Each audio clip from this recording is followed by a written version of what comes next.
Just testing. Can everyone hear me? I can hear you, Deborah. Thank you. It's good to hear your voice.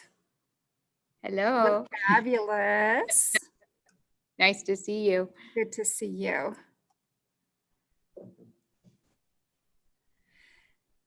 And you know what, Charlene, I have a question for you. Can I call you real quick? Yes. Okay, thanks.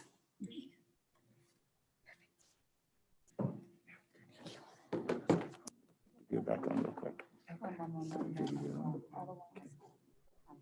I stay off of the video. Oh, you don't want it? No.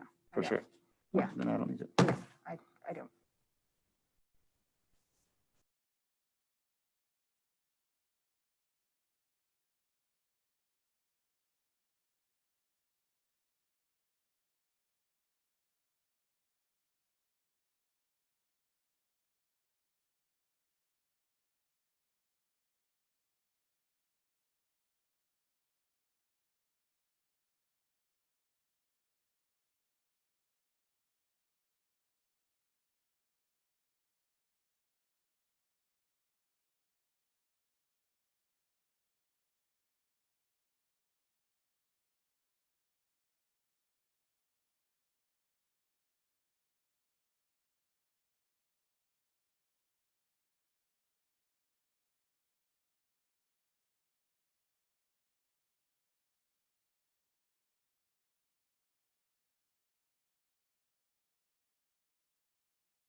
Hi, Captain Bessinger. Is that you? Yep, it is.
You want to move it like a little bit like that?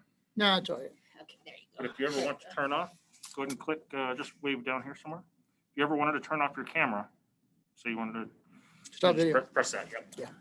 You like that view? You could switch to see more people unless you like that one. That's fine. You're good? Okay.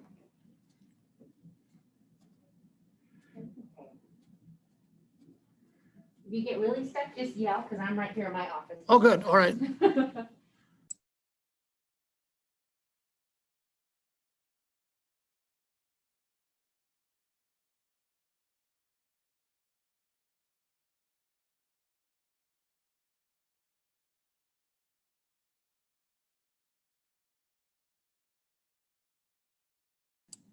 Now now everyone can hear. So you want to stay muted till the meeting starts? No, it should be starting. It's Okay, good. Now you can talk freely. Everybody can hear. Yeah. Perfect. Should we So you start? said that you guys might need some help? Are you guys I good? No, I think just Jim's want to good make now. sure. Okay, cool.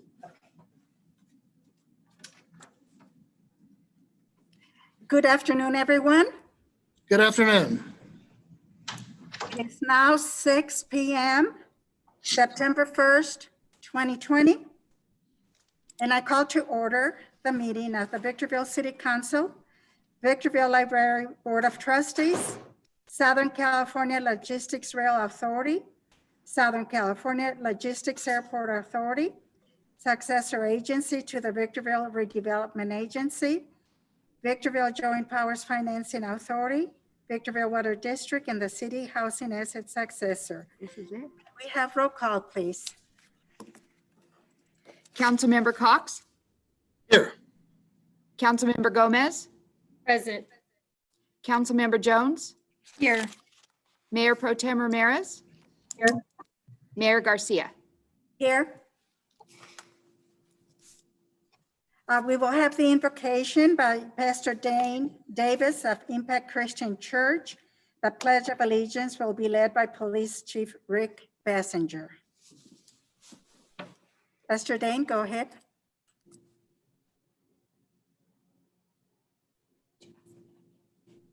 Pastor Dane? Just a second, let me unmute him.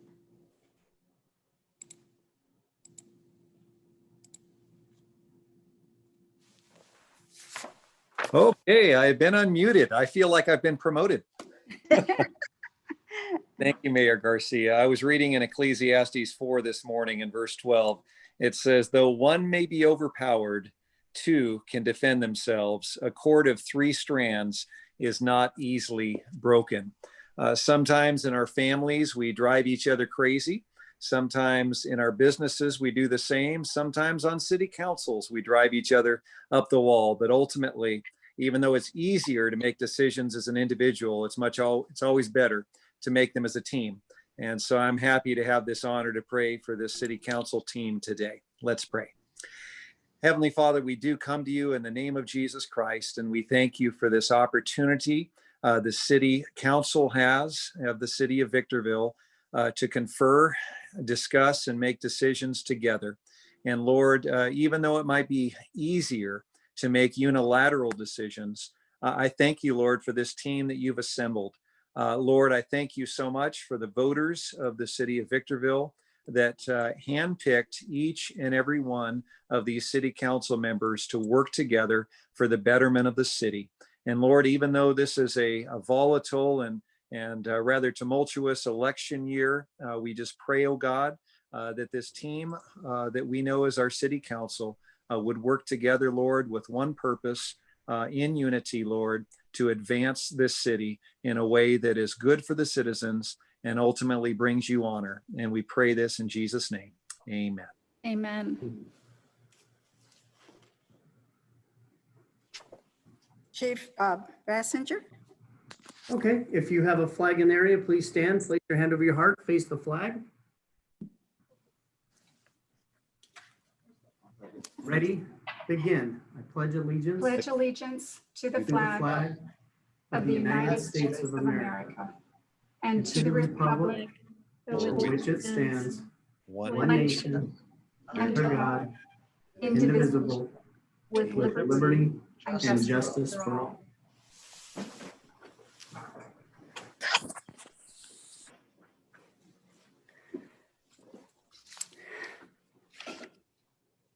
At this time, I will ask our city clerk to please present the agenda and revisions to the agenda, please.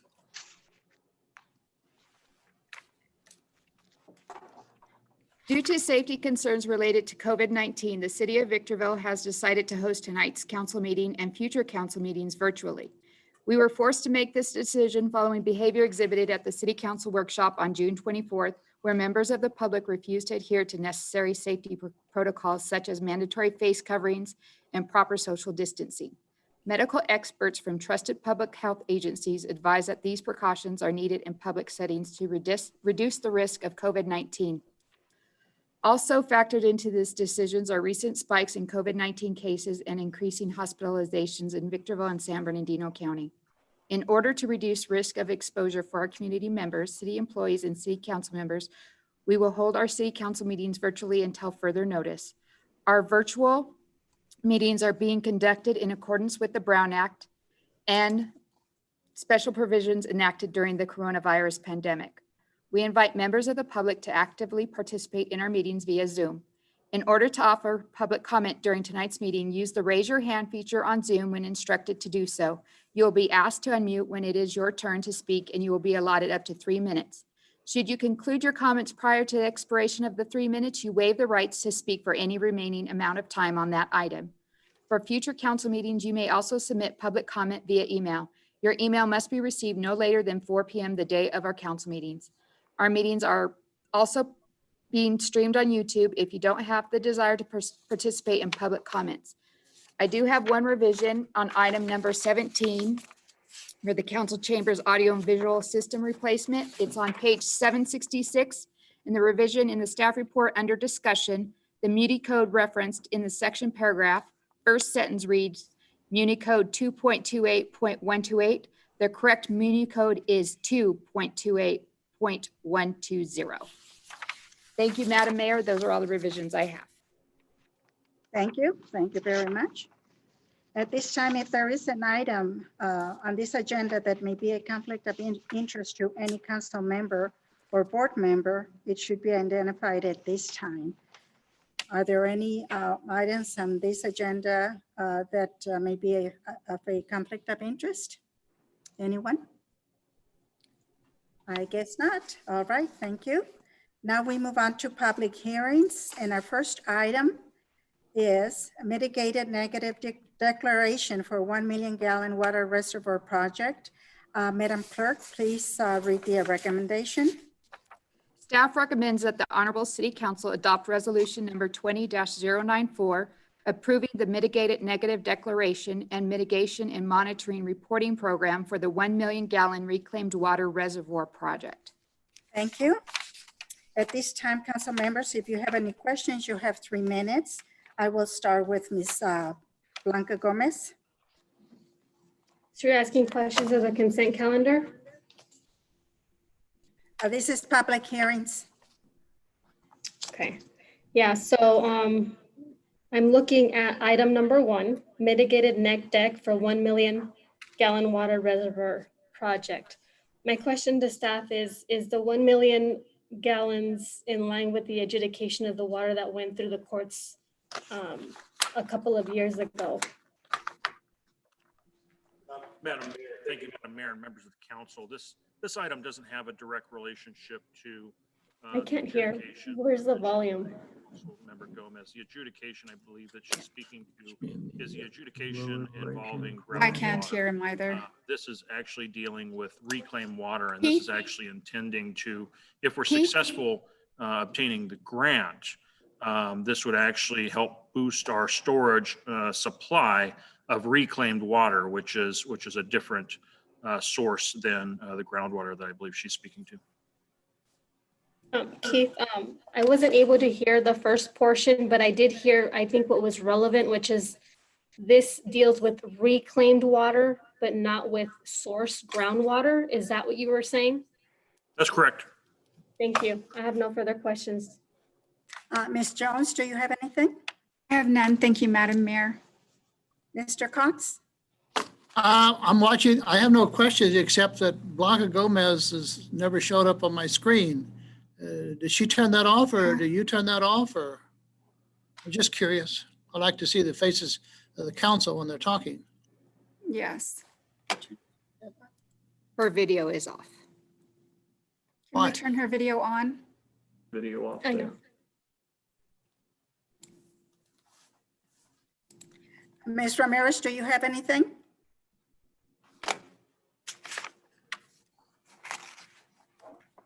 Rita, do you have anything?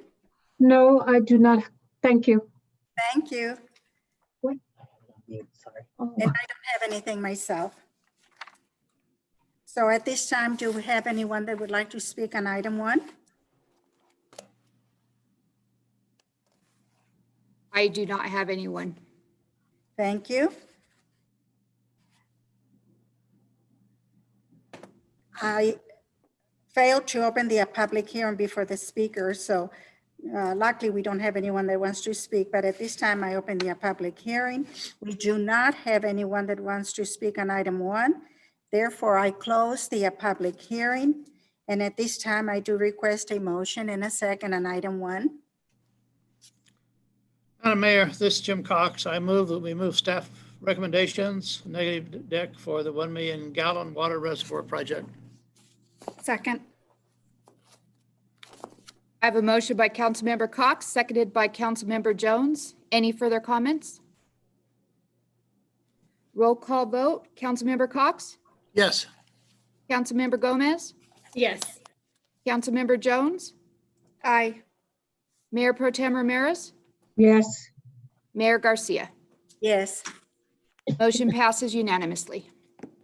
Now we move on to item 2, consideration of an ordinance adding chapter 14.05 to title 14 of the Victorville Municipal Code to provide rules and regulations for skateboarding in public skate park facilities. Madam Clerk, kindly read the recommendation. That the City Council conduct the public hearing for ordinance number 2411, introduce ordinance number 2411 for adoption and first reading by title only, and waive further reading of ordinance number 2411. Thank you. Council members, if you have any questions, 3 minutes. Ms. Gomez? Yes. My first question is, are we only discussing signage and requirements in this particular ordinance?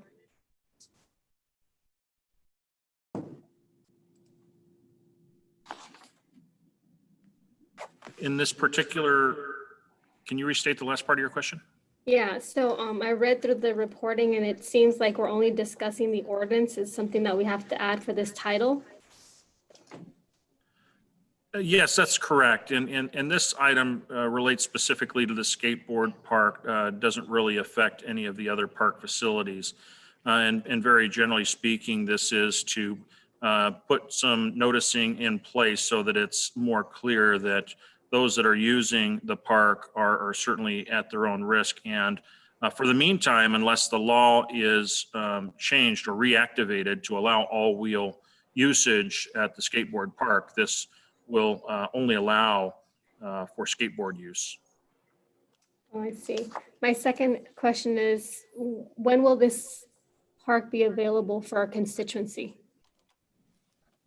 I'm going to allow Deputy City Manager Janelle Davidson to speak to that. We're really close. The skateboard park, if you've driven by, is really taking shape. There's some landscaping items and some punch list items that need to be done, but Ms. Davidson is the one most knowledgeable of the schedule. Yes, at this point, the skate park is estimated to be complete in mid-October, but before we can open it for use, we will need to have this ordinance go into effect.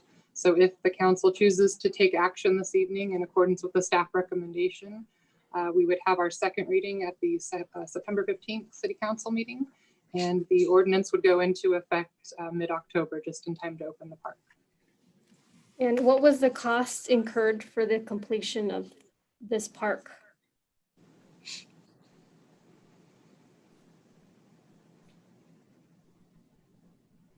As far as the cost incurred to date, I would have to defer to our city engineer, Brian Gangler. Brian, do you have a current estimate?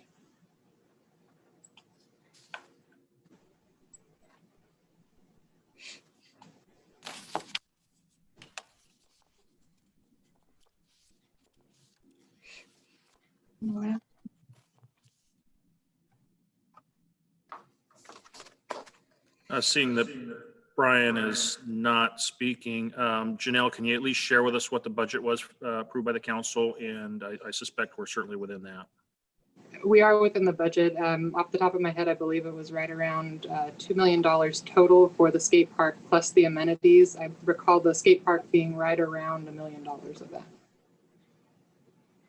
So if I'm correct, so 2 million plus 1 million is about 3 million. You restated something at the very end that made it seem like it was 1 million and not the 2 million. So I'm clarifying that. The skate park itself, I recall being about 1 million of the total $2 million project. Oh, got it. So the approximation of this park cost the city of Victorville residents about $2 million. Is that accurate to restate? Yes. Thank you. My fourth question is, why can't the city within its municipal affairs incorporate an ordinance to allow wheelchair recreational services? Why are we waiting for state statutes? Is there a state statute that doesn't allow us to do that? And what is the duration if there's anything of that nature at all?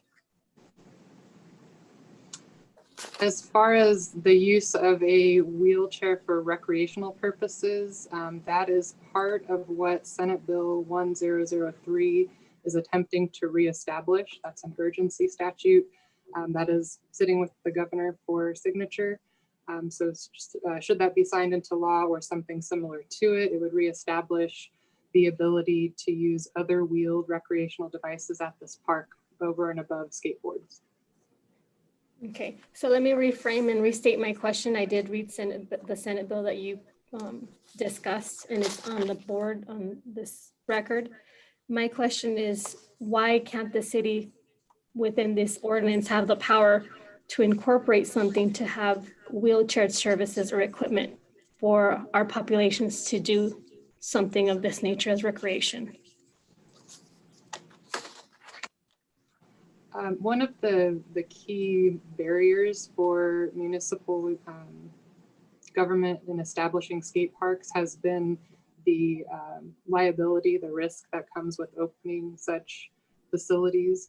So we have traditionally relied upon the qualified immunity that is established through state law. So that is exactly what we're proposing to do here, to continue relying on the existing qualified immunity and then amend that as it's amended at the state level. Okay, so that brings the question. So the city of Victorville is not practicing its local control as it usually does in many of its memberships where we attend at different conferences outside of the state of California. I don't understand why we would be taking such a harsh risk when I remember hearing other council members wanting to have different groups join in the amenities that the services that the city could bring. I guess I can try to understand that if there's immunity with the state law, the city wouldn't be sued, but that's just my perception. Would you clarify that for me? I'm trying to understand your concept of what's going on here. Madam Mayor and members of the council, I think perhaps there's maybe a misunderstanding as to what we're trying to accomplish here. And as far as exercising our local control, we're certainly exercising the local control that's within our authority to do so. Backing up into history, one of the things that actually caused cities to really think hard about in terms of building skateboard parks was whether or not they wanted to accept the liabilities that go along with skateboard parks. And it's not uncommon for those using skateboard parks to actually fall and get hurt. So that had actually been a barrier for municipalities for a very, very long time until the state actually using its legislative authority created law that actually provided authorities to local agencies, cities in this particular case, to actually extend indemnities to them so that as they build these community amenities, in this particular case, skateboard parks, because there's such great demand for them, the state law had to provide the authority to grant an indemnity. That's not something we could do in this particular case. So starting off, cities were first granted the ability to enjoy those indemnities. And then ultimately, as these facilities grew and were used for different types of purpose, such as bicycles or scooters, because those became more of a prevalent form of use at these parks, the legislature actually expanded the law to avail indemnity to cities for all wheel type activities at their skateboard park. The lapsing in the law as it relates to the multi-wheel non-skateboard related is what we're talking about here. And we're hoping that legislation gets reenacted. And right now, as it stands, unless something changed today that I'm not aware of, the only indemnity extended to cities like ours is for those of skateboards for skateboard parks. So what we're doing in this particular case is modifying the code so that we're more consistent with how the law reads today, anticipating that we have an opening in short order. At the very least, we're able to open it for skateboard use only. And to the extent the legislature does go back and reenact the law that allowed for multi-wheel purposes, our code is being written so that we can automatically adapt to that flexibility if so granted.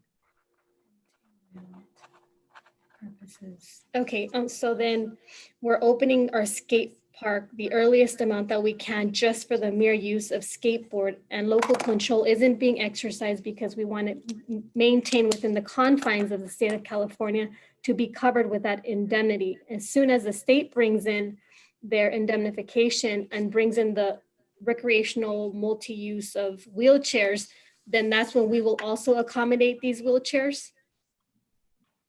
I believe that's correct. Thank you. No further questions. Mr. Cox, do you have any questions? No, I do not. Thank you. Rita Ramirez? No, I do not. Thank you. Thank you. Ms. Jones? Yes, quickly. So, Mr. Metzler, the Senate Bill 1003 relates to more than just wheelchairs. It's any other recreational wheel devices, correct? That's correct. Okay, and then can we have an update as to where we are in the legislative process on that? I'm going to ask Ms. Davidson. I think she's been tracking that closer than I. My understanding is that it's made it through the Senate and it's awaiting the governor's signature. And is it reasonably expected that he's going to sign that? Is that the feeling? General feeling? I don't have any indication. You don't have as a to crystal whether- ball. But we really hope he will. Yeah. All right. Very good. That's all I have. Thank you. And thank you, Madam Mayor. I don't have anything myself. And so I close the public hearing. And Madam need Clerk, to- please we read need to the title open of the ordinance. We need to open the public hearing. I didn't open the public hearing. I'm sorry. No, did I again? Okay. At this time, I open the public hearing. And do we have any speakers on this item? I do not have any speakers on this item. Thank you. So now I close the public hearing and I'll watch myself. I think I'm getting ahead of myself here. Madam Clerk, would you please read the title ordinance number 2411? An ordinance of the City Council of the City of Victorville, California, adding a new chapter 14.05 to Title 14, Park Rules and Regulations of the Victorville Municipal Code, providing rules and regulations applicable to skateboarding, use of other wheeled recreational devices, and public skate park facilities in the City of Victorville. Thank you. And at this time, I do need a motion and a second on this item. Yes, Madam Mayor, I move staff recommendation as to points 2 and 3 is posted on the agenda. Councilmember Gomez goes ahead and seconds that. I have a motion by Councilmember Jones, a seconded by Councilmember Gomez. Any further comments? Roll call vote. Councilmember Cox? Yes. Councilmember Gomez? Aye. Councilmember Jones? Aye. Mayor Pro Tem Ramirez, Yes. Mayor Garcia. Yes, Motion passes unanimously. thank you. Now we move on to consent calendar. Consent calendar items 3 through 7 can be approved with one motion unless there is an item that needs to be put for discussion. Councilmember Gomez would like to comment on items 3 and 4.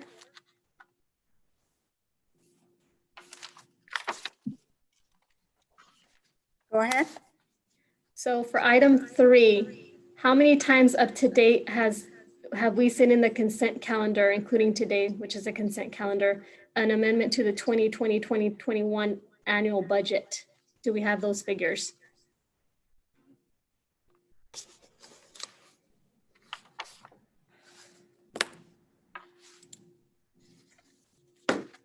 The next one for item number 4, what are the consequences of accepting the city's rec based on track map number 15396 being partially completed but not completed? And I misspoke when I said there are comments, they're actual questions. So I can answer the question as to consent calendar item number 3, if you'd like, Mayor. Go ahead, please. I don't have a count of how many times the budget has been amended since since the beginning of the fiscal year. But what I would like to explain for item 3 is that is a payoff of a loan. And so there would be no way to anticipate that participant in our program was going to sell their home and to be able to budget for that revenue.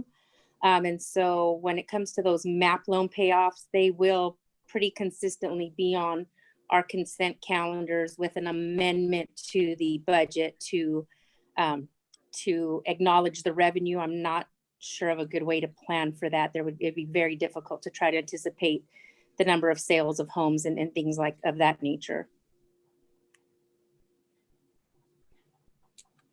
And then speaking to item 4, I think the question was more so related to the consequence of not approving it.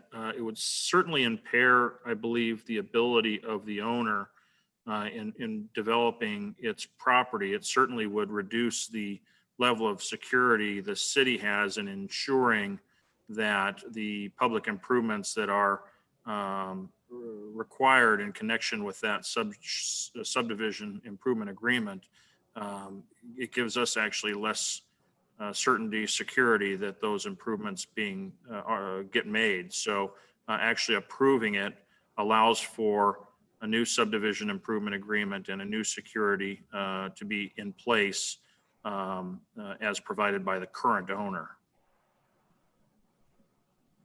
All right, thank you for that. No further questions. Ms. Jones, did you have any questions on this item? Nothing on the consent calendar, Madam Mayor. Mr. Cox, did you have any comments or questions? No, I do not. Thank you. Rita, did you have any comments or questions? No, I do not. Thank you. And I don't have anything. Do we have any speakers that would like to speak on consent calendar? No, we don't, Madam Mayor. All right. I need a motion and a second to approve our consent calendar items 3 through 7.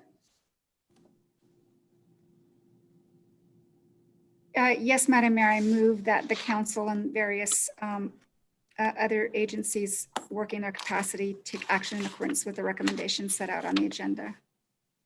Thank you. That's consent items 3 through 7. Correct. Need a second? Second. I have a motion by Councilmember Jones, seconded by Councilmember Cox. All those in favor, Councilmember Cox, Aye. Councilmember Gomez, Aye. Councilmember Jones, Aye. Mayor Pro Tem Ramirez, Aye. Mayor Garcia. Aye. Motion passes unanimously. Now we move on to written communications. Item number 8, award of contract to FC and Sons Roofing, Inc. for the McCart Public Works Building Roof Restoration Project BM 21-030. Madam Clerk, read the recommendation, please. That the city council award a contract to FC and Sons Roofing Incorporated in the amount of $203,606 for the McCart Public Works Building Roof Restoration Project. Thank you. Council members, you have 3 minutes. If you have any questions, I will start with Ms. Gomez. And what's the total fund dollars up to date?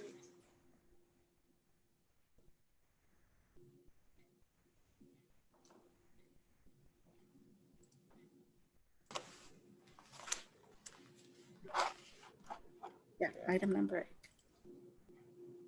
8. It says 203,000. Can you restate your question, please? I will, of course. So there's a presumption reading this report that there's enough money. And my question is up to date. How much does this general fund or the fund that we're pulling the dollars from have currently? That's a number we would have to pull specifically. The general fund is a pretty large fund. I think what this item is at least attempting to summarize for you in the fiscal impact section is that as a part of the budget from the general fund, we approved an amount that is greater than what this item is being awarded for. Being more specific, the budget contemplated approximately $236,424. So that would be the line item budgeted in the general fund. This item is asking for only $203,606 of that. But if you're asking for something that specifies in the totality, which the general fund is much larger, that's information we would have to research and provide separately. If I may say, it's not relevant to what we have here. Actually, this is just for the cost of replacing the roofing, correct? That's the cost of just to replace the roof is $203,606. That's correct. That's all. It's under budget. That's correct. Thank you. So my inquiry. Ms. Jones, I'm not finished asking do questions. you have any questions? I'm not finished asking questions. Oh, I'm sorry. Do you still have questions, Ms. Gomez? Yes, thank you. So my inquiries for this account is to make sure that our stakeholders and stake seekers among everyone else in the community are aware that we're keeping tabs on the actual dollar amounts for accuracy purposes, because when we look at our budgets, we want to make sure that we have those rounded numbers. Now, the second question is, are there any conflicts of interest in accepting this actual bid that would hurt for whatever reason? There's bloodline relation to these contractors that have submitted or the ones that are going to be approved, yes or no?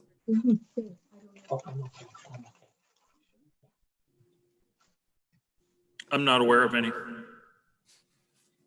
Thank you.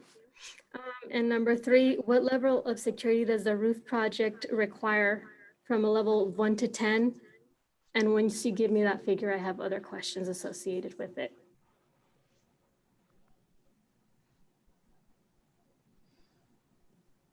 Would you like me to restate the question?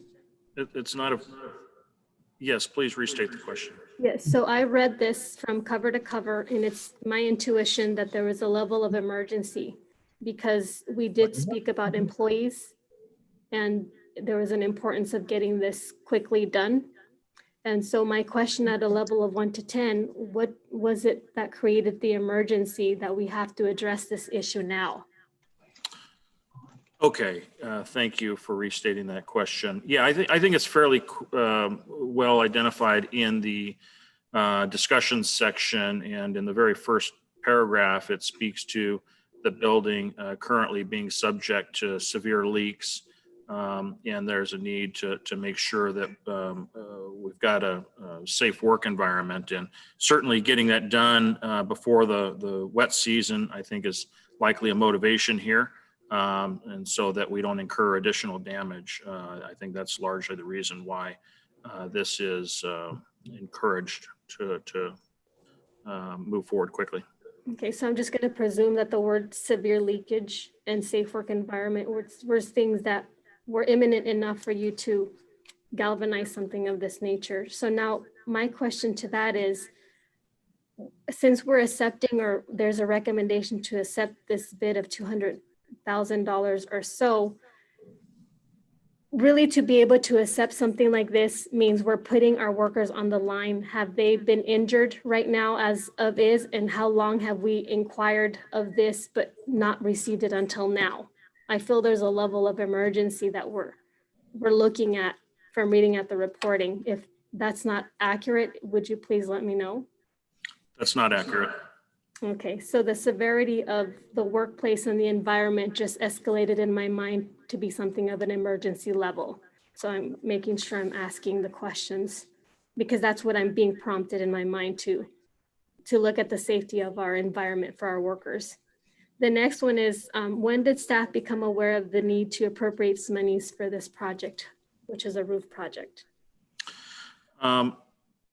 Madam Mayor and members of the council, I can have Ms. Davidson speak more specifically as to the when, believing it is something that they've been monitoring prior to the preparation of the budget. But I can tell you that we at least were able to foresee this need as a repair item as a part of our budget, which means at least April and May of this year is when we, at the very least, considered this facility along with all the other facilities, identifying which ones are probably more critical than the others, and then of course making the recommendation through the budget process to include that. Yes, and I can speak to, as far as when I became involved with the Community Services Department, we did look at several buildings, and council may recall we've brought several projects forward to you since that time. We prioritized them, and I would say that was approximately 2 years ago, where we established the list of the facilities that need roofing, and we continue to work our way through those in terms of the severity. And initially we first looked at the buildings that were utilized by the public. So you'll recall we started with Hook Community Center, then we moved over to Corporate Yard East, and we did the West Winds emergency repair, and now we're moving on to McArt. Thank you. I have no further questions. Keith, Mr. Metzler, I do have a question.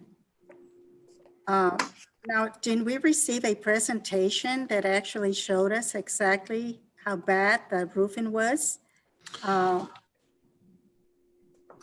before we approved the budget, I believe we had a presentation, and there was a video, and I recall, seeing, how bad the roof was. West Winds, this is McArt. Madam Mayor and members of the council, I don't remember if we showed this facility specifically. I do remember two other projects that have been recent projects. Of course, the most recent I'm confused. I'll let Janelle speak to that. I'm recalling Hook Community Center was one of the most recent ones where we did a major roof repair based upon basically a need. We were running into similarly natured issues here, but maybe Janelle recalls better about this building. Yes, we've never brought forward a presentation on this specific building, but typically when we bring back the notice of completion, we'll provide you with before and after pictures so you can see the extent of the repairs that were completed. So I think Hook Community Center was probably the most significant that would stand out in your mind, but they've all been pretty drastic before and after pictures. Thank you. I appreciate that. Thank you. Ms. Jones, do you have any questions? I don't. Thank you, Madam Mayor. Mr. Cox? I have no questions. Thank you. Ms. Ramirez? No questions. And I already asked my question, so that's all we have. At this time, do we have any speakers on item 8? We do. Valentin Godina. Let me unmute him. Yes, can you hear me? Yes. Okay, yes, I'd like to thank the city council for thinking ahead of time on issues like roofs, because once they start leaking, they cause nothing but damage. And thank you for being proactive on something like this. I was looking through the people who who the contractors that were to do the repairs on this roof. And they are all contractors from out of our area. Do we not have anybody up here that knows how to fix a roof? I see a lot of buildings go up. I know that in my buildings, I have local people do my roofs. With the time of like this, that so many people are out of work, why wouldn't we want a contractor in our city, in our area, to keep our tax dollars here? And why aren't we having this particular contractor use local residents to employ them to keep some of our money here? Do we not have anybody that knows how to put a roof up?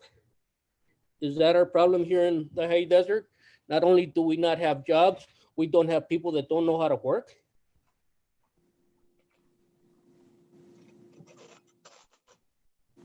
That is my question. Thank you.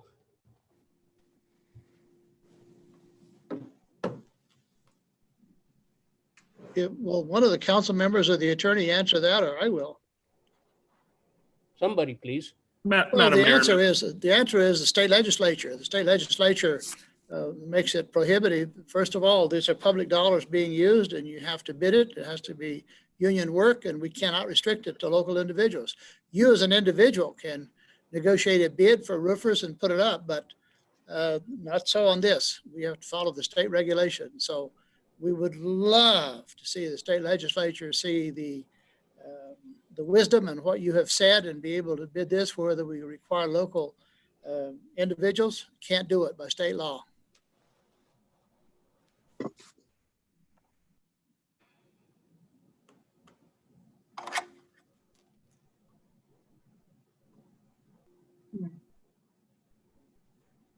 No further comments.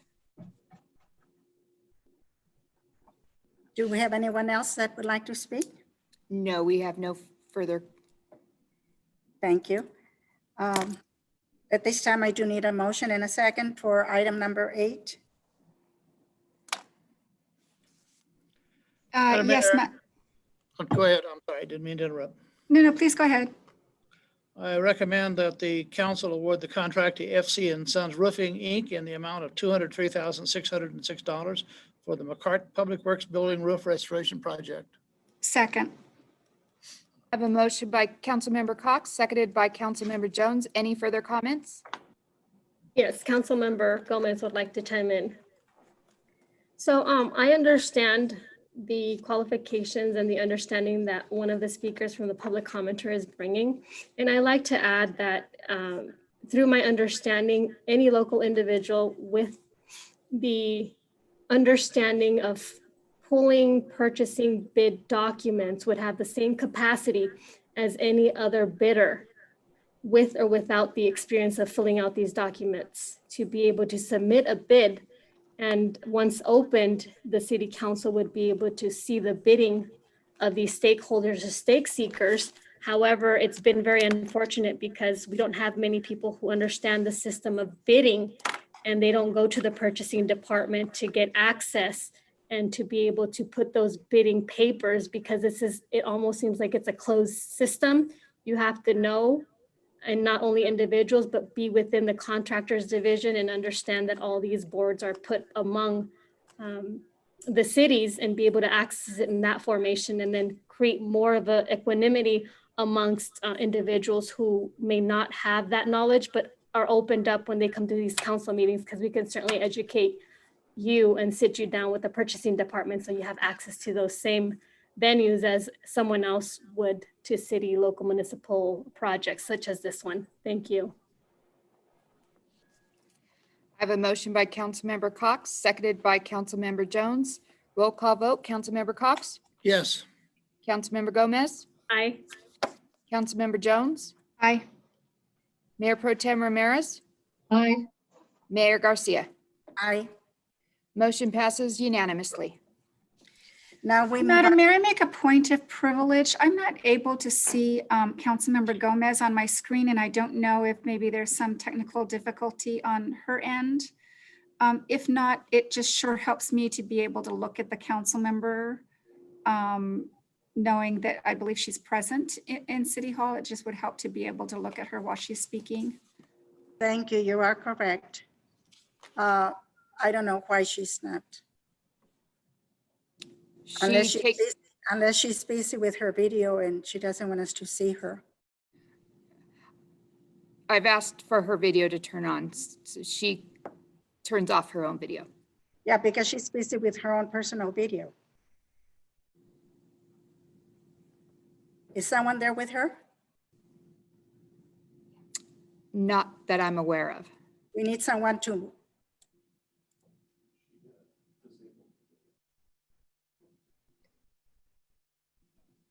Into it right away.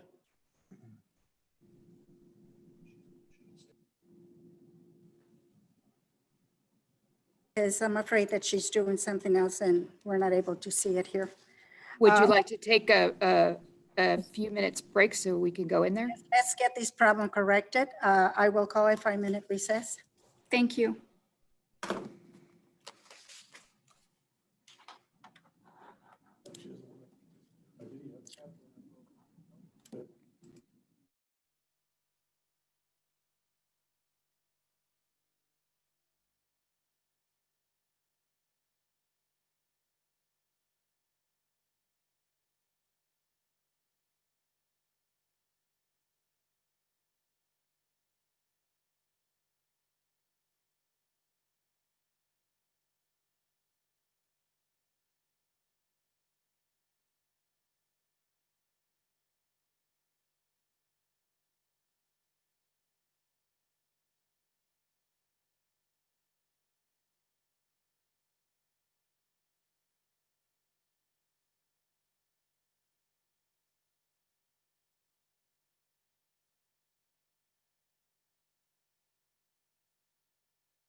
So now I have all this. Muted. I have a room vacuum.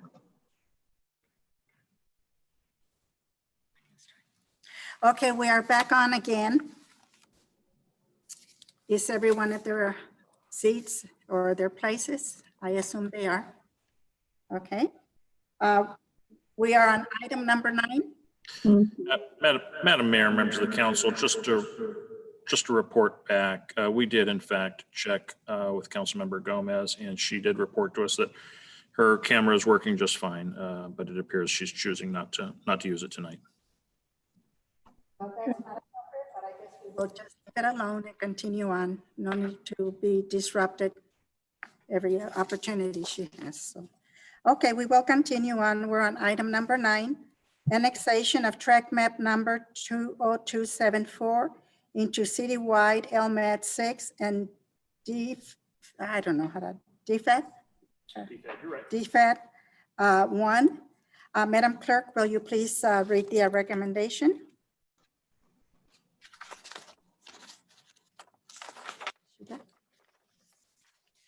That the city council adopt resolution number 20-068 and 20-075, that the preliminary approves the engineer's report for the annexation of tract map number 20274 into citywide 2 landscape maintenance assessment district number 6, LMAD 6, and citywide drainage facilities assessment district number 1.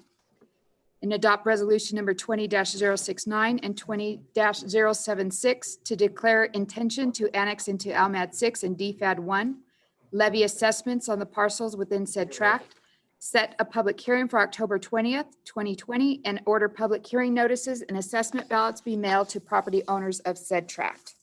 Thank you. Council members, you have 3 minutes. If you have any questions of staff, I will start with Ms. Gomez. Thank you. So my first question is, why can't the city wait for the stakeholders / prospect owners to vote themselves a set of fees that they'd like to pay rather than the method of choice? Really once when the parcel individuals would take possessions of them. That's a good question. Madam Mayor and members of the council, that's actually what this item is doing, is that this is allowing the property owners to decide what they want to do with this property. And one of the things that the property owners has done, and this is something that we discussed at a previous meeting, is that property owners have actually served the city with a petition seeking to annex this property into both an LMAD, which is Landscape Maintenance Assessment District, along with a DFAD, which is a Drainage Facilities Assessment District, largely to facilitate the need to build public improvements and also to have a financing mechanism in place so that there is a collection of revenues over time to satisfy the operation and maintenance needs of those 2 facilities. So with that, to ensure that there is that long-term mechanism in place, the property owner is petitioned to self-assess. The council report to be done. That is before you tonight. And presuming that the item is satisfactory to this council, then the next step would be to actually put this out to a mailed ballot to the property owner, property owners, so that they can actually have the final say as to whether or not they would like to self-assess. So I'm looking at page 413 where it says the annexation is being proposed in response to Victorville City's council receipt of a petition signed by the owner of a single aforementioned residential partial comprising tract number 20274, which will be subdivided into 160 residential partials upon recordation of the final sets, et cetera, et cetera. So it's not my understanding that it is the property owners, because there are no property owners, plural, 168. There is just one single owner who has made that decision. And if you look at further pages, it talks about the ballot recordation or the ballot proceeding, which then indeed would supposedly allow, but I'm thinking that's a Prop 218. That's when people already have their fees, and then they would have to try to come and fight City Hall to readjust those ballot proceedings, which we have seen in history of 32,000 residential homes, 68 only voting no to increase their schedule of fee, which is very synonymous to this. Now, my second question is, do we know the schedule of fees and how often it will be erected against property owners? Madam Mayor, members of the council, this is something that gets, presuming, of course, the vote gets approved in the affirmative, that this property gets annexed into the two districts.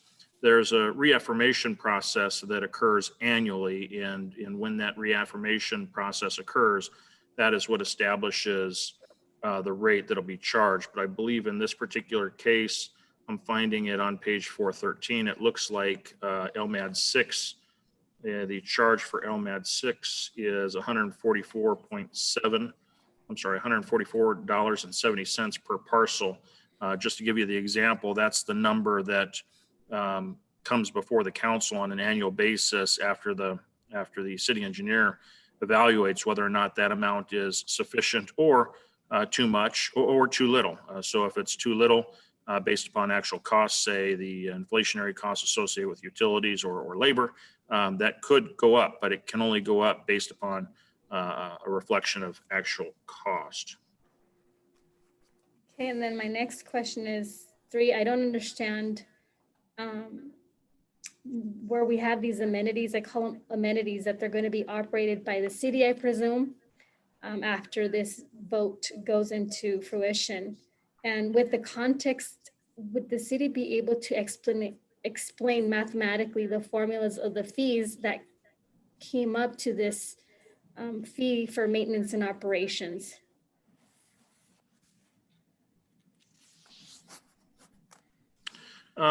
Yeah, Madam Mayor, I think the best way to illustrate the mathematical as to how the fees were arrived, that's really what the engineer's report is. So just glancing through it, and maybe Brian Gangler is available now, but just going, if I flipped you over to page 416, that's a good example of what gets considered as a part of those costs. So you'll actually look at admin fees associated with this process that gets recovered, certainly the number of parcels, and then you've got an equation there that gets you to the 144.7. That's also supported by a lot of this information in the rest of the report. Continuing on to 418, cost inflators continue to be discussed. It's all in the engineer's report. Okay, all right. And then my next question is there a statute of limitation or any similar provision in the state of California that governs the ballot proceedings to be able to be rescinded if property owners really did indeed find that the maintenance and operations fees is something that they don't want to be a part of, but instead would like themselves to take care of their property area? Is that a possibility, or is that a far stretch? Madam Mayor, members of the council, I believe there is a process. I'm going to hate to do this, but I'm going to punt over to the city attorney. I believe there is a process where property owners ultimately can petition to de-annex from that. Of course, it's very likely the consequence of that is that those maintenance services don't get provided. But maybe Andre knows a little bit better than I. You're correct, Mr. City Manager. Yes, the property owners petition to de-annex. And again, I believe that's probably a majority vote at a minimum. And if they do that, then again, they will receive none of the services being provided by either the landscape facilities district or the drainage facilities district. So they have come up with some other alternative. Oh, okay, thank you for that explanation. And lastly, I would like to ask if there was a process for de-annexation, and you're saying that a majority vote, or when you talk about majority, you're talking 50% plus one. And is that how many residents that we're talking about? That would be the 168. Are those the figures that we're speaking of right now? I would have to double check. I believe it is a majority, and if it is a majority, then it is 50% plus one. So it'd be half of the property owners plus one. Then that would be the 168 at 100%. I believe it is a 50% requirement. Okay, And we're talking about 100%, which is 168 parcels, is that correct?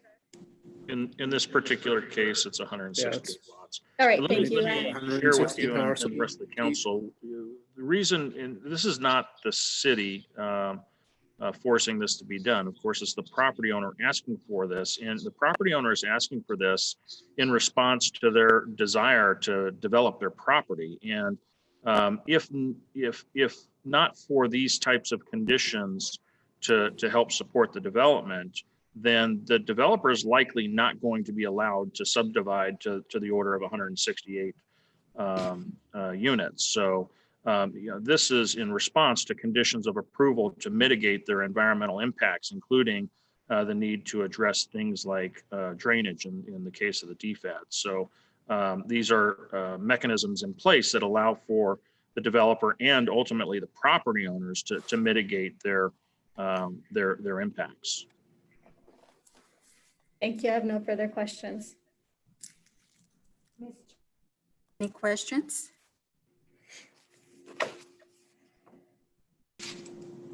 Ms. Jones, do you have any questions? I have none. Thank you, Madam Mayor. Mr. Cox? I have no questions. Thank you. Ms. Ramirez? Rita, do you have any questions? No, I do not. Thank you. And I don't have any. I do have two speakers. Very well. We will let them speak. Valentine Godina. Yes. Thank you, City Council, for looking out for the benefit of the general public and annexating these properties, or other words, it's eminent domain. We've done this before at the airport, annexation or eminent domain. To me, it's the same thing. It's acquiring a property for the benefit of the public.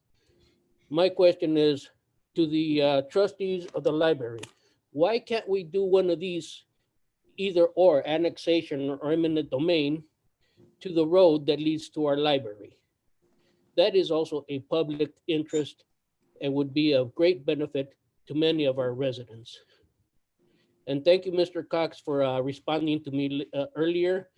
I know that it's not common for either one of you guys to respond, but it is very helpful to make things clear for us residents to understand what's going on. Thank you.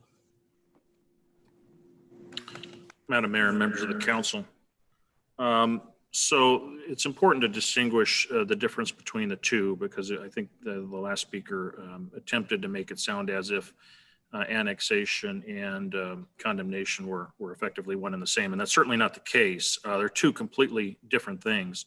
Annexation, I'm not exactly sure that would be the right mechanism in the case of what the speaker was speaking to over by the library. However, condemnation may be, and certainly the council for public purposes has condemnation authority. So to the extent it chose to take that on for the benefit of the public, that's a policy decision of the council, and certainly the council could decide to do that. I think one thing may be important to know, and going back to Councilmember Gomez's comment, in speaking to the purpose of this mechanism, if, for example, let's say ultimately the subdivision was built out and you did in fact have 168 owners in that area not want to be a part of that district, you know, the negative effect, the negative consequence to that is absent just letting the improvements not be maintained, is the city at large effectively then gets looked upon to have to subsidize those types of improvements. So whether it's drainage or landscaping improvements, you know, it very well could be that if the property owners chose not to take on the responsibilities themselves, then this council would be forced with the decision of either deciding to let the maintenance go and potentially create a larger liability for the city, or to subsidize that at the expense of every other resident in the city of Victorville. Okay, the next speaker I have is Jones.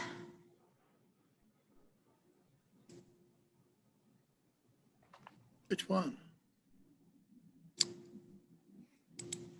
I'm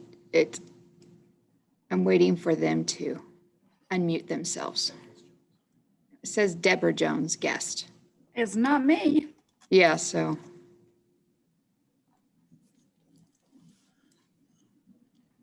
I unmuted them. Can you hear me? Hello? Yes. You Yes. can hear me? Okay. Yes. Your Honor, counsel, listen, I'm going to jump right all over this. I'm a taxpayer. I expect Blanca to earn her paycheck, which means be sitting there present at all times at that council meeting. I'm going to tell you what she was doing. I went on her Facebook page, and 10, 12 minutes or so before you guys took a recess, she was live streaming from the dais. Last I checked, last I remember, a policy and procedure manual and conduct, using your devices is not allowed. And she's contacting with the outside world, which means she's violating the rules for any discussions to take place between her and the council members or executive staff only. So I'm going to tell you something. I don't even know, the taxpayer issue, her ass is already in hot water there, right? So is there something just mentally wrong with her that she has a bent for cutting off her nose to spite her face? Because that's what she's doing. And it makes me happy. So no worries there. It just puts another stone in that bucket against her. She's not helping herself. She's harming herself. But I've said for a long time, years ago, she is bent on self-destruction. And that's what she's going to get. And guess what? At the end of it, she's going to blame me. She's going to blame everybody on the council. She's going to attempt to sue the city. Good luck with that, Blanca. And it's a mess. So I'm going to close with this. Please, if she's not going to be present and earning her paycheck, then don't allow her to participate in the council meeting. Thank you. Have to do with number 9.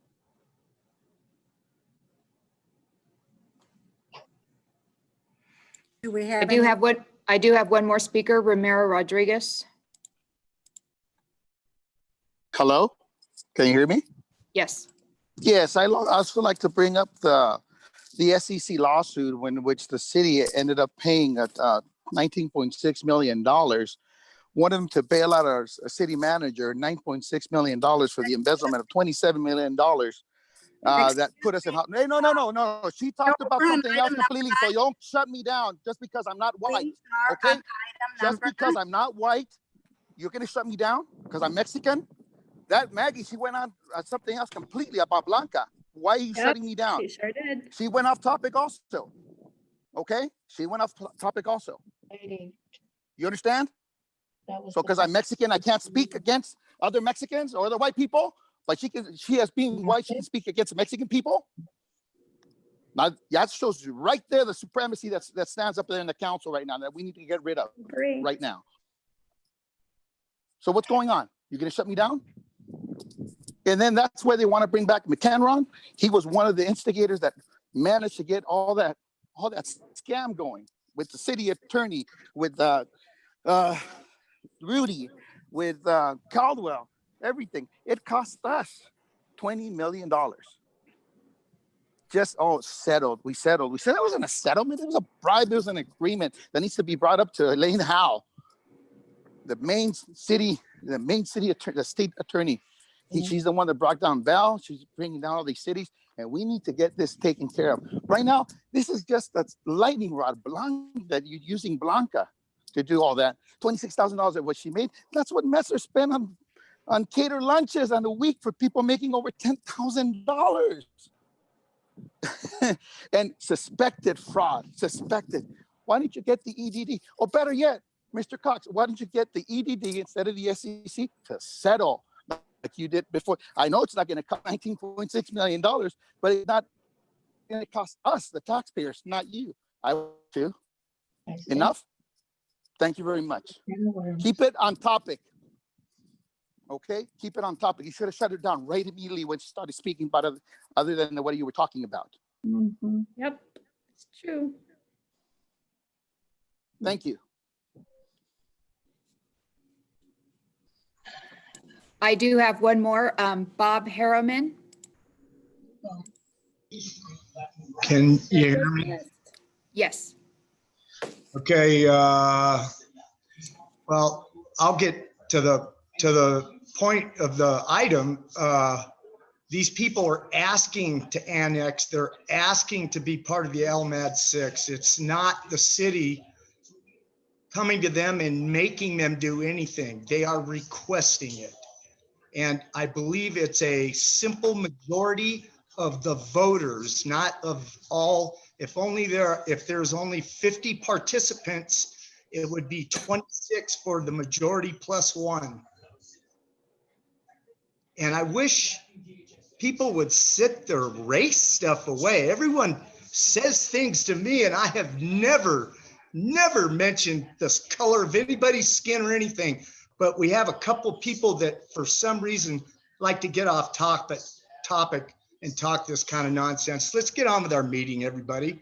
Okay, that's it.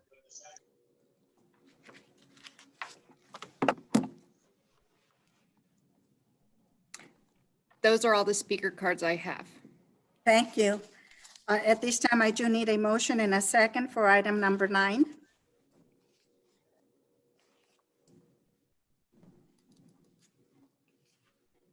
Madam Mayor, I move staff recommendations.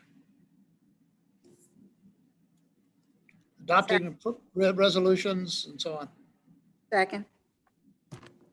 I have a motion by Councilmember Cox, seconded by Mayor Garcia. Any further comments? Yes. Councilmember Gomez would like to address how the chair is being partisan. She's being biased explicitly, knowing that Joan's guest, Maggie Martin, is one of her good colleagues and friends. And for the mayor not to call her out because she's not on the right direction of stating what as an item number 9 shows that she is also showing a clique partisanship, which is not fair to the rest of the constituency here. She waits for Mr. Ramiro, who is somehow in support of Councilmember Gomez. Make sure that she docks his time and tells him by interrupting him, being very disrespectful to another voter, another constituent. That's not fair. You've got Mr. Harriman, another of Deborah's best friends and guests, and your friend too. And you show this one-sided clique, and that's not fair to be the chair to do something like that. I think you and I and everybody else needs to make sure that we're as fair as possible. And if we're going to interrupt one speaker, we're doing it for all 3. I know it's really funny. I understand it. You're over 80. You should know better than anyone else in your age what respect looks like. And I think you can model it for me as well. And guess what? I'm learning a lot from you. I look up to you. What you do, I copy all the time. So if I look disjuncted, maybe it's because I'm following some of these colleagues. I also like to share that it's my understanding that the perfect example of subsidies happens in the golf course. We're not annexing the golf course. Cox lives in that golf course. A lot of former politicians live in that golf course. It's not being annexed. We are spending general fund dollars. And that has to show somehow how this language that we use for this particular item already applies for the golf course. So we pick and choose the verbiage and the words that we want to propel things or make them look neater. But remember, everybody has a voice and we're all watching what's being stated today. Thank you. Okay, we move on now to, do we contest? I still need the vote. Yeah. I have motion by Councilmember Cox, seconded by Mayor Garcia. Roll call vote. Councilmember Cox. Yes. Councilmember Gomez. Aye. Councilmember Jones. Aye. Mayor Pro Tem Ramirez. Yes. Mayor Garcia. Yes. Motion carries unanimously.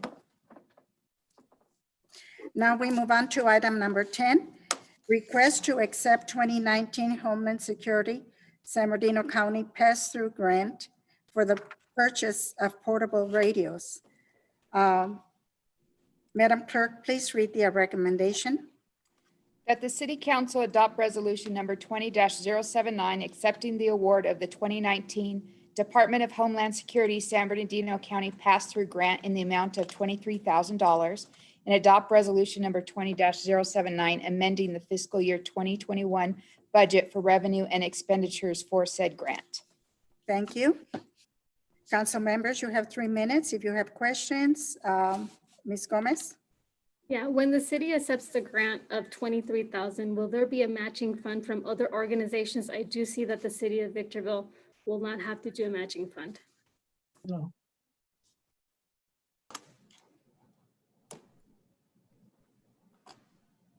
Madam Mayor, members of the council, there are no envisioned matches to this.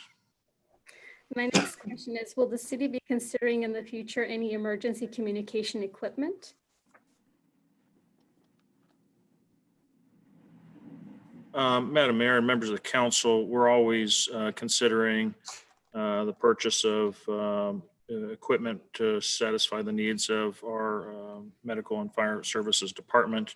To the extent they're determined necessary, we either budget those items, we do include those as a part of the budget, or we identify the grant opportunity and use the grant award such as this item to offset. My question was only directed towards emergency communication equipment. So I'm presuming that you included that in your response. Is that accurate, Mr. Messler? That's correct. Thank you. Next question, what other expenses in dollar values has the city already expended in emergency communication equipment? I don't have that information offhand. It's something that I can research and follow up with the council on. Is it safe to say that there has been already expenses expended for emergency communication equipment, or would you still need time to come back to council to be able to report? There has been money spent on emergency communications equipment. Okay. Did the project allocation amount change from its initial submission? Yes or no? No. Can you restate that question? Yeah, I just wanted to know if the project allocation amount changed from the initial submission. I don't know the answer to that. Maybe Chief Becker is online, or even DC Stout. They might be able to answer that. I believe it was always intended as a part of this grant to spend it on the portable radios. And then my next question is, will this purchase be binding based on sole source requirements?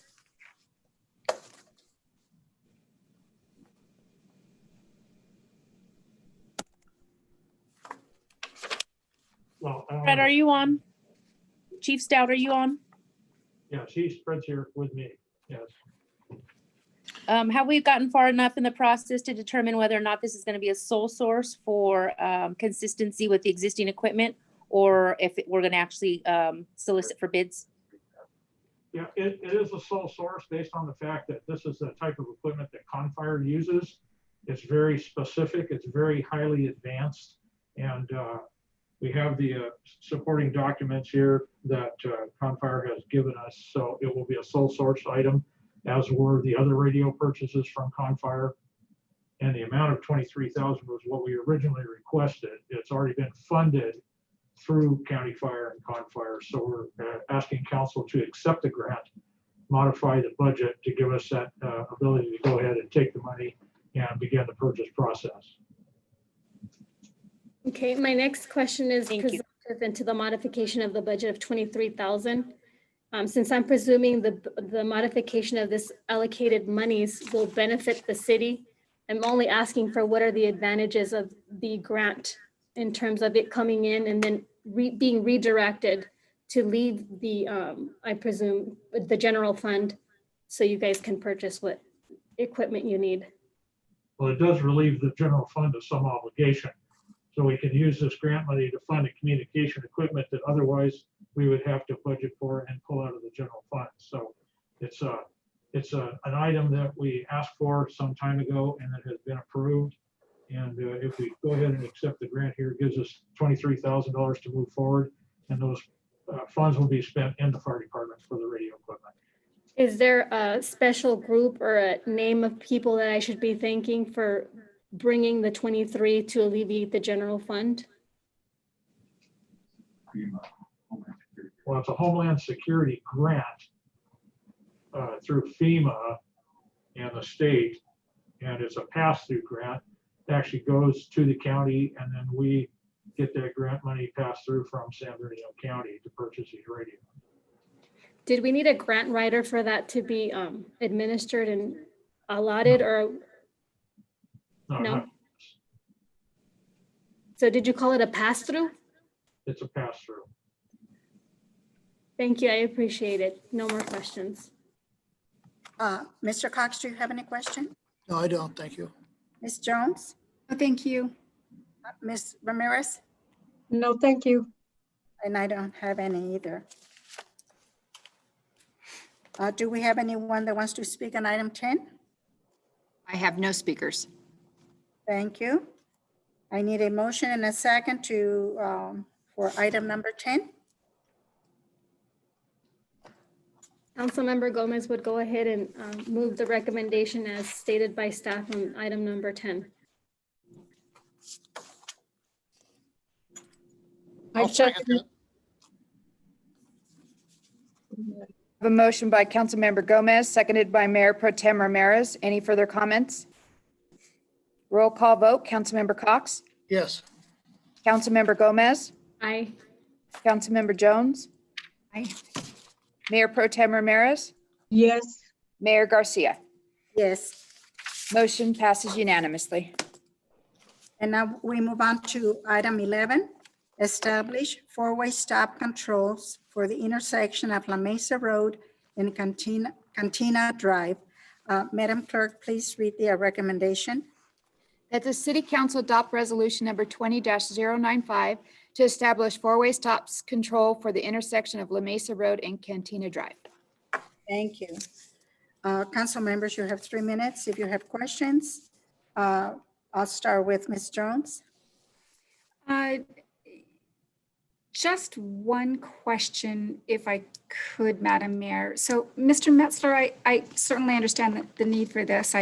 I live in the general area, although I'm well beyond the distance that anyone would conceive as being required to recuse myself on this. But I almost got hit at this intersection. So I am glad that the council is going to take a look at this. Mr. Metzler, does speed along Cantina have anything to do with the issues that might be that we might be dealing with at this intersection?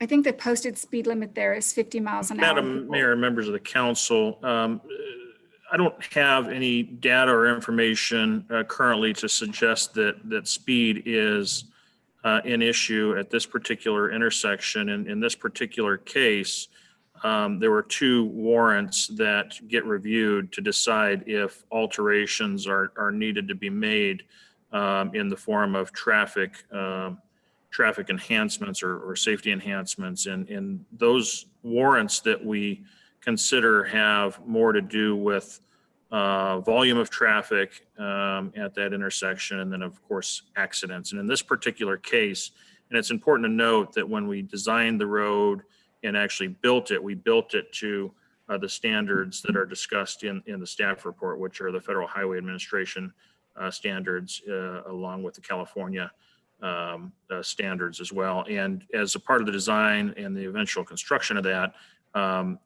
those design standards require that it be built as a 2-way stop as it currently exists. And not until you actually have data to show the meeting of warrants for additional improvements. And that's effectively what occurred. And in this particular case, it was not accident warrants that justified changing or altering the condition out there to a 4-way or an all-way stop. It was actually, and it barely met the standards, but it met the standards based upon volume of traffic flowing through there. Okay. All right. Thank you, Mr. Metzler. That's all, Madam Mayor, for now. Mr. Cox, do you have anything? Yes, I do. The staff report talks about the 4-way stop controls, and then they define it also includes signals. Is there any intent on the staff's part to put signals or 4-way stop signs? At this particular case, it's an all-way or 4-way stop signs. Thank you. That's all I need to know. To evaluate as we normally do, and to the extent, I mean, there's a whole different set of warrants that have to be established to rise to the level of signalization, traffic signalization. and certainly don't believe we're there yet at this intersection, but it's certainly possible, and certainly we'll keep an eye on that intersection. I should note, and I certainly do have to thank Rick Bessinger. I believe he's on the line.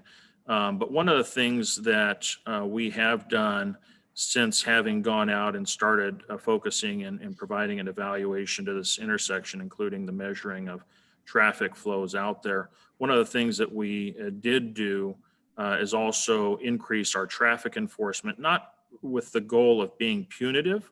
In fact, the instructions we had were only to ticket in the event we had some really egregious violators out there.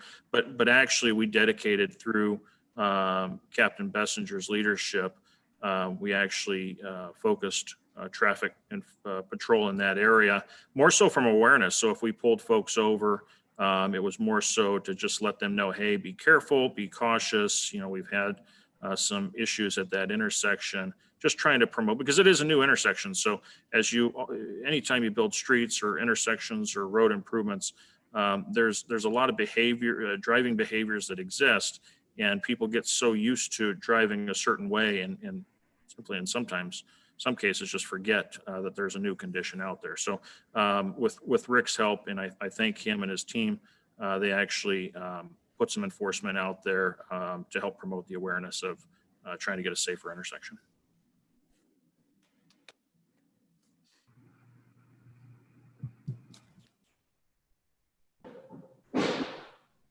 Ms. Ramirez, do you have anything?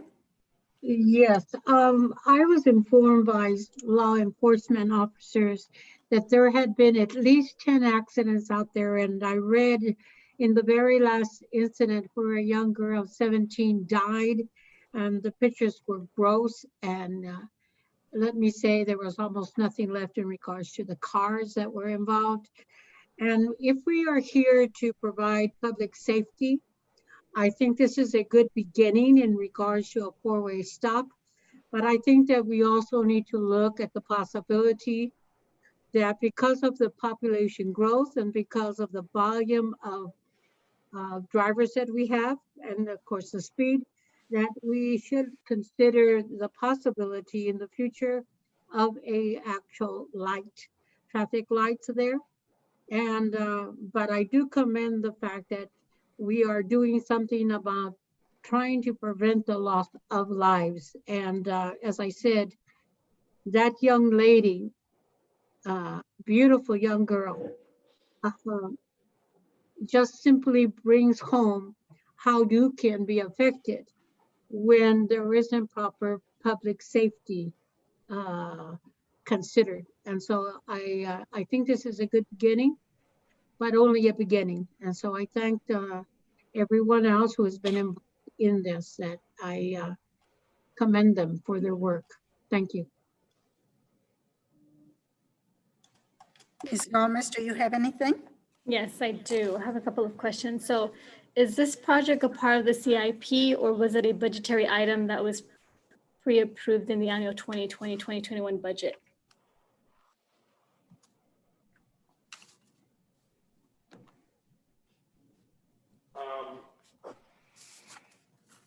I'm sorry.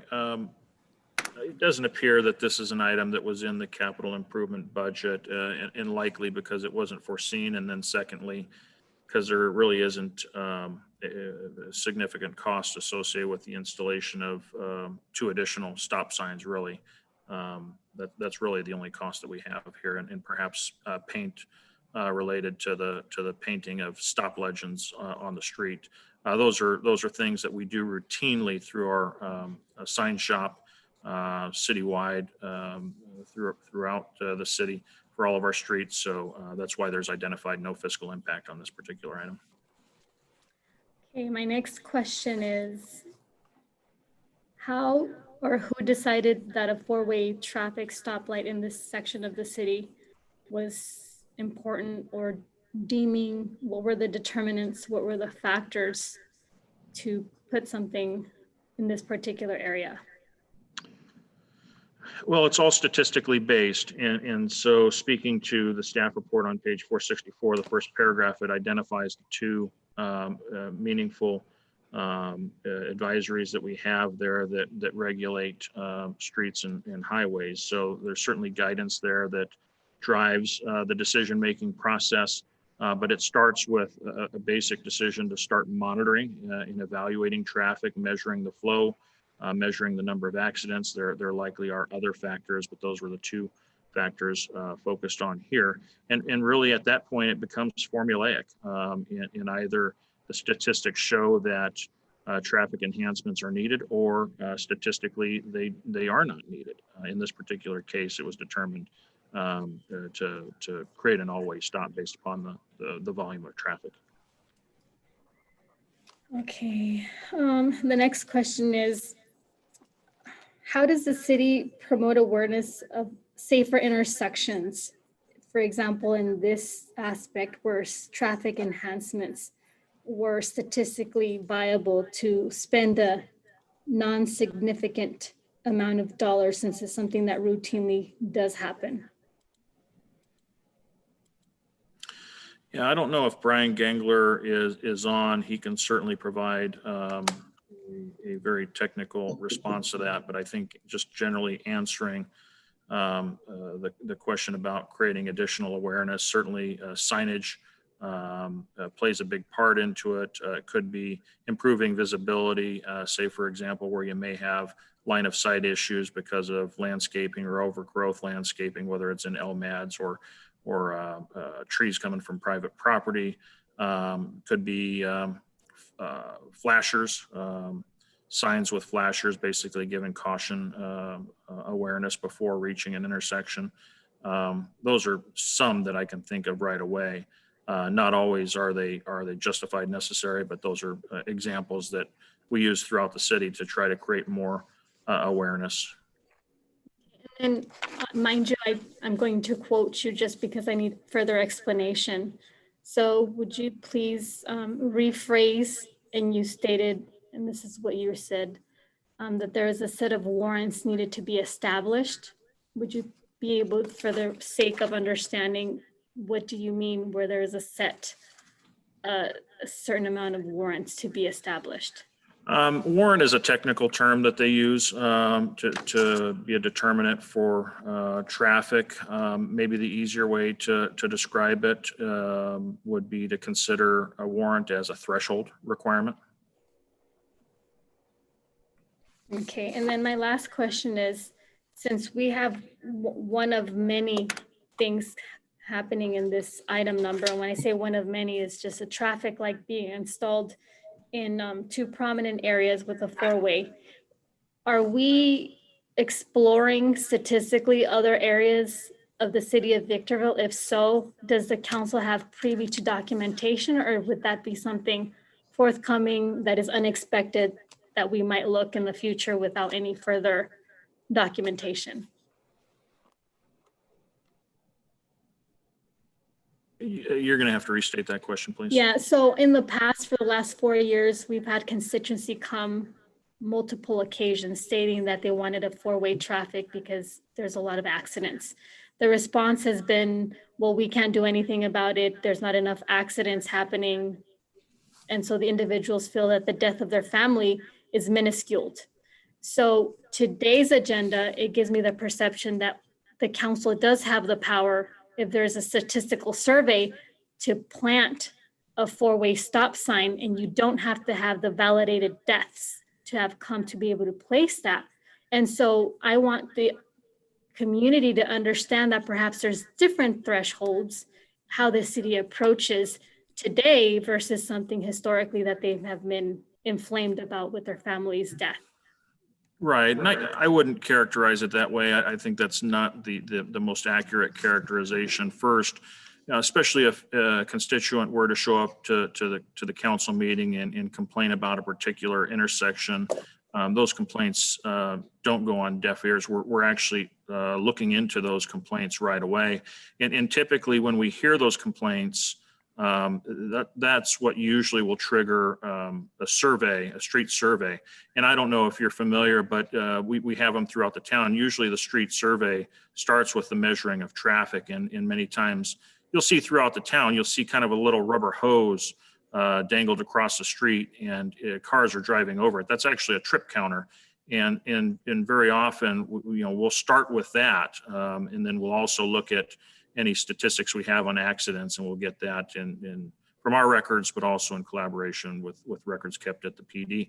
And unfortunately, in many cases, despite the complaint, there is not a meeting of those same warrants that we talked about. The warrants are not arbitrary. They're very specific. And that being said, the condition of the road either meets them or they don't. If they don't, then it's not appropriate for the council to consider putting an improvement in unless it wants to accept the potential liability for when something does happen out there and potentially creating an unsafe environment, because that's likely what will be argued against the city if it is making improvements that aren't justified in the roadway system. But I'll give you a good example. Tamarask and Mariposa is one that we have for quite some time now, and maybe it's been over the last 3 to 4 years. We have had complaints about accidents at, I believe it's Tamarack and Mariposa over there by the, oh gosh, it's the old Sears distribution building. I think it's a furniture store now. But anyhow, my point is we now finally, after the continued complaint and our continued monitoring of the conditions out there, we're able to finally see volumes justify a signal at that intersection. I believe it was volumes was the threshold that was achieved. But the point is, us being made aware of concerns of the residents kept us focused on that intersection to the point it did meet warrants, and now we have a signal actually planned for that intersection. Thank you. I have no further questions. And I have none. Do we have anyone that wants to speak on this item? We have no speakers. Thank you. At this time, I do need a motion and a second for item 11. Councilmember Gomez goes ahead and makes that motion as recommended by staff on item number 11. Second. I have a motion by Councilmember Gomez, seconded by Mayor Pro Tem Ramirez. Any further comments? Yes, I do have something to say. I'm also very pleased that we finally are installing the four-way stop. I know I had several people contact me, and a couple of them came to my office to talk to me about it. I had already talked to our city manager, so I knew that he was on top of it and looking into it. And I'm so thankful. Thank you, Mr. Metzler, that this got taken care of immediately. I really do appreciate it, and so does everyone else. Thank you. Good job. Thanks. I have a motion by Councilmember Gomez, seconded by Mayor Pro Tem Ramirez. Roll call vote. Councilmember Cox? Yes. I have comments as well.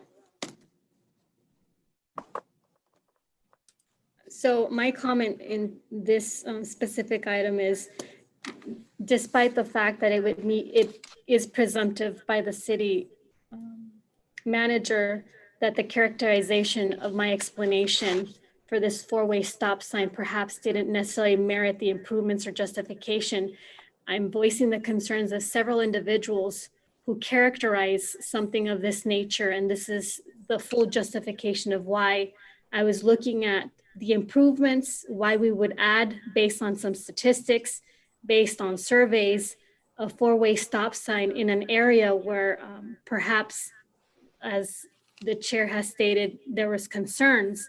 However, there's concerns of different areas that really propelled a lot of individuals and weighted so much in their heart that they really formed a line in the past years for us to place this. And so I don't know if it's amenable to the chair or the council, but I'd like to see perhaps some type of flow chart explanation. So when constituents come and perceive themselves being unheard and these deaf ears not hearing, it's not the case. I think it would be beneficial for the city to state that that is not the case, because it's not just going to happen tonight as it has in the past. We can foresee this to happen in more of our council meetings to occur. Thank you. Any further comments? I have a motion by Councilmember Gomez. Actually, I seconded by- did. Oh, you did? I'm sorry. I did not hear you. did. No, Sorry. no worries. So I'm trying to understand what Councilmember Gomez is saying, and I think I get it, and I can't say that I disagree, because I have questions in my mind too as to why this intersection is fairly new and why this is getting such an immediate result. And we've had people complaining for over the course of time on other intersections. So I think that we're kind of the same mind on this, that we want to make sure that all of our streets are safe and our intersections are safe, and no one is feeling put aside for one reason or another when these issues come up. I hope I represented that well, Ms. Gomez. Commended. Very good. Thank you, Madam Mayor. Madam Mayor and members of the council, first, I want to stand corrected. The signal that I was talking about was at Yates and Mariposa, but that notwithstanding, maybe what would be helpful is, depending upon the different type of intersection, maybe it would be helpful to show, because there are differing thresholds, differing warrants, depending upon the nature of an intersection. So you have, you may have a certain threshold established for an intersection as La Mesa Cantina currently exists. But then there's also a certain threshold requirement that it's got to achieve before it goes to four-way. And then, of course, there's a different threshold that's got to be achieved to go to signalization. And so depending upon road type, width, number of lanes, things like that, I'm sure it's all different. So maybe what I can do is have Brian Gangler, our city engineer who oversees the traffic division of the city, put something together to just kind of show the different stages. And if there is a public out there thinking that they're complaining, but we're doing nothing about it, and many times, in many times, it's just simply that it doesn't meet warrants, notwithstanding the complaint, and we do take them all serious. They very well could just not meet the warrants to justify making the requested enhancement to the intersection as the case might be.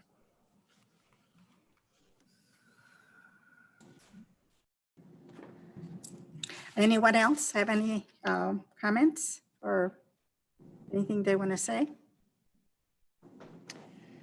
Okay, I have a motion by Councilmember Gomez, seconded by Mayor Pro Tem Ramirez. I have a yes from Councilmember Cox. Councilmember Gomez? Aye. Councilmember Jones? Aye. Mayor Pro Tem Ramirez? Aye. Mayor Garcia? Aye. Motion passes unanimously. Now we move on to item 12, Green Tree Boulevard Extension Project, Design Support During Construction. This item kind of confused me at the beginning because one is for design, this one is for design. So this is item 12. Madam Clerk, please read the recommendation. That the City Council approve resolution number 20-097, amending the fiscal year 2020-2021 budget appropriation $581,936 to fund number 352 road service development impact fee for the Green Tree Boulevard Extension Project, and approve amendment number 3 to the consultant professional services agreement for the Green Tree Boulevard Extension Project construction management with the Dock and Engineering Incorporated in an amount not to exceed $581,936. Thank you. Council members, you have 3 minutes for questions. Ms. Ramirez, do you have anything? No, thank you very much. Mr. Cox? Nothing, thank you. Ms. Jones? Yes, very briefly. So my question is actually because my question is related to items 12 and 13 because the appropriations are, when each one is given on each agenda item, Mr. Metzler, it only adjusts the diff road fund by that amount. And yet if both 12 and 13 are approved here tonight, we're effectively depleting that fund. Is my understanding correct? The answer is in the aggregate, yes. However, the cash Right. flow doesn't occur all in the first year. And Correct. I believe it's item 13 is the one that gets spent over time. And the difference between the fund balance and these two items, that difference will get made up through the issuance of residential permits that deposit money into the DIF fund. Right. All right, that's all I have. Thank you, Mr. Metzler and Madam Mayor. Ms. Gomez? Yes, what are examples of the development impact fees that the city accumulates into its DIF account? Madam Mayor, members of the council, when a commercial, residential, industrial project builds in town as a part of their mitigation and as a part of their pulling of permits, one of the fees charged is what we call DIF, or development impact fee. And development impact fees actually get broke down into multiple categories. One being for major road projects such as this, but we also collect development impact fees for capital associated with any station needs. For example, the police department might have station needs, the fire department might have. There's a Parks and Rec development impact fee. Oh gosh, there's probably more, but those are the ones that come to my mind right away.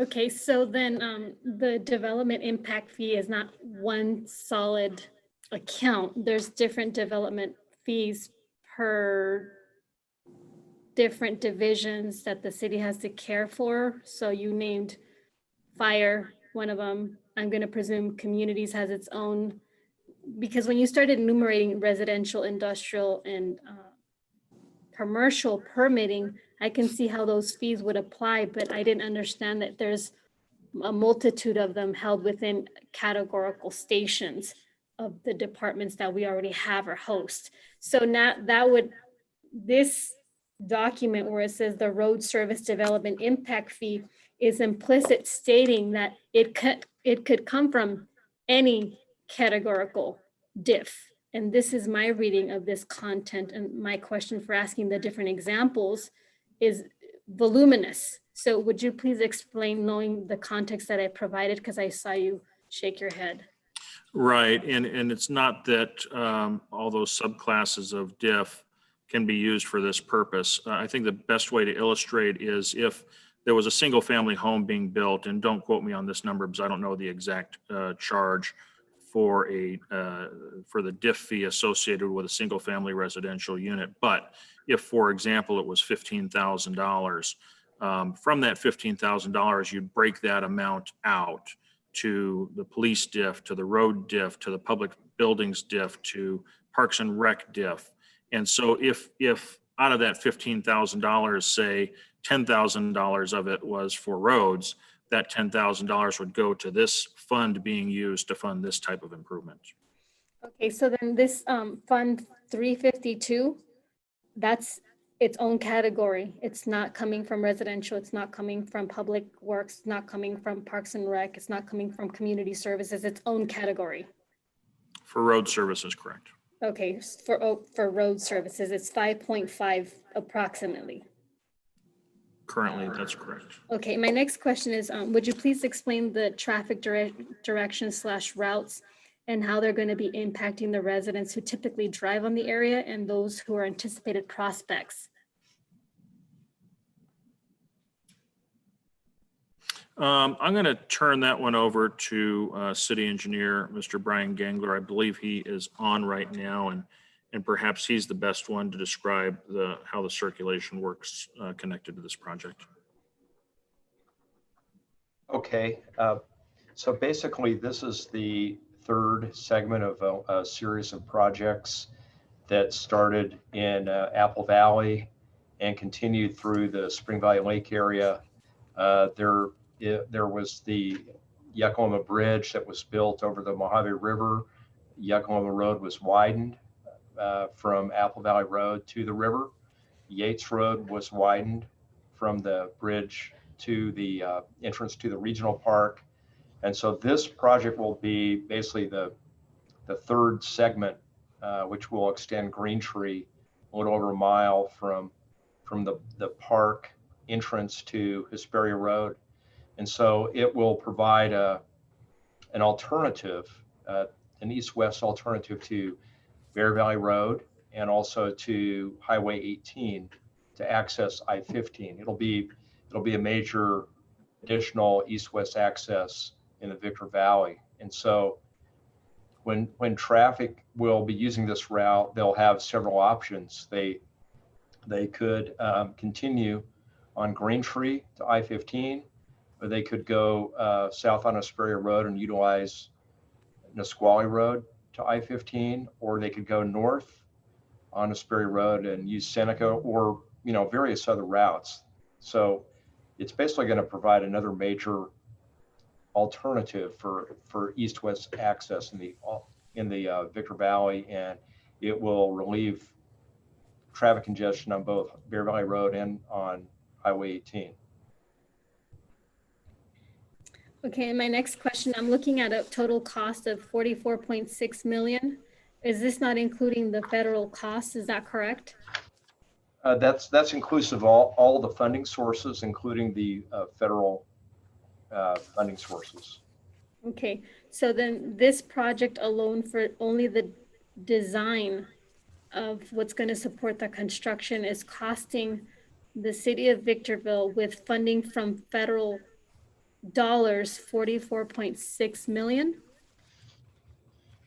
Well, the total project cost is approximately 44.6 million, but that's for all the various phases. Some of the phases have been completed already, such as the design phase and the right-of-way phase. And so now we're ready to move into the construction phase. And there are a variety of funding sources. SBCTA is a funding partner. They're funding 51% of the project in Victorville. And then the county and SBCTA will be sharing for the cost in a portion that's in the county. Okay, so then the total cost of this project is 44.6. The amount not to exceed just for the design alone is $581 with $936. Is that accurate to state? Yeah, this amendment would be $581,936. That'd be an add-on to the existing design contract. So this amendment would be just to carry the services through the construction phase.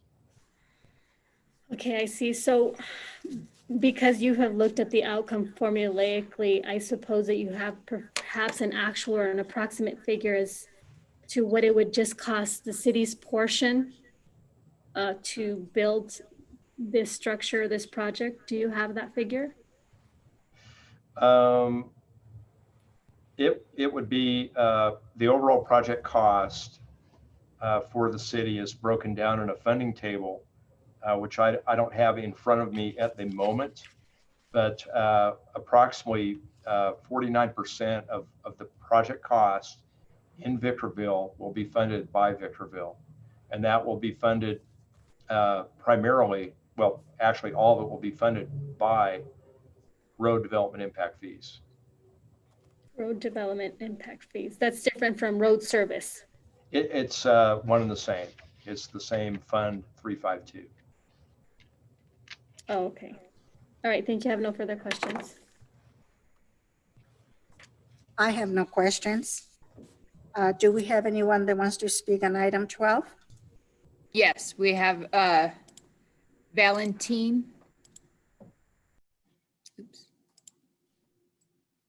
Hold on, let me find. I'd like to address somebody's comment about putting your race card away. I am born in Mexico. I am of Mexican descent. And unless your last name has something to do with the forest, you are also an immigrant. But out of respect for everybody that I see we all have for each other, we're speaking English to communicate with each other so we can understand each other. So with the understanding of each other, what is the difference between DIF and a community benefits agreement? Why can't we put our residents to work on this project when a lot of them are so close to being homeless and losing their their homes and having a hard time putting food on their tables. This is an excellent opportunity to put some of our residents to work. Why can't we do that?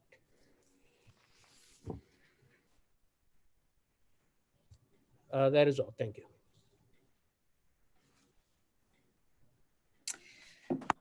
Those are all the speakers I had.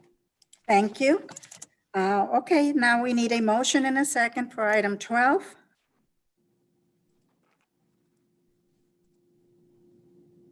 Yes, Madam Mayor, I move staff recommendation. Second. I have a motion by Councilmember Jones. A motion by Councilmember Jones, seconded by Mayor Garcia. Any further comments? Yes. So Councilmember Gomez, so I was looking at, I was making a quick analysis of the conversation that we were having in terms of the overall 4.6 million cost of this. And I'm looking at fund number 352, presuming that the current fund balance of this is about 5.5 million. And so if it's 49% that the city of Victorville is going to come out of this specific fund, we don't have not even 49%. I was just wondering, how is the city planning on raising roadside development impact fees? Is there going to be a fee increase soon to come? Because looking at the math, 49% of 44.6, I mean, 5.5 is just not even close enough to say we're even going to do a quarter of that. We don't even have those funds. So it's my presumption that's all coming from this fund number. How are we planning on raising or bringing more money? Are we going to be writing grants? I just don't understand. Thank you.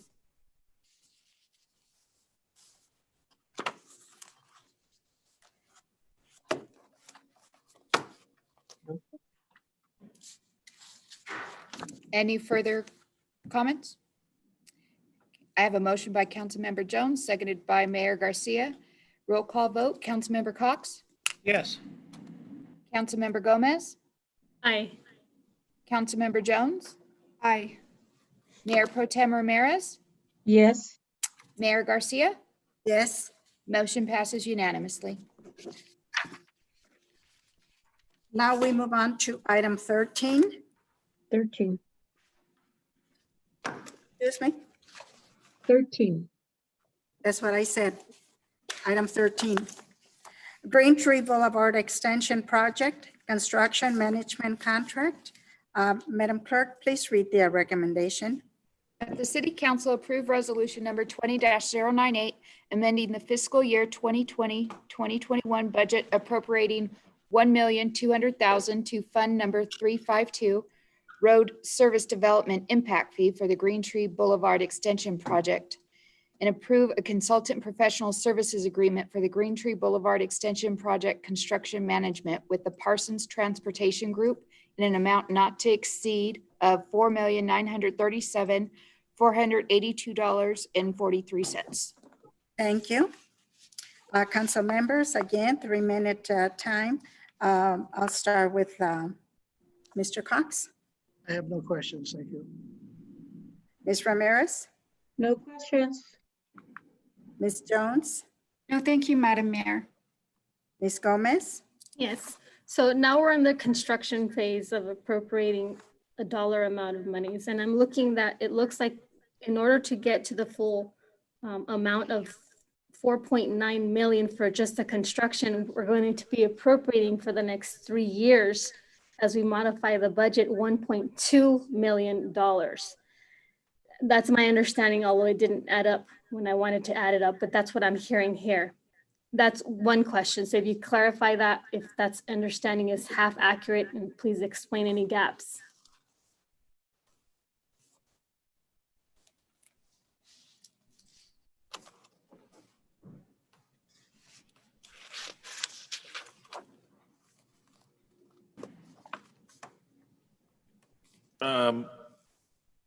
Can you restate that question, please?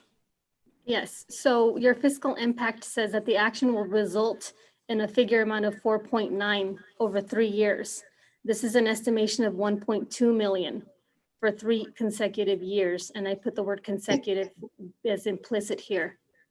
Am I understanding that correctly? Because it doesn't add up to an actual figure of 4.9. I believe the staff report identifies that 1.2 is just necessary for this fiscal year, the 2021 fiscal year. Okay, so let's see.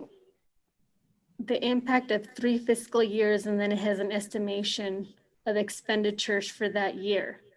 And then the requirement of the fiscal year, additional appropriations. So those 3 different sentences accumulate to an understanding that there is 1.2 approximation that would, in my understanding, lead to 4.9. Are you saying that's inaccurate?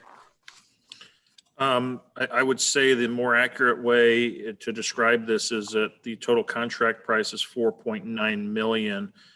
Being that this is a construction management project, their responsibility is to manage the entire construction from start to finish. So based upon our view of the construction schedule, believing that construction will actually start, the earlier phases of this construction management contract will start probably in the next few months. The amount just to get us through this current fiscal year is estimated at the $1.2 million. The differential, which just my quick math says that's, I don't know, closer to, what is that, $3.7 million? Yes. That will be spent likely over the next fiscal year, believing that the construction project will be completed between now and the end of the 21-22 fiscal year. Okay. It's still my understanding that an approximation of 1.2 based on the reading of this. So I'm looking now at Fund 352.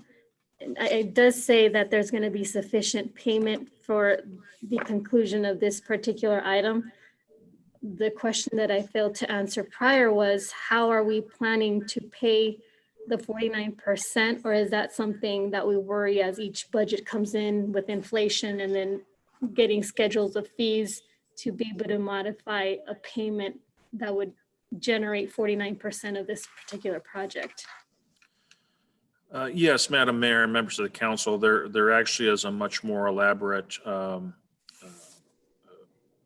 budget sources and uses that City Engineer Gangler has shared with this council in the past. Perhaps it'd be appropriate at this time to have City Engineer Gangler to basically break down from the total construction costs, who's paying what share, and as it relates to our share, what the funding sources are. Yes, this is Brian Gangler. In the past, City Council has approved a funding agreement with SBCTA, which it basically defined the funding responsibilities of both the city and SBCTA. And in addition, City Council also approved a term loan agreement with SBCTA. So the arrangement is that with the term loan agreement, we will basically pay as you go. So as we collect development impact fees and accumulate them, then we will basically pay off our share of the project. And so that can run through the total course of Measure I, which is through 2040. I don't predict that it would take that long to pay it off, but so that there's a way to fund all the cash, to flow all the cash for the project through all the federal fund sources and the development impact fees and the loan from SBCTA.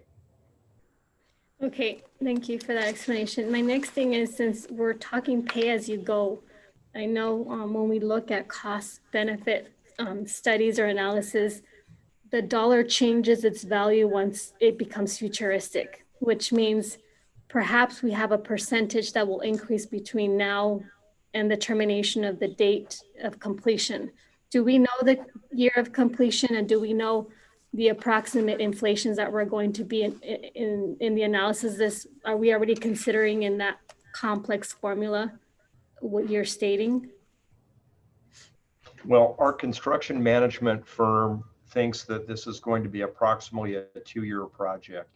There are some unknowns in the actual schedule, but depending on when the project starts, it could spill over in, it could be in 3 different fiscal years, possibly, the cash flow. And as far as the inflationary factors, that's really an unknown. I mean, you can look at what's happened in the past. Construction costs sometimes rise significantly when times are good, and in recessionary times, construction prices can fall significantly too. So it's hard to predict what's going to happen in the future. Okay, I'm going to assume that COVID-19 affected a lot of the construction in some regard, and possibly the labor of a lot of the individuals that we would have had, whether they were infected or not infected. Was that the case with this particular project? Actually, the COVID-19 crisis really hasn't slowed down the development of this particular project. So far, it's been city staff and our consultants working on it to get it to this point through the design and right-of-way phases. And I'm really not aware that we've been curtailed in the schedule due to COVID-19. As far as the construction itself, that will remain to be seen if it might affect any of the construction resources or the labor. I don't know. Thank you. I have no further questions. And I have none. I have no questions. Do we have anyone that wants to speak on item 13?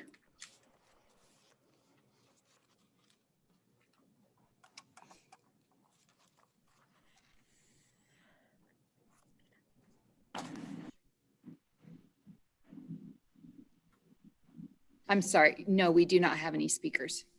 Thank you. At this time, I need a motion and a second for item 13.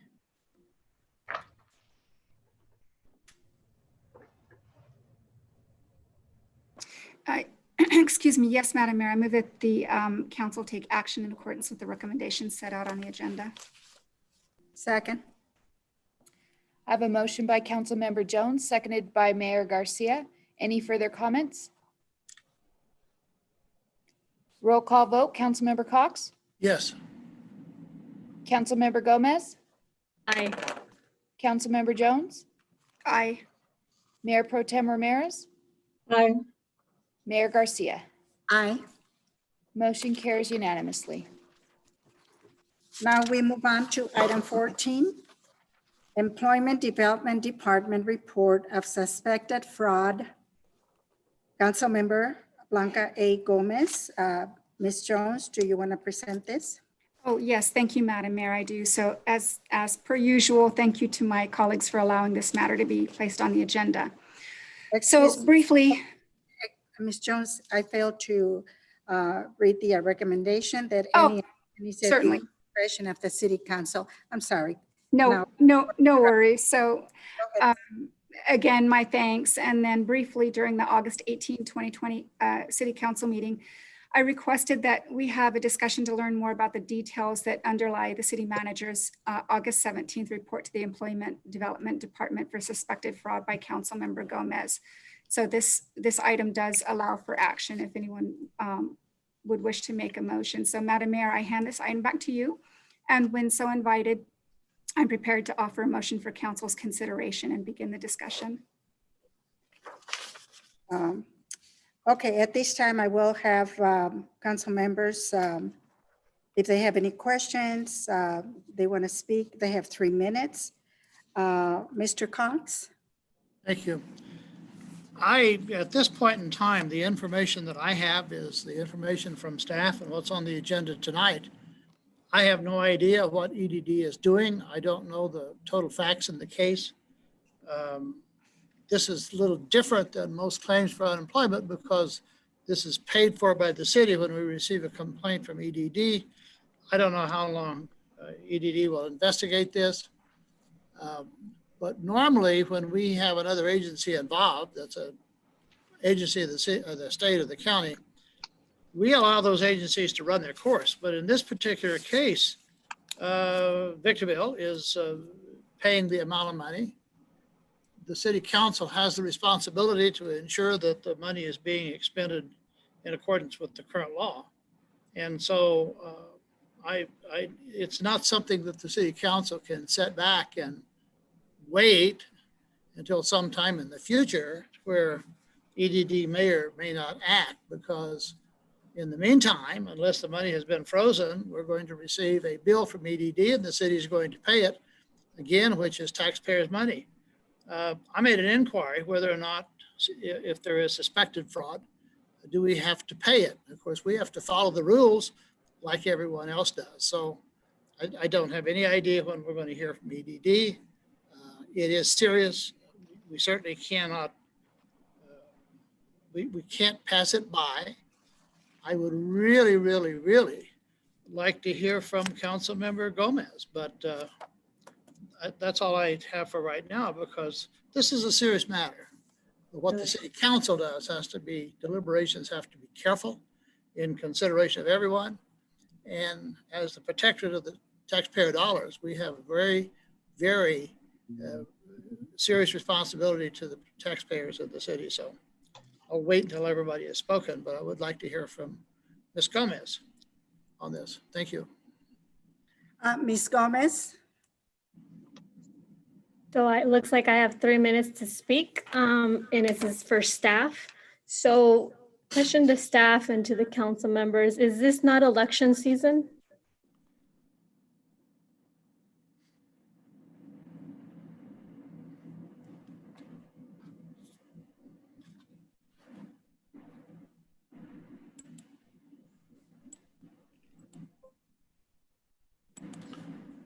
Madam Mayor and members of the council, this item was not brought to the attention of the council for political reasons. This was brought to the council for what's believed to be a very legal reason. To answer the question directly, though, we are in election cycle, and this is not about politics. This happens to be more so about what it appears a council member did prior to an election cycle beginning.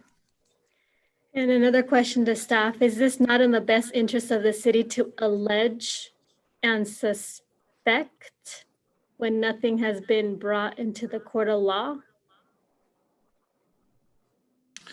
Madam Mayor and members of the council, that quite honestly, that was the hardest part of having to deal with this. I think first getting past the shock of being made aware of this. Obviously, it's not something I certainly wanted to believe, and that notwithstanding, you know, this is an item where we're required to consider the oath of office that we all take, including myself, and this more so has to do with my responsibility as a manager, my responsibility to the residents of Victorville, and also as my responsibility to you when I take the oath of office to uphold all laws, federal, state, and local. I was given no other choice considering the lack of cooperation effort provided by you, but to ask for help from those that actually investigate these matters further, because as it stands right now, all I have is a suspicion of fraud, and that's what I've actually turned over, asking to be investigated by the EDD. Well, so far sounds like your suspicion is hearsay because you don't have any documentation with your alleged and your suspectedness. So does the city council or the city administration have any state law or any local municipal order or provision that gives them such a power to bring lies during an election year? Madam Mayor and members of council, you know, it very well could be that Councilmember Gomez has not read or reviewed the staff report containing all of the backup material, but if I might, I can kind of share what's there. And I think just starting out on August 17th, I did submit a letter to the State Employment Development Department asking it to investigate what I believe is a fraudulent filing for unemployment insurance. I have to admit that submitting such a letter was with great reservation.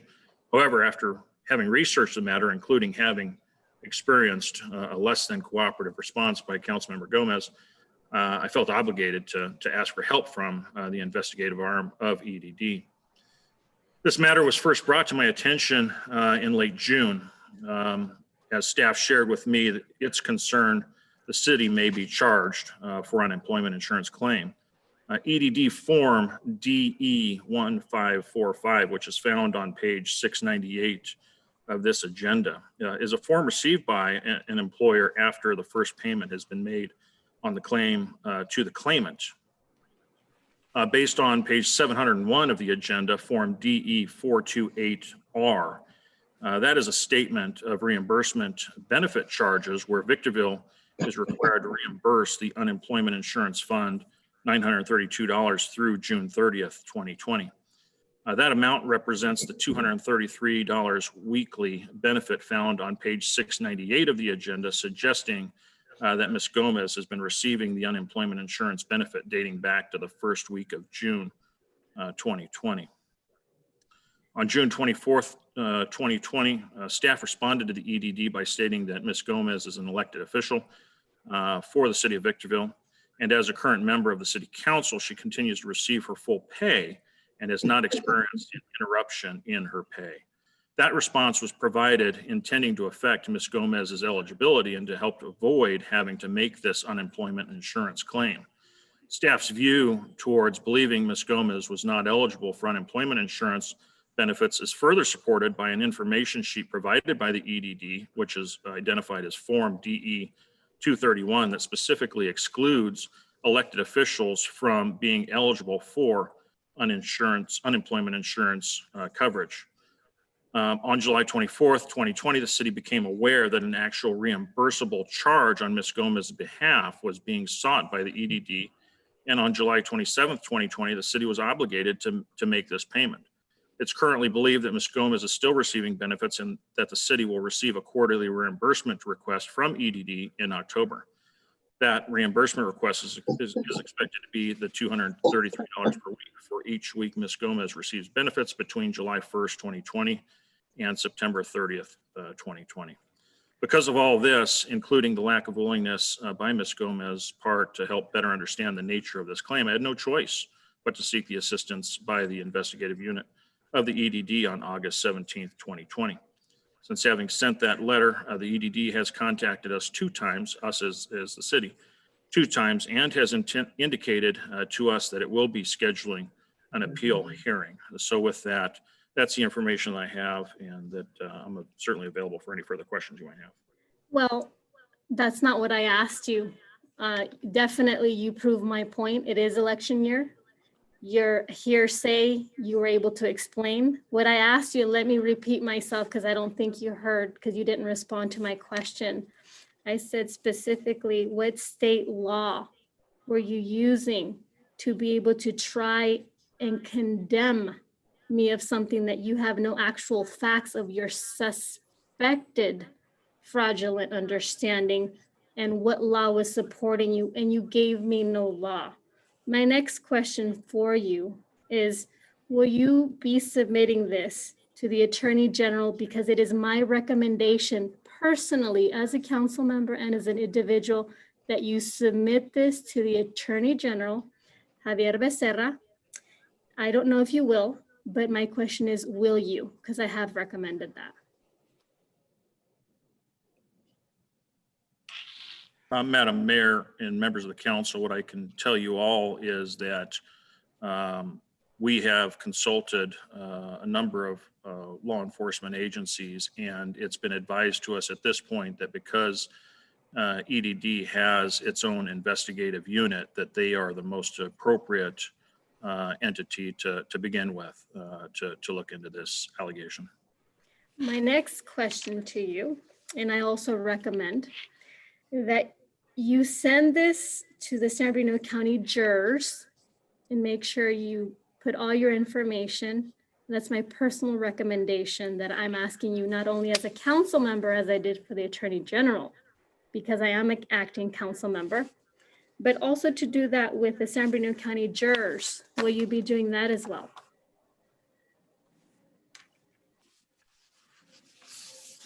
At this point in time, that is not our plan. That is not my plan. I'm actually following the advice from the investigative agencies that we've already consulted with, and EDD appears to be the most appropriate entity to consider this matter.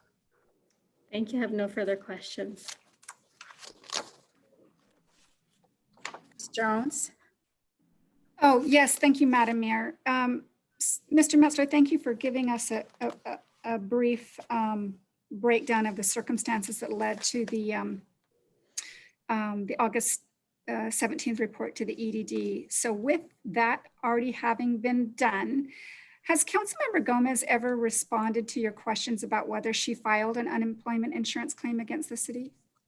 No. Are council members employees of the city? No. Do you have reason to believe that all council members, including Ms. Gomez, know this? Yes. Are deductions for unemployment insurance taken from council members' stipends? And if not, why not? The answer is no. And we're a type of employer that operates on what I believe EDD calls a reimbursement method. So we effectively, instead of paying unemployment insurance like a lot of employers do, we have an alternative method, which is to pay 100% of the claim as the claim is made. And then, of course, we have appeal rights to the extent that the benefit isn't being provided properly. Did Ms. Gomez ever communicate to you that the Employment Development Department made a mistake in identifying the city as her employer? No. Has Ms. Gomez ever communicated to you in any way that a mistake was made or that she could help to quickly resolve this if there's really no issue here? No. Is it correct to say that we don't know how much unemployment has been sent by the EDD to Ms. Gomez so far? And presuming— I don't know with certainty. Right, because we wouldn't be privy to that information, correct? That's correct. Not in our lane, all right. And from the perspective of the city as an employer, can you briefly walk us through what happens internally once the city is notified of a claim by an employee? What does that look like? Yeah, and it looks like when we're first notified, it kind of, let me go back to my agenda. It looks like a lot of what's attached. So really the first notification starts with what you see on page 698. And that's a verification request. And then of course, an opportunity to explain whether or not we think it's being sought correctly.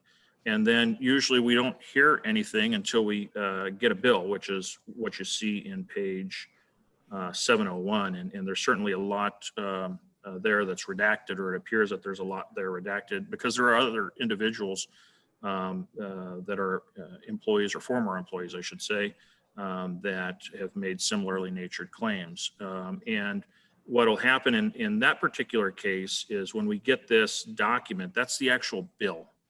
And so on that particular bill, there's $26,424 worth of claims made in the aggregate. And we've identified that among those, one of those is Councilmember Gomez. And then from that, because we had actually sent the response that we responded to on page 698, we hadn't heard anything, quite honestly. It's almost as if there's silence. There was no response to that page number 698.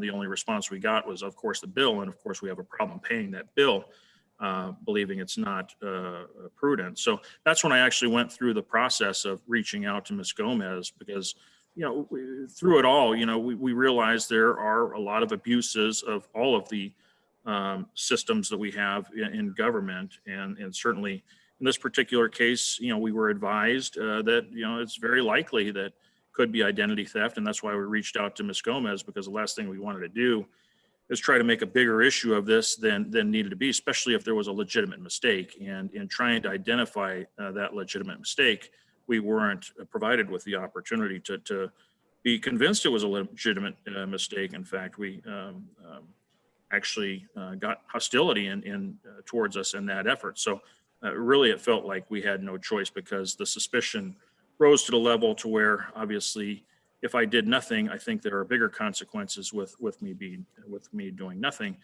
and that's not calling attention to something that certainly is suspicious and looks fraudulent. Then during your attempts to communicate with Ms. Gomez to try and resolve what looks suspicious so that it doesn't have to go any further, did she mention contacting her attorney or her attorney contacting you, the city? She did. Sorry, there's feedback. She did, and in fact, I laid it out in some of the information, but she did actually very abruptly cut me off, advised that she was too busy to talk to me, that she was working, actually asked me to communicate with her preferred way, which was via email, which was contrary to previous advices or directions she's given to us, and that it would be an opportunity for her to review or have her attorney review what I send to her in email, despite my having told her I'd already sent her something in her email. So that was the recount of what happened, unfortunately. Okay. And do we know whether Ms. Gomez made a claim against another employer during the same period that she filed against the city? Would we have any way to know that? I have no knowledge of that. Okay. And was there any delay on the city's part in responding to the EDD's employment verification request? It's really hard to tell. I don't know for sure. The initial document that we got, we're not exactly sure that we got it timely, certainly with enough time to respond by their requested date. But as soon as we had the opportunity, we did.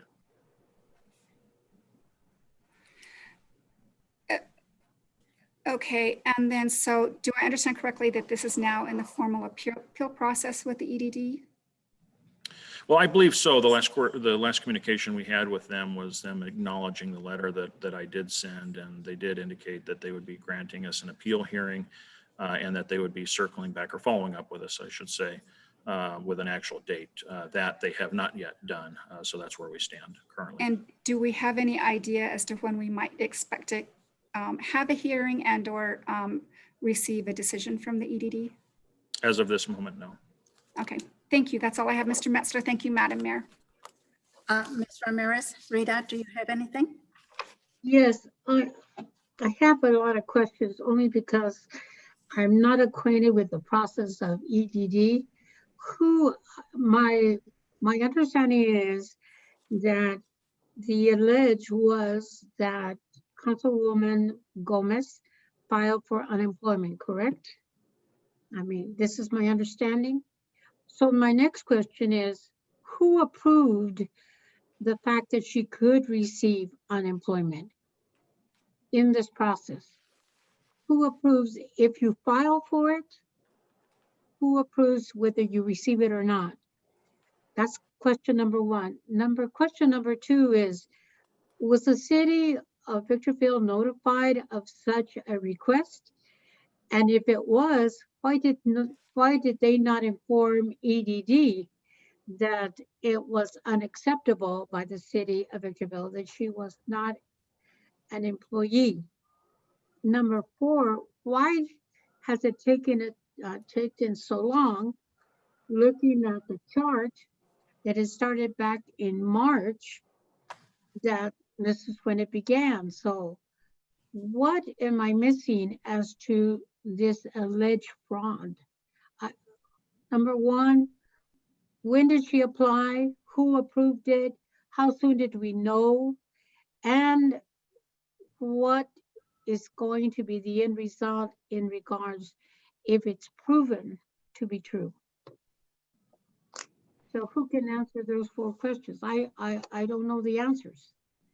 Like Madam Mayor and members of the council, I captured the first two. So who approves?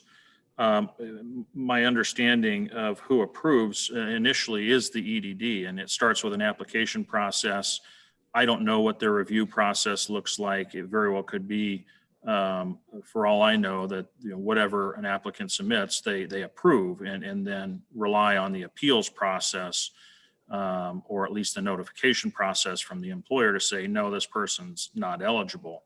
I think the concern over the potential for fraud is believing that there was an acknowledgement when applying for that in the first place that the person wasn't eligible in submitting that application. Of course, doing that gets perpetuated through the process. So to answer your second question as to whether or not we notified, we in fact did notify, and that's what's found in the information, I believe is on June 24th, that we actually notified EDD that there's a problem here, and that because she's an elected official and there was no disruption in the actual stipends that her or you or the rest of the council, I should say, are receiving. And so those two elements in themselves, we believe creates the inappropriateness in allowing somebody to actually file that application in the first place. And then, of course,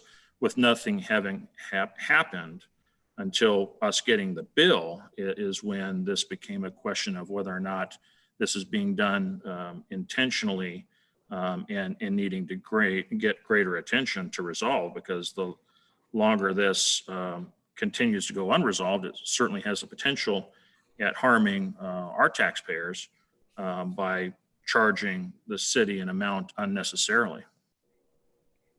So with your explanation, it is my understanding that in March 31st, she received the first payment of unemployment. Is this true? I don't believe that to be correct. Based upon my analysis, or our analysis, I should say, in our analysis stems from the bill itself. And because we operate under what's called the reimbursement method, when we get our bill, we pay an amount equal to the reimbursable amounts received by the claimant. Which is And about so 943. the best math that I can do as to when Ms. Gomez received, it was probably around the first or second week of June at best, because the weekly benefit of $233 divided by what we got charged equals exactly 4 weeks. Okay. But see, and I'm just asking because looking at the chart on page 698, it shows here June, September, and December of receiving of 2019 these amounts. And so the result is, why did they continue to give it to her when the city of Victorville, informed them that she was not qualified, and yet they continue to give her money until December? How is that possible? Well, two parts, two answers I have to give you there. First part is, I don't know, and that very well could be the problem we have with the system, and that's what we're asking for EDD to consider as a part of this appeal. I don't know exactly how their system works inside their four walls, but if I see a letter like what we resubmitted to them on page 698, if it gets to my desk, I give this some serious attention, because that seems like a serious problem. But believing that did not happen is likely why we got the bill for the bill that we got later in July. But just to be clear, the amounts that you're speaking to on page 698, those are amounts that are intended to be verifications of earnings by the claimant for the calendar year 2019. And I don't know how their math works, but from the amounts verified in terms of earned from the city, those are quarterly representations of what she made in 2019 from the city of Victorville. So those are used somehow to factor into their calculation to determine the weekly eligibility of 233. So as the city of Victorville, we did everything possible to inform EDD that this was a question of lack of qualification to receive these monies, correct? I Yes, mean, we attempted to correct the error or the mistake or the alleged fraud, correct? we certainly brought it to their attention. It's really the EDD's role to correct it. But it took 6 months from Councilmember Ramirez, your time is up. Thank you very much.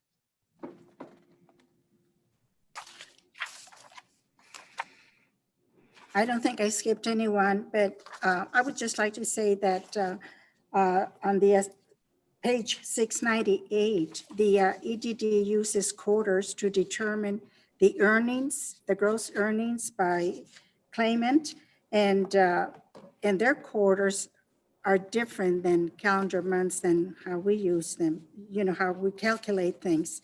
So when they use 3 and 6 and 9 and 12, to them, they combine them differently than what we would do if we were working on calendar months. I just happen to know that much about the EDD. Not that I understand completely how the system works for the city, because the city is totally different than the private enterprise. But the city did notify EDD that Ms. Gomez was not eligible to collect benefits due to the fact that she was not an employee, which we are not. We are elected officials. And my understanding is that she is also working somewhere else besides being an elected official. So she has income from the city and she has income from some other sources. They will actually get all that information once the year ends, because if she is not on payroll with the other services that she's providing for pay, she would receive a 1099, and that will be what she will need to file or report or declare on her income tax return when she does file. Nevertheless, I don't understand how this came about, that she actually did file and is receiving benefits. She's not giving us any, how should I say, she's not complying with any questions or answers or anything. All we have is documents from EDD showing that she is receiving this money, and they refer to it as fraud. It's under investigation. So I'll leave it up to Ms. Jones. Let's see what steps we take on from here. Thank you. So does Madam Mayor invite a motion at this time?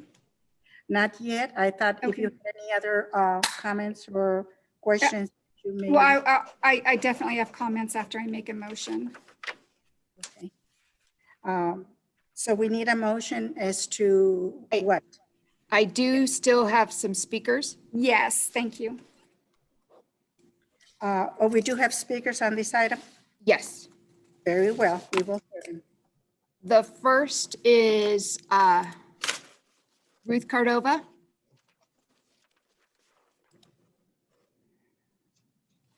Can you hear me? Yes. Okay, Honorable Mayor, Mayor Pro Tem, and City Council. And you know, I wasn't going to speak on this, but you know what? Let me tell you something. I'm going to start off with the Mayor Pro Tem, Rita Ramirez. You know what, Rita? You really, really, really do wear on me. First of all, you're not even a resident of this city, okay? And you better start holding council members accountable for their unlawful actions. She committed fraud. You have some questions to ask? Those questions should be directed to the administrative judge at EDD. Don't try to create weak defenses for Blanca. She intentionally, willfully, and deliberately committed fraud. And why? Because you have to go online, fill out a form, questions are asked, you answer those questions, and she committed fraud.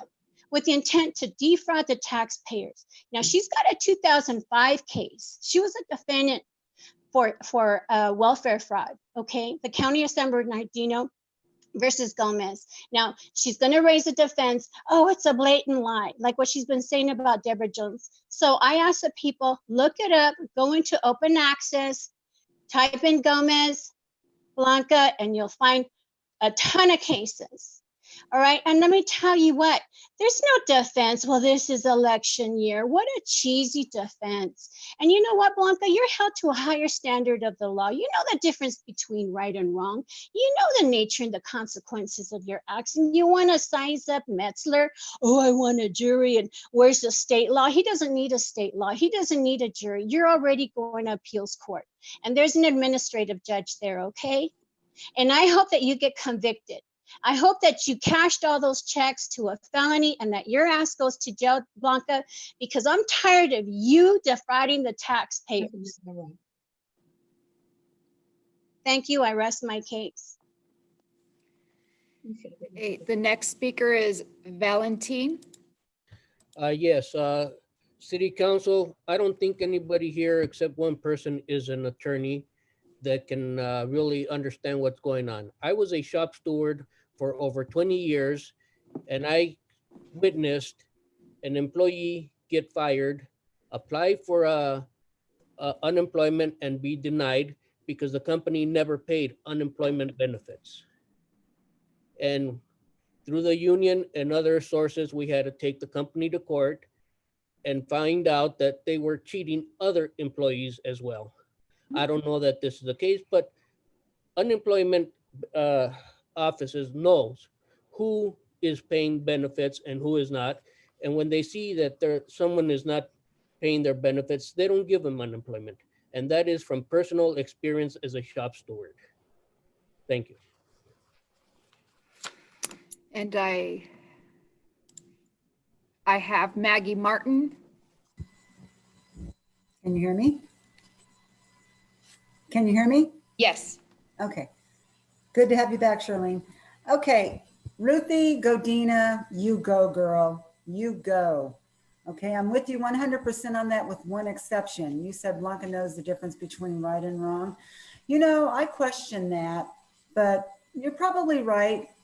But I don't see it as right or wrong. I see her as manipulating and calculating and deceiving and lying.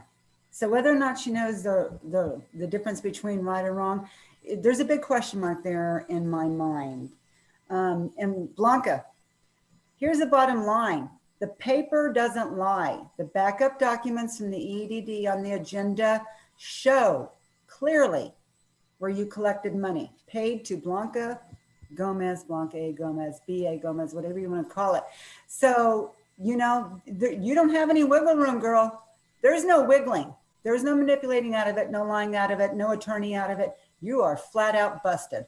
That's all I've got. I'm done. Thank you. And I have Romero Rodriguez. Hello, and welcome to the magic show. Yes, gentlemen, ladies and gentlemen, this is better than David Copperfield all at once. I read that statement that Metzler put up showing the $26,000. Right now, what he said that he suspected, and what he said, it's only 4 weeks that she collected $932. The $26,000 is for other people, just like he charged her $98,000 for services rendered to the city on her part, which is he's charging her at $165 an hour. That's what he makes. Now, what Mayor Garcia said that, you know, they referred to as fraud. No, the city, the council people right there, they're trying to get the clique together. They're the ones referring it as fraud. And Metzler is the one that suspected it and reported it. Fine. Let EDD do their job. Last time I heard, Metzler is not the attorney general, nor Gloria Garcia, nor that fabulous lady, what's her name? Deborah Jones, which I want to know if she's going to also charter, all the homeless people to Richie's McEnron and for Marsh and for everyone else is running 2 weeks before the election, like she did for her election, and then leaving them in the rain after she won. So we're going to see that. But let me tell you one thing. This is not something that we should be worried about. This is something that's her problem, not the city's problem. Like Rita said, why did they let it happen? You know what? I pretty much believe they intentionally gave the authorization so they can bring this up later on, even though it's not gonna, she's gonna appeal it, she's gonna win it and everything, but they already brought it up. They drew blood, they're assuming they're gonna run with this when they're campaigning for the other guys. But you know who's telling us this, that she suspected of fraud? The guy who embezzled and defrauded investors here in the city of Victorville, and we had to pay $9.6 million to get it so he wouldn't go to jail. And the city had to pay $10 million. That's who we're taking the credibility from. Have you thought about that? And Ms. Deborah Jones, perfectly timed last week at the last moment. She said she brought this up, so that's what we'll be talking all two weeks. But she's conniving. She's conniving. She's a little snake out there trying to get us down. But you know what? We're going to see what's going to happen at the end of this show. But let the EDD do their job. Let the EDD say what they're going to do. And if she has to pay back to $932, the $26,000 is for the city, not just for her. Don't get confused.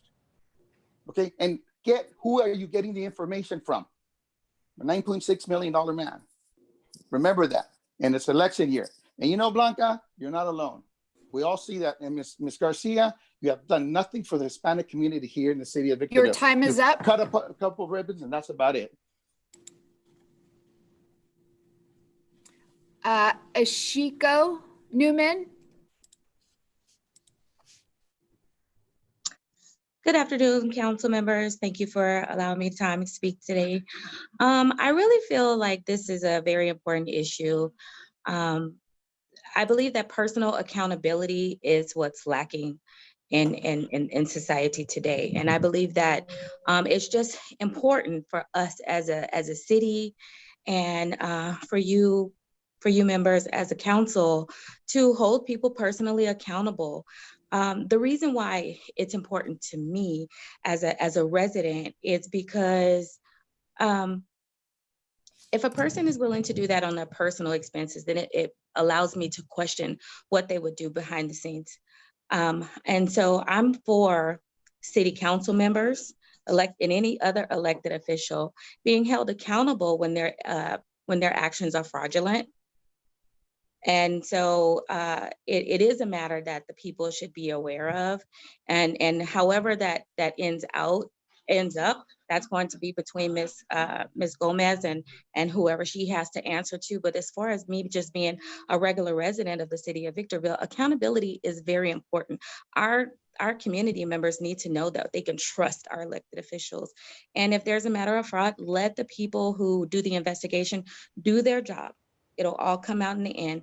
But as a resident, I would like to be informed as to what's going on with our elected officials. So that's where I stand. Thank you very much for your time. Those are all the speakers I have. Thank you.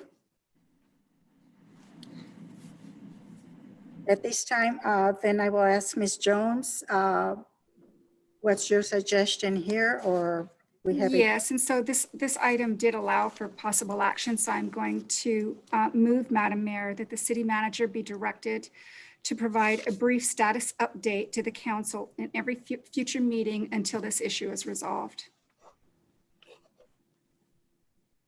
Very good. Second.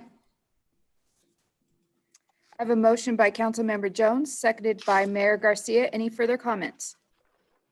Yeah, I have some comments. The city council with its administration creates, shapes, manipulates messages of any kind, including mail, letters, telegrams, mental messages, radio messages, etc.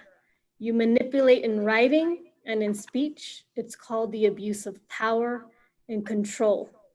If you didn't listen to it, is the city council with its administration creates, shapes, and manipulates of any kind, including mail, letters, telegrams, mental messages, radio messages. You're manipulative through writing and speeches. It's called abuse of power and control. If you didn't get that, here's a third one.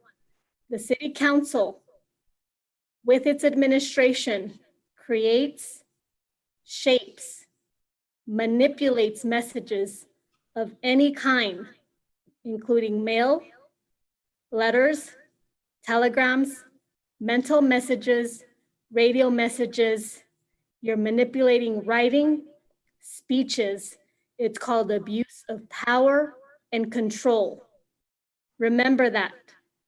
Estos concejales que están aquí con su administración crean, manipulan los mensajes de cualquier cosa, incluyendo correo electrónico, cartas, tarjetas mentales de la mente, radio, para manipular cosas por escrito y cosas que pueden decir por boca. Se llama abuso de poder y control. Es todo lo que tienen. Even if you smile and laugh, attorney, you know you guys are a clique. You don't affect me in any matter. Everything you say, it's a bunch of malarkey. It's your own personal way of trying to get McCachran back in. That's why Jones has her friend Ashiko calling while she's marketing her running for campaign. That's all it is. It's a big game that you guys are shaping and you think you got the upper hand, but you're gonna laugh at the very end, but you're gonna laugh at yourself because you have nothing and you never have and you never ever will. As long as you continue being a clique, it's not gonna function for you. Your powers are not what you think they are. They're very abusive and controlling. You can laugh at them, provide comments. It doesn't matter. It's not going to go through. Thank you.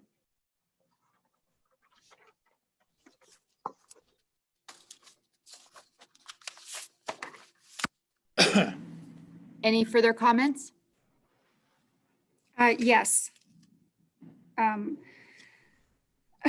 Just to not belabor this, but some things have been said that are really concerning, and trying to reframe this and mischaracterize the purpose of this agenda item and a very serious issue into politics really comes across as theatrics.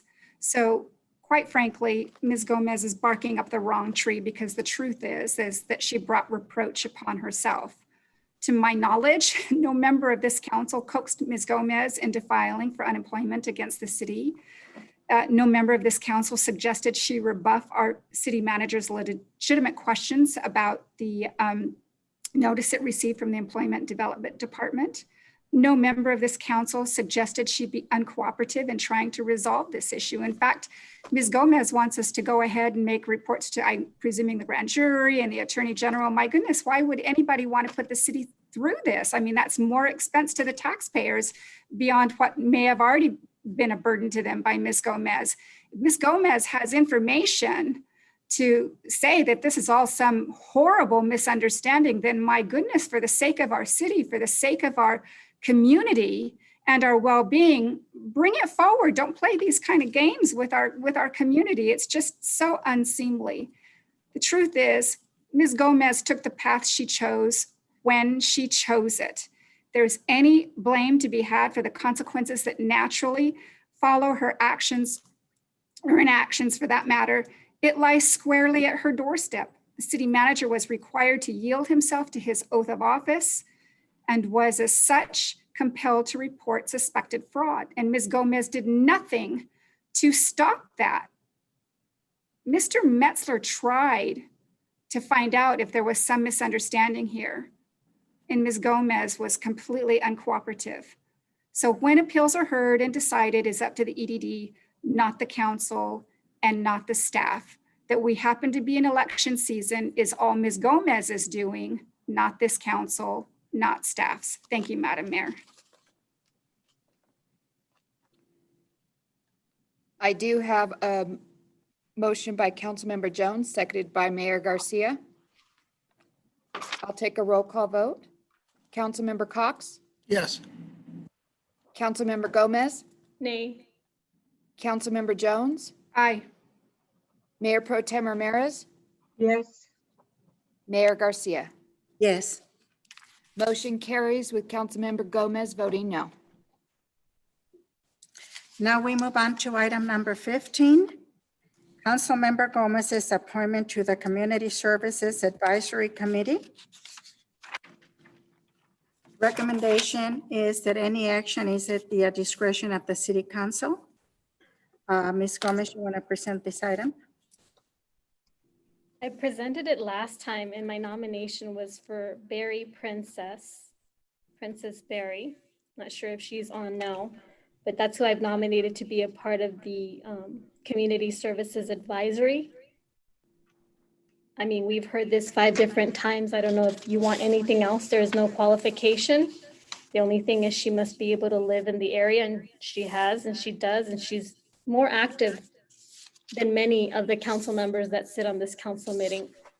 And so not only does she have the background, she's very young in terms of being able to reach out to a lot of the categorical communities that a lot of my colleagues may not be able to understand for reasons of whether it be education, lack of that entertainment, not being able to go out as much with the younger kids that are out and about running in parks and doing their football and those experiences.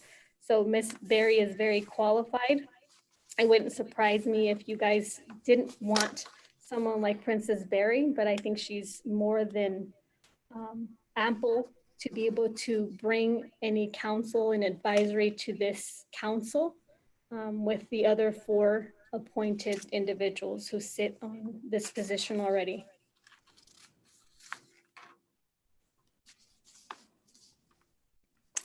Council members, do you have any questions? Yes. Go ahead, Jim. Ms. Gomez has indicated twice, or not 3 times, that she lives in the area. Does she live in the city?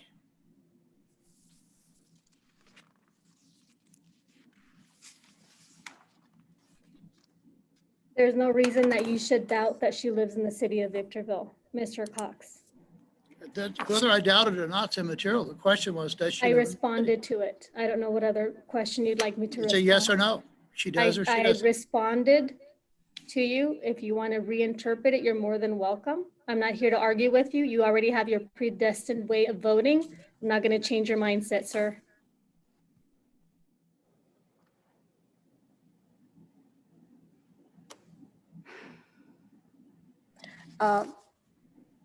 Ms. Ramirez? Is she available? Can we ask a question of her? Or is it possible to meet her? I don't. Councilman Gomez, is she available? She should be available. I don't know if she's here today or now. I don't know if she told me she would be here. If she is, could she raise her hand on the Zoom meeting? Because I don't see her by name. And I would like to also remind the council that one of the requirements is not that she be present. However, when we discussed this, she would make herself available, but like any of us have issues that prop up and come up. But I do have her personal cell phone. If you'd like me to dial for you, Ms. Ramirez, for she to answer your questions. My only question is, I would like to know how she sees the position, what would be her focus and her goals. In other words, how does she see herself as being a part of the city of Victorville by performing in this role that would be positive? That's my only question. Is how important is it to her to be a member?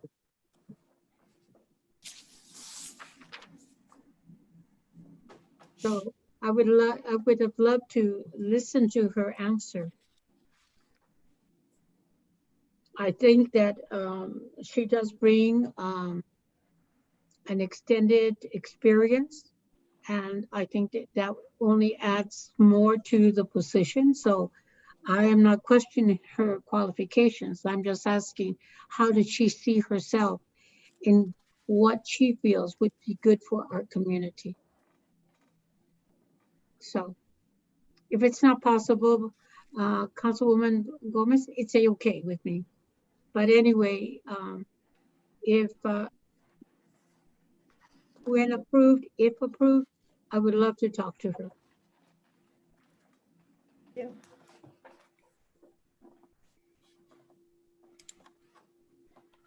Ms. Ramirez, did you have anything else? No, ma'am. Thank you. Ms. Jones? Yeah, so I'm looking at Ms. Berry's resume, and it says Victorville and a zip code. So that I just presume by that she does live in the city. I'm my own personal belief, and there's never been an established way on how these appointments happen. I personally am opposed to questioning people who are agreeing to put themselves forward to volunteer, only because that's a big enough step. And if they've had a good conversation with the nominating council member, that council member should be able to do all the advocating that's necessary that would lead to an appointment. So if I had any questions, it would be of Ms. Gomez. I know at the last meeting, and I don't remember everything, I apologize, Ms. Gomez, that you said about Ms. Berry, but I remember you being very passionate in saying that she was going, to really be a change agent. In fact, I even commented saying that this isn't a position to be a change agent for everything in the city. It's to work, well, let me just say it now, it's to work collaboratively on a team to drive forward a master plan for parks and recreation that's going to make our community healthier, our community members to be healthier and happier and have a better quality of life. And so I didn't hear any of that in Ms. Gomez's presentation at the last meeting or this meeting. So that concerns me, because she should know Ms. Berry more than any of us. And then the other thing, is normally when these requests go out to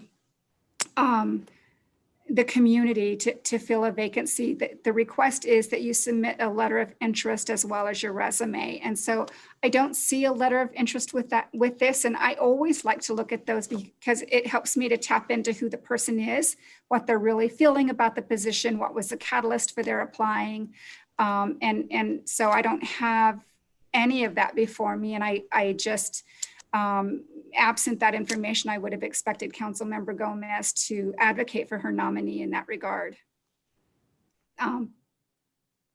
That's all I have, Madam Mayor. Thank you. Madam Mayor, I do see Princess has joined the Zoom meeting. Okay. Would you like me? I think I covered all council members right now as far as their own questions here. So I guess we could move on to speakers now. I don't have any speakers at this time. Oh, I'm sorry. Romero just raised his hand. I thought you said that you. Hello? Hello? Hi, Romero. Yes, I kind of would like to listen to Ms. Berry first, if it's possible, since she came on, or do I need to go on for my 3 minutes? Or can you skip me to, like you do with other people, and let her speak first? Would that be possible?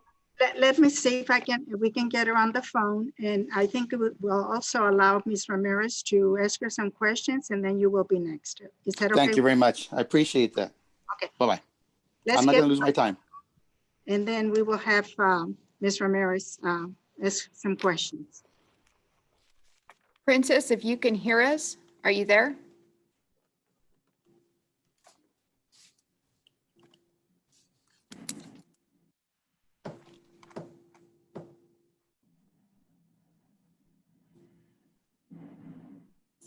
No, she's just video, so she's not showing the audio on hers. So we cannot hear what Princess is saying at this time. All right. Okay, then bring Mr. Romero back then. Okay. Go ahead, Mr. Rodriguez. Okay, I've met Princess Berry very many times, especially their energy that she has. She's young, but I'm not going to say that she's going to change the system. We don't want people that just follow the rest of the pack like sheep to slaughter. We need new people with a new mentality and a new look here in this city. We need somebody with the energy that they have, that see completely a blank page of the city, that can motivate the youth, that actually inspire young kids. And the energy that this person brings to the scene is just something very, very explosive. And one of the things that she has is she has that magic that keeps you really engaged in what she's saying, and she speaks with passion through her heart all the time. And whether she's young, whether she didn't bring a resume or it's Blanca's choice. The other, I think they just picked somebody else from some other position, and that person wasn't present, didn't speak either. And I think they appointed it for some other position. So the thing is, we need to bring new people into the mix here in the city, and she really qualifies with all the criteria to energize the youth, especially in the community, and what she's being appointed for, like Parks and Recreation or the community position she's looking for. I'm not saying she's going to change the world, but she will change people's view of what we think it should be. And she has that energy, and she is just a rocket with energy.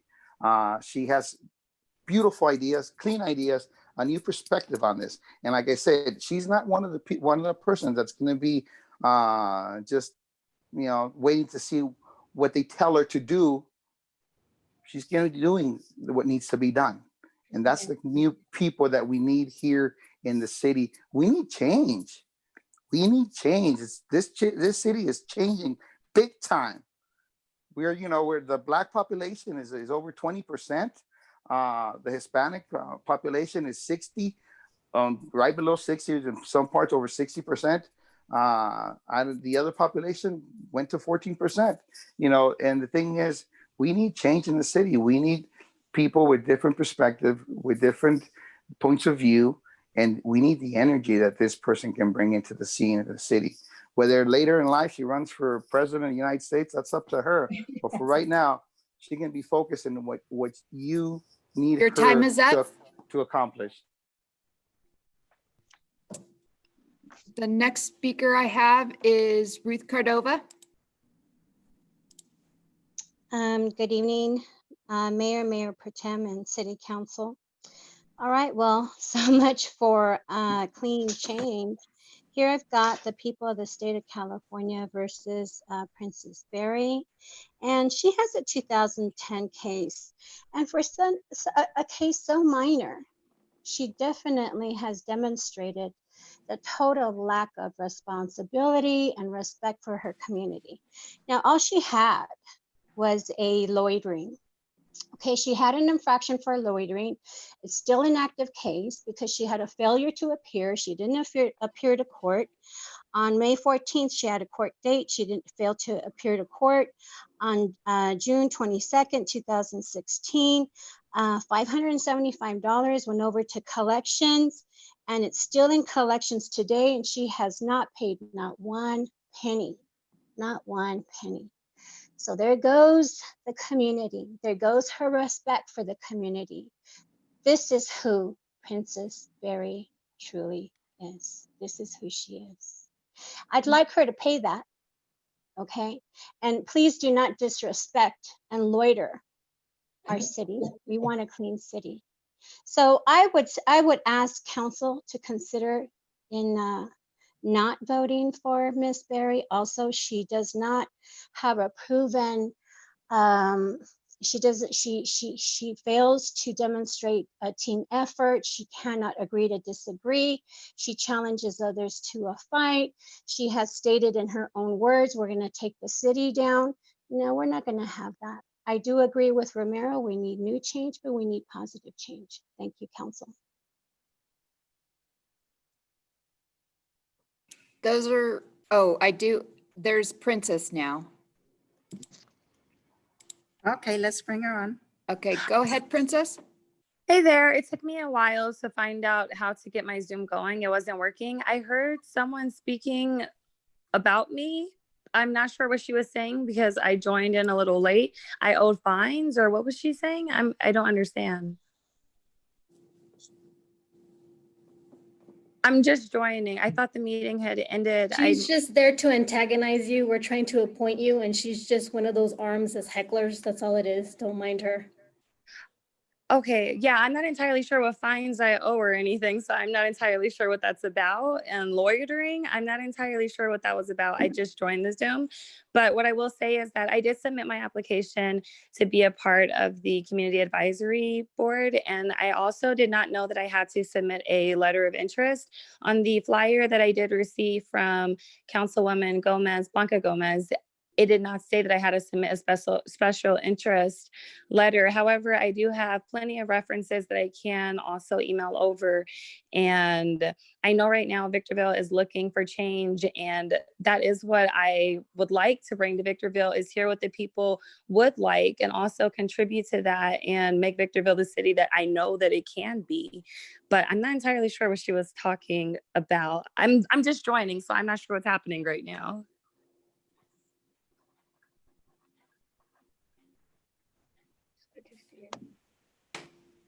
Hello. Rita, did you want to ask some questions here? Yes, it's really nice to see who you are, number one. Number two, I would like to have you explain to me how you see yourself be a part, a positive focus on this community to help our community. Can you tell me in a couple of words or a couple of sentences how you truly feel about being a participant in the city of Victorville? Well, for one, I would like to, right now for voting, I have been taking the grassroots approach and going door to door asking people what would they like in the future city council and how would they like Victorville to move forward to, I guess, the vision of Victorville. So I have been talking to different people trying to get a better understanding of what they would like. So that's why I can bring that to the table as well and just give the people what the people do want, or at least suggest to the city council what the people do want. It's all about the people at the end of the day. It's about what the people want because they are the residents of Victorville, and they are the ones who, the choices that the Community Advisory Board, their choices are what affects the people in their everyday to day lives. So I would like to get a feel of what they want and try to accommodate based off of their wants and needs of the community because they are the residents of the community. And nice to meet you as well. I'm sorry, I'm moving and it's a long process right now. So nice to meet you, Rita. Well, I'm glad you're progressive. And it's a pleasure to meet you, Princess. Likewise.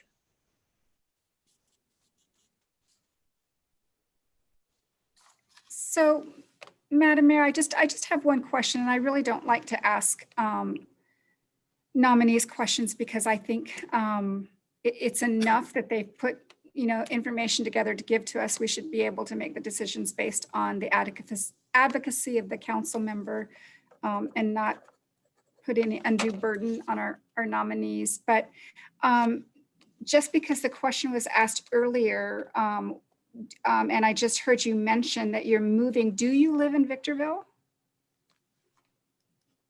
Currently, no. I actually moved out of Victorville. Thank you.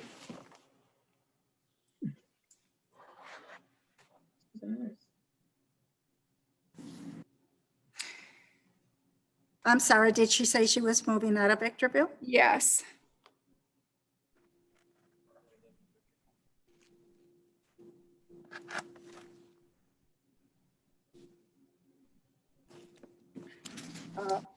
Okay, at this time, I'll turn it back to Ms. Gomez. Well, I would like to make comment, and I am going to use this opportunity. It's very unfortunate that we have to have a team tagged in a clique that really comes and uses their voice, such as Maggie Martin, Ruth Cordova, and then accompanied by Jones, and then Cox, and then Garcia, all to infiltrate challenges and bring expletives and all of this. So it was unnecessary to bring all that. During that meeting, the vision, mission, and goals, Ruth Cordova was bringing expletives to the Black community. And it's not fair that they don't have the opportunity to defend themselves. And in this position, it's the same thing that Keith Mesler and your team does, which is to instigate and perpetuate political suicidal games. And that's very unfortunate that we had to continue to hear this here. It's nothing new, but it's very common, needs to be elucidated. I don't know, I didn't know Miss Berry was moving or is in the process of moving when she submitted, obviously. And clearly nothing says that she had to submit a cover letter. So it's very unfortunate that she had to hear that, because each personal council member may want to bring their own regimes.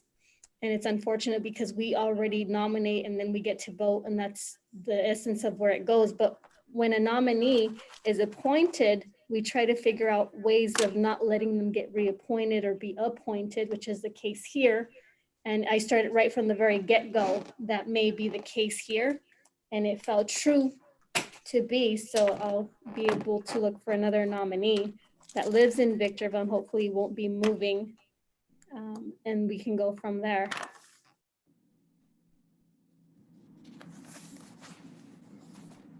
Ms. Gomez, so in other words, you're removing your nominee here? No, I'm asking for you to still vote. You can still vote because as of today, she lives in Victorville.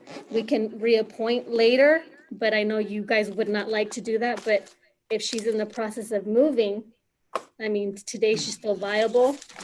And then we can look at something else later. I'm not going to change it. You can vote your conscience, but this is already set on the table. Clarification, I understood the nominee to say she has moved out of Victorville.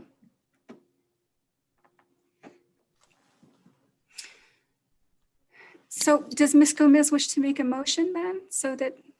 Well, it's a call to vote. I'm not making a Well, motion. You have to make a motion to appoint. Well, that's why this is on the agenda, because it's already a motion to make the appointment. So it's already indicative that it is, so it's a call to the vote, so we can all vote. But you have to make an official motion. Yeah, and officially I made it with this being on the platform. This states that it's a motion to bring the appointment nominee, which I've already stated, and you guys can vote. So you're refusing to make a motion at this point? No, did you not hear me? Do I need to re-explain? I just said, I am making a motion to appoint the individual, which I have already appointed and is already in the agenda. I don't know what more you'd like me to say. Excuse me, I didn't hear that. Okay, very well. Thank you. You're always right. I'm sorry. Okay. Thank you. Thank you. He has made a motion. So there is a motion by Councilmember Gomez. Is there a second? There being no second, that motion dies.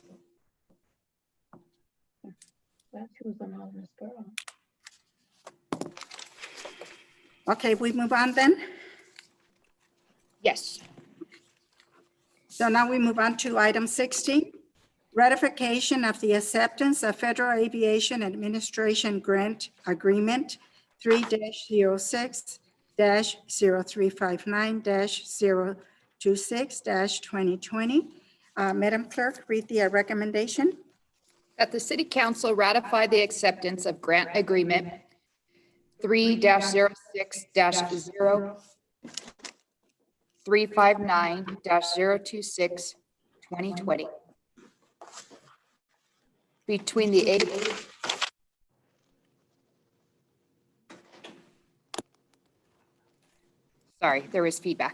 between the United States of America acting through the Federal Aviation Administration and the Southern California Logistics Airport Authority in the amount of $7,416,666 in support of the Runway 1735 Reconstruction Phase 3 project, and adopt resolution number SCLAA-20-006, increasing budgeted grant revenues by $7,416,000 and $666 and increasing budgeted grant expenditures by $7,416,666. Thank you. Council members, you have 3 minutes if you have questions. I'll start with Mr. Cox. I have no questions. Thank you. Ms. Ramirez, No questions. Ms. Jones, And thank you, Madam Mayor. Ms. Gomez. Yes, my questions are always to benefit the public and their general awareness. Has there been any difficulties with the runway thus far? And what part of the phase, it says phase 3 project, what part of that phase are we in phase 3? And is that of phase 6?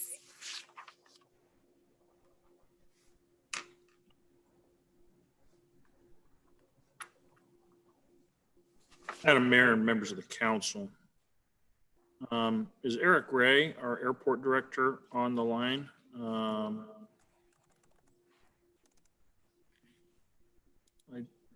don't see him, so go ahead. He is on. Let me. So we're ask actually him. in phase 3.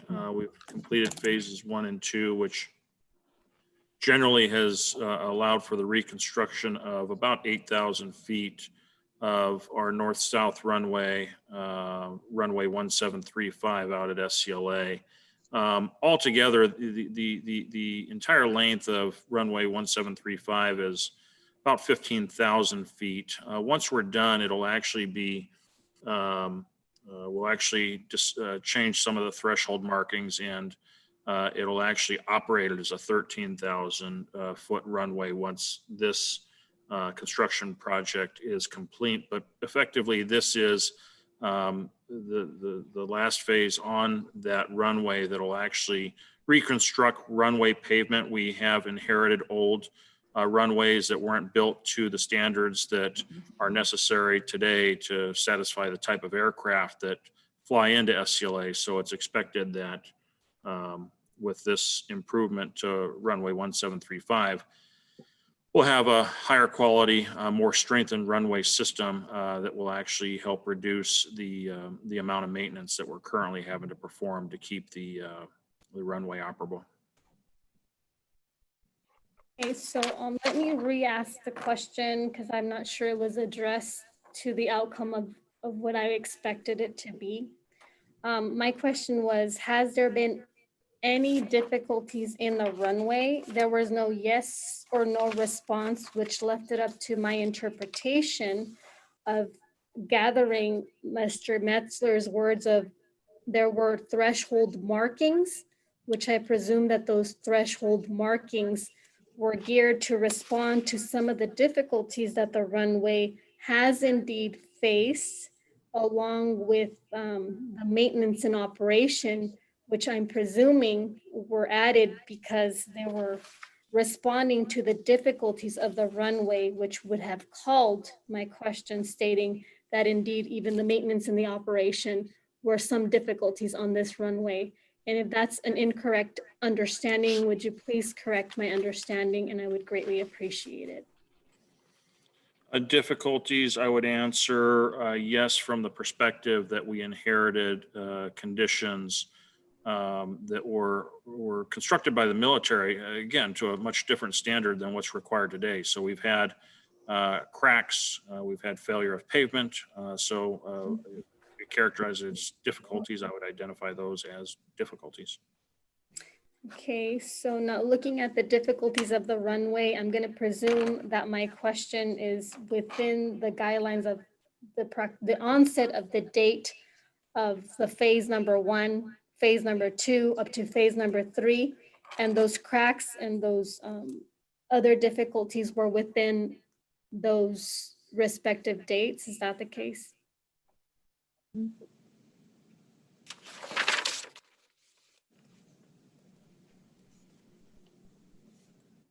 If the question is whether or not all 3 phases of the reconstruction were conducted as a result of the conditions that City Manager described, the answer is yes.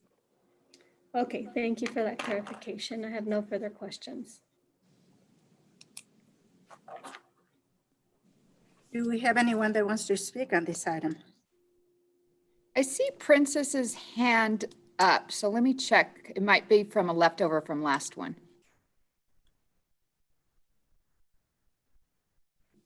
Princess, are you there? No. And then I do have a hand up by Maggie Martin. Can you hear me? Yes, we can hear you.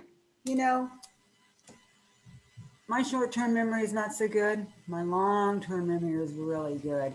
And I remember, I don't know if it was at the last meeting or the meeting before, but this issue about the airport already was brought forth. And basically, Mr. Metzler, with slight variation, not much, repeated at that council meeting exactly what he said tonight. So I think Ms. Gomez, number one, is not paying attention or keeping up. Number two, she cannot for the life of her make a logical inference from simple explanations, or Mr. Metzler speaking. It's very clear to me, and I only have a 2-year degree. I don't have a 4-year, and I'm not working on a master's. And I can understand and make a logical conclusion based on what has been said. And you know, I'm offended by it and really, really annoyed by it, because the meetings, as we know, pre-Gomez days were like 2 hours. Now, because of Gomez, they're going to be 3 to 4 hours and maybe over. So I feel sometimes that she's just repeating herself and wasting my time, everybody else's time, the council's time. And it's just, you know, get on the right page, quit wasting time. I know you love the sound of your own voice, but, you know, we have lives outside of this lengthy meeting. That's all I wanted to say. Thank you. Ramiro Rodriguez. I thought we were staying on topic here. But, you know, sometimes people use big words, adult words that other people don't understand. And so you have to actually go over them again and again and again, so it can fry into people's brains that what they're listening to. And what you said 3-4 months ago and still happening to, it is redundant right now. You know what? It's information for us, the people that pay the taxes, to see where the money is going, how the money is going to be invested, what are they going to do with it? Has it stalled? Is it being done over differently? Are the details being changed? It's very important. All these 2-hour meetings, great. These two-hour meetings got us in trouble, cost us a lot of money, the taxpayers. I don't know you, but I don't like my taxes raised. I want the money going to where it's supposed to go.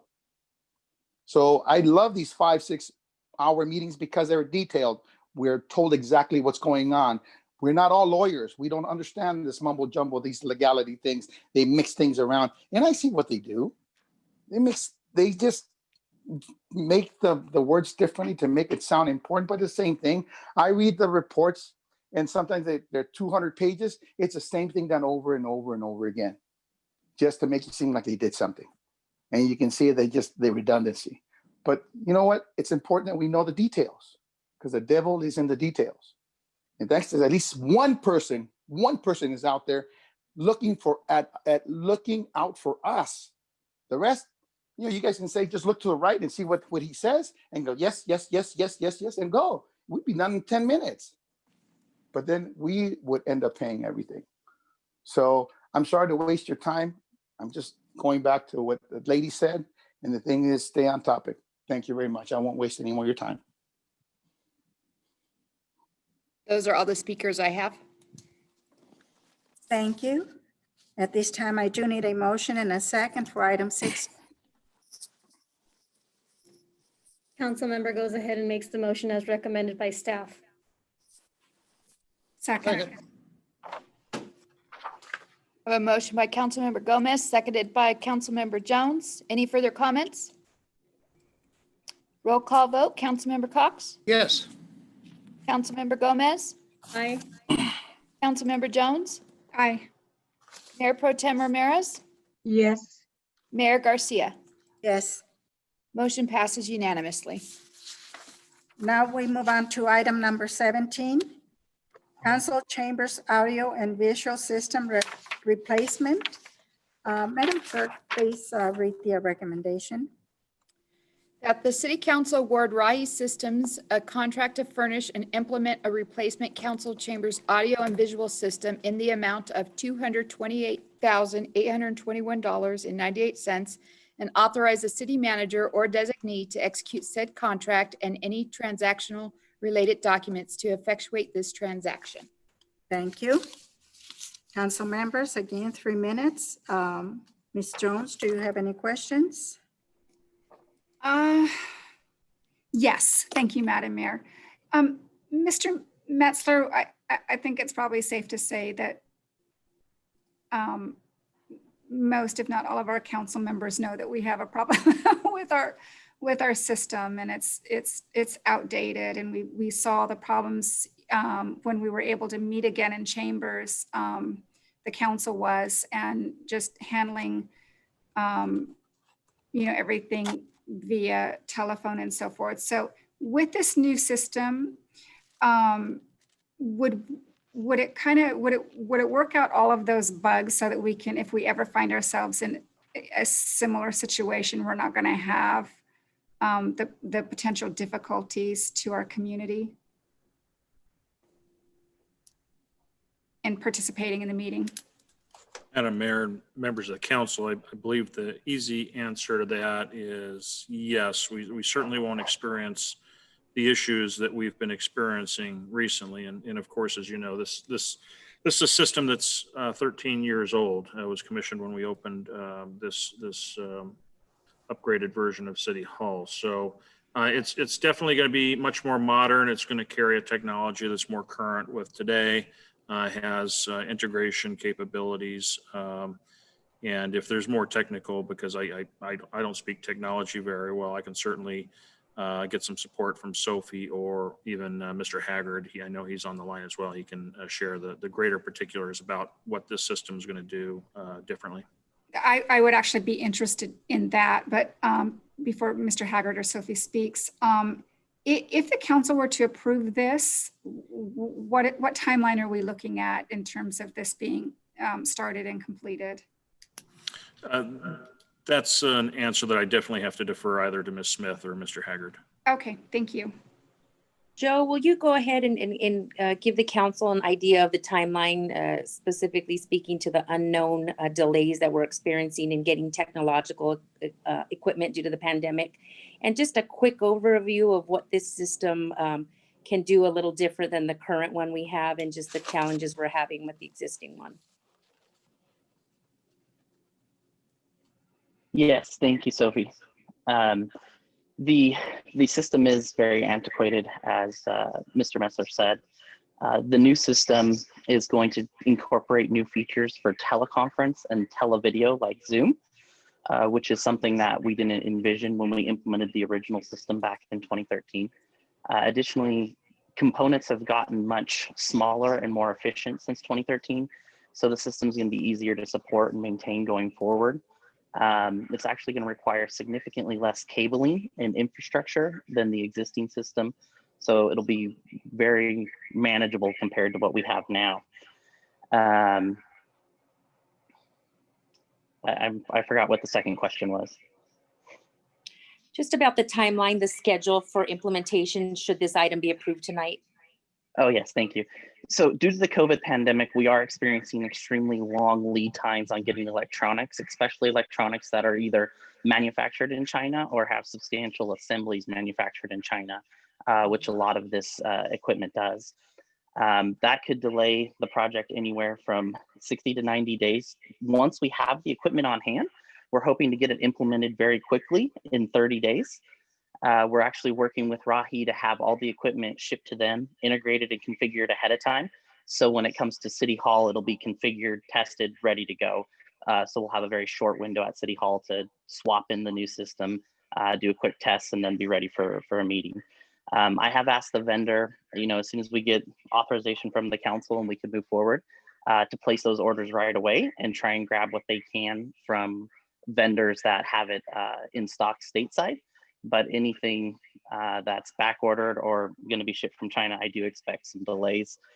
We've ordered some Cisco equipment in August, and we still haven't received it on site yet. So, so that gives me a different impression than I had when I read the agenda items. So this isn't like a package deal that comes to us all at one time in one piece, and it's just, right, he brings it to us, it's all installed and life is good. It's more about finding the equipment. Yeah, if you look at the quote that's attached to the agenda item, you'll see all the individual components that consist of the master AV system, audiovisual system, we call it. Right. I just thought it all came together from the company. They have to be configured and integrated. Okay. We are going to have Rahi do that to try and expedite it. And then once it comes to City Hall, there is some installing into our equipment racks and updating some of our cabling, because our cabling that exists between the equipment room and the back of the chamber and where the equipment is on the dais requires more modern Category 6 Ethernet cable as opposed to the 5 BNC cable technology we're using now. Okay, and then one question, and I hope I'm going to understand your answer, because it's IT stuff and sometimes it's a bit over my head. You know, I've noticed in these Zoom meetings that sometimes the quality of our video isn't that great. And I've been told from friends and family, and my daughter, who is definitely more techie than I am, said that sometimes that has to do with maybe the particular type of Zoom product we signed up for and or bandwidth. So, and maybe other things, I don't know. But so if we were to do this project and this update, this overhaul of our system, do we have what we need to support that huge upgrade in terms of bandwidth? Does that make sense? Yeah, that does make sense. And you're absolutely correct. Bandwidth is critical in video quality. We're going to be using the existing camera we have once we start meeting in council chambers again, and that's capable of very high resolution video, 1080p, which is HD video. The bandwidth that we have at City Hall is more than sufficient for that. We have a 1 gigabit connection.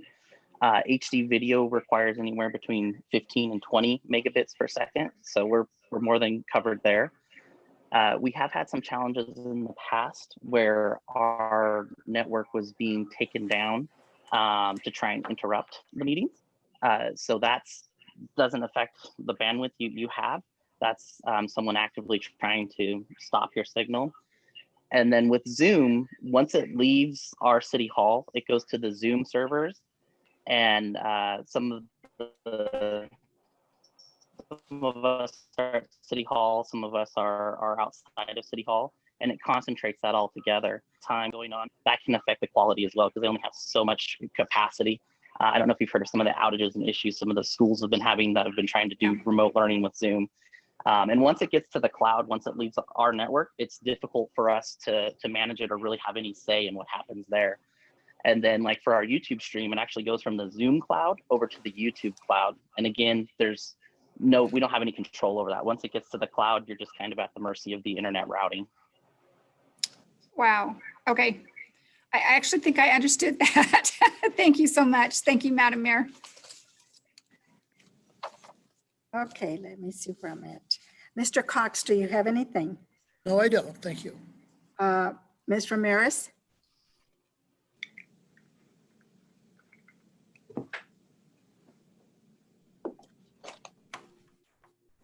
Don't hear her. Hello?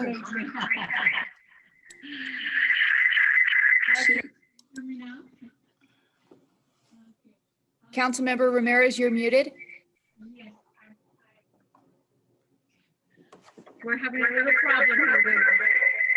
Okay, I'm going to ask Joe if, in regards to this newer technology, which I think is tremendous, can it also be the basis of a foundation for a future possible TV channel where we can be actually televised? And so that we have a community hour, so that we go beyond the Zoom? Joe? Is it possible that this can lead us to a more progressive technology? Yes, it'll be a nice foundation for if we want to enhance streaming to, say, some sort of public access channel. It would require additional equipment to bridge that gap from our AV system to the cable companies. But this system will have that capability to at least produce the video and capture the audio and produce a source that could be sent to them. But the bridge to send it to them is a separate piece of equipment.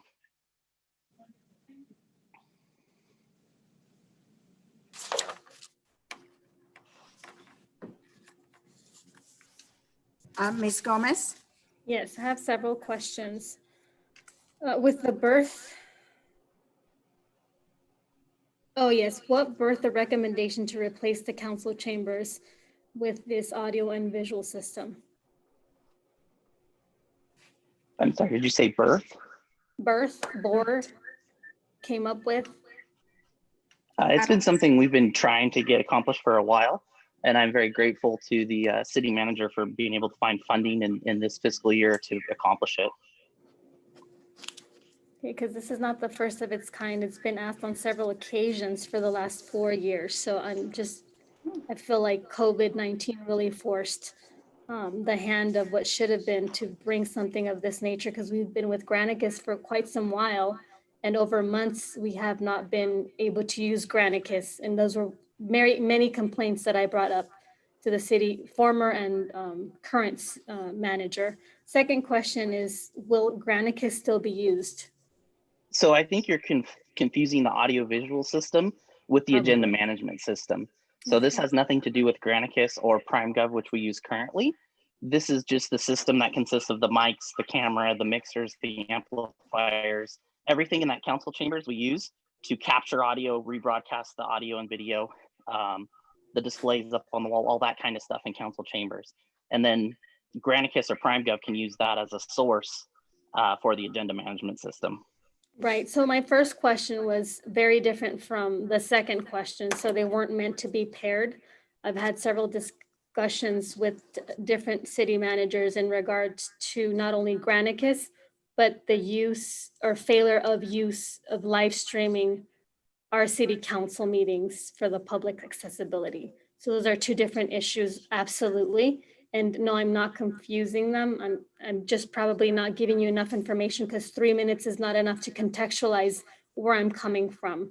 The third question is, when did the city realize that we needed the upgrade? Well, like I said, we've been trying to budget for it for several fiscal years. This fiscal year, we were fortunate enough to get the money in the budget to do it. We've been using Granicus to stream our meetings since 2007, and then recently we switched to PrimeGov. So we've always streamed our meetings since 2007. Okay, and then my next question is the new system going to be senior friendly? Senior as in older individuals who might not have adaptability. So this has nothing to do with the end user. This is what we use inside council chambers to, gather the audio and the video and all those inputs and then create a stream. It will retain its ADA requirements for the hearing impaired. We have that now, and we will have that into the future as required. So if what we're discussing today has nothing to do with an end user, and we're talking about Zoom and the potentiality of more engagement of the community, how does this decision today not benefit or thwart someone who would want to enter Zoom tonight? So our new system is going to have the capability to integrate with Zoom to where we could stream from the Zoom in council chambers to a Zoom meeting. But we've been using Zoom since we switched to PrimeGov. And I feel it's very user-friendly of all the solutions that are out there. The video quality and audio quality should be improved with the new system, but that doesn't impact, I mean, the users see it and hear it, but they're not gonna adjust levels or do any of the stuff that an AV system does. They just consume the end product, if that makes sense. Are we gonna have short videos to help incorporate any public interaction? I don't believe we planned anything like that. If the council wishes, I'm sure we could come up with something. And what departments compose the staff recommendation for contracting with Rahi Systems Incorporated? Administrative services. Admin services? Okay, and will there be a bidding process at all? In the staff report, it says we use the CMAS, California Multiple Award Schedule, which has been pre-bidded. Which was pre-bidded? Yeah. Okay, because in my understanding of the purchasing agreements that we have with our local municipalities is to put out to bid unless it's a sole source or they do piggybacks.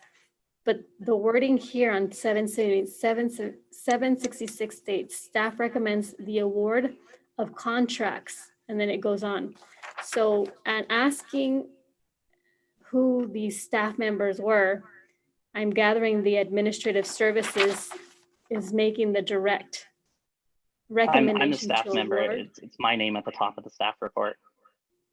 Right, so I'm asking, are we going away from the bidding process? Because we would have had 3 or 4 different bidding processes here.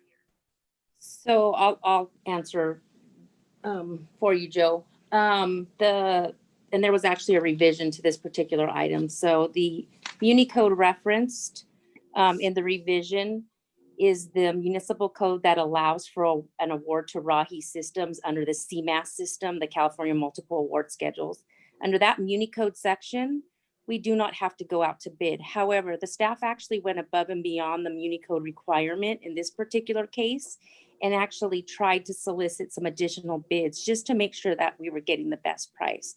So they actually exceeded the Muni code requirements in this particular purchase. Okay, so let's see if I understand that. So we have different ways that we Councilmember can. Gomez, you are out of time. Okay, thank you. I don't have any questions. So do we have any speakers that want to speak? Item 17? No speakers.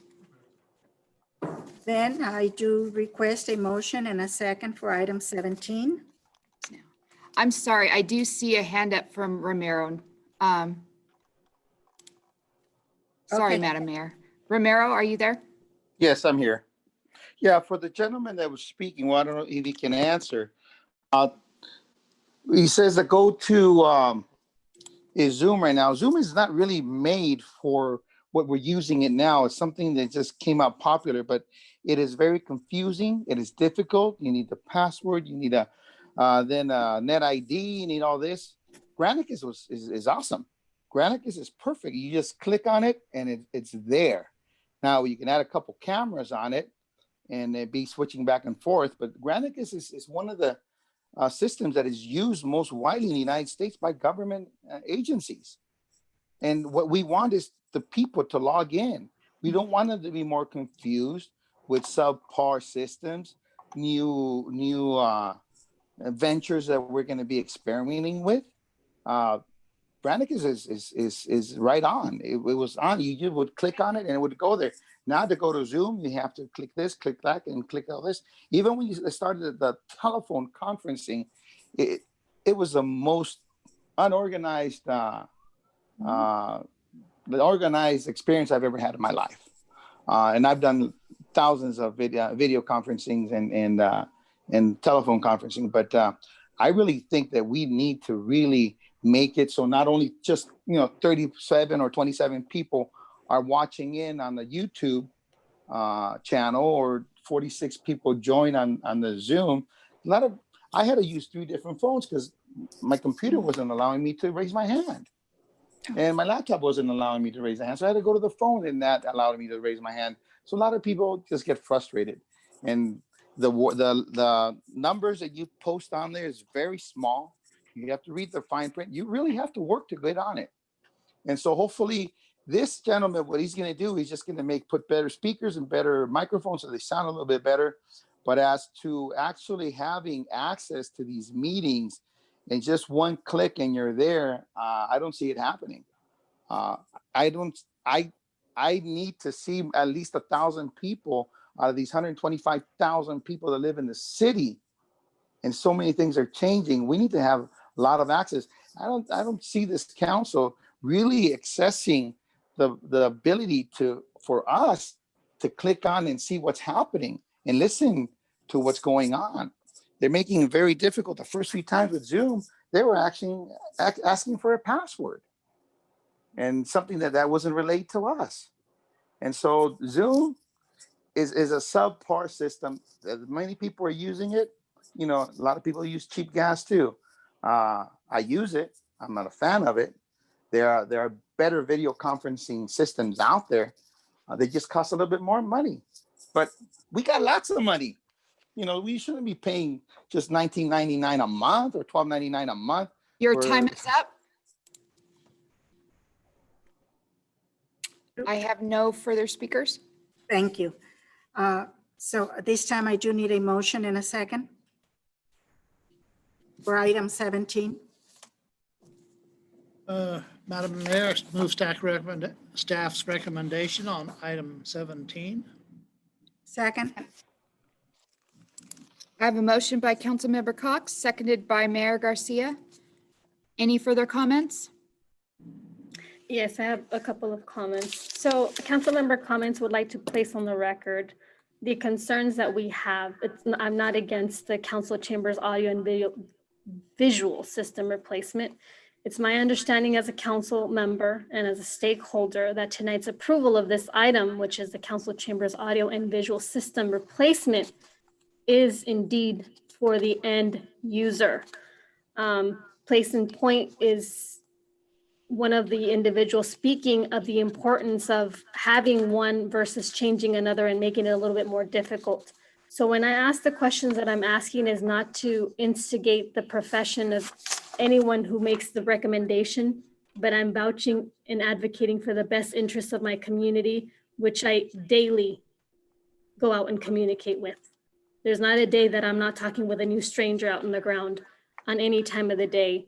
And so my concern is that we're approving something that is for the end user at the very end. If that were not the case, we wouldn't need any cameras because we wouldn't be facilitating the community's interest and enhancement to them being a part of Zoom or any other metric or visual or system that's going to have them listen to everything that we have to share. So with that in mind, I'm considering, and I understand this measure to be a measure that's for the people, for their best interest, for colleagues to be able to communicate, for there to be the least amount of interruption as possible.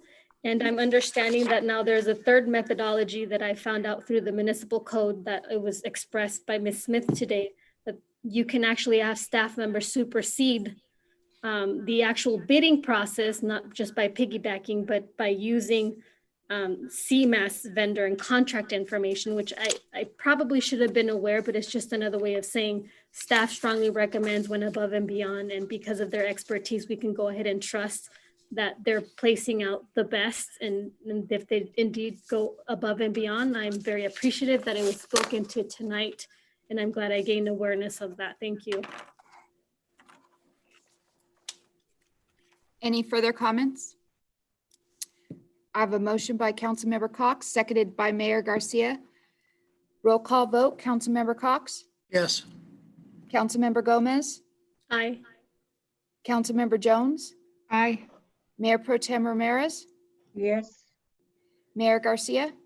Aye. Motion passes unanimously.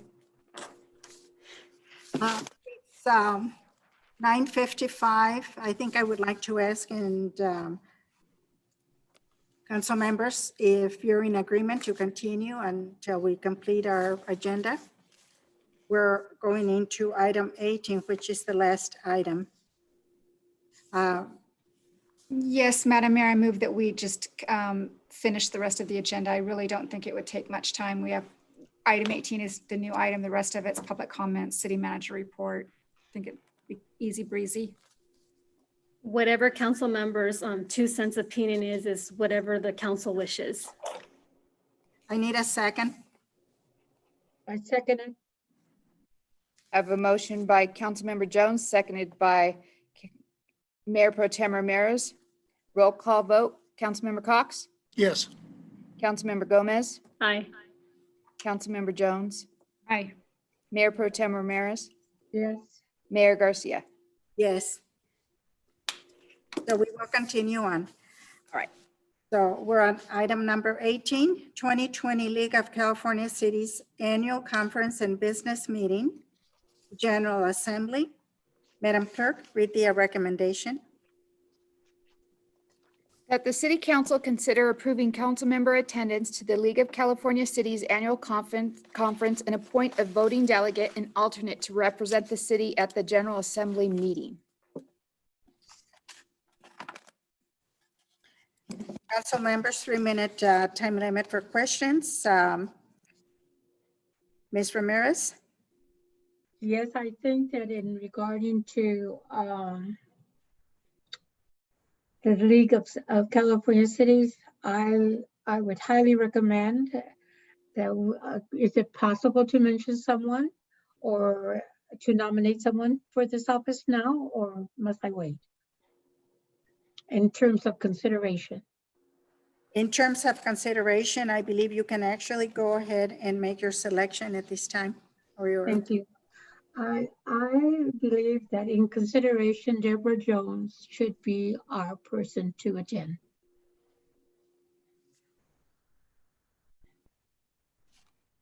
Thank you. Mr. Cox?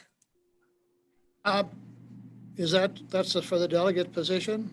Yeah. Does it, For the delegate, now I need an alternate. Well, it has to be somebody who's available who can go. I think it's virtual. Oh, it's virtual. Yep. Okay, well, shoot, I was counting on ship rides and nightclubbing. No.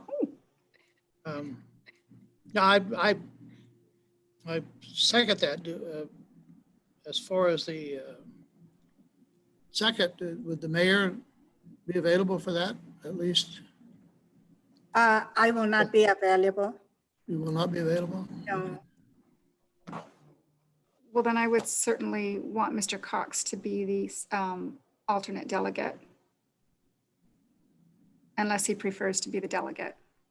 No, I don't, no. I'm, whatever the council would like is what I'm for. I've said that many times.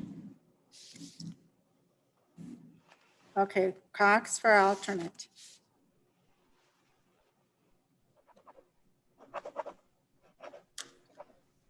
Okay, let's see.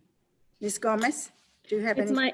It's my understanding that we already discussed who would be a part of. I'm not talking about the delegate or the alternate, that everyone would have the opportunity to be participatory and be a part of this. And this was done during our first vision, mission, and goals. That is correct. And it was stated that we would all be able to attend.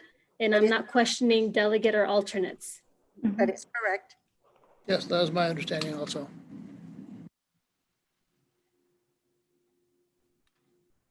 All right. And I don't have any questions, so. Well, now we need speakers. Do we have any speakers? No speakers. Okay, then we do need a motion and a second. First of all, Ms. Jones for delegate. And for Cox as the alternate? And Cox, the alternate. I'll defer to Rita since she made the first motion. And I second.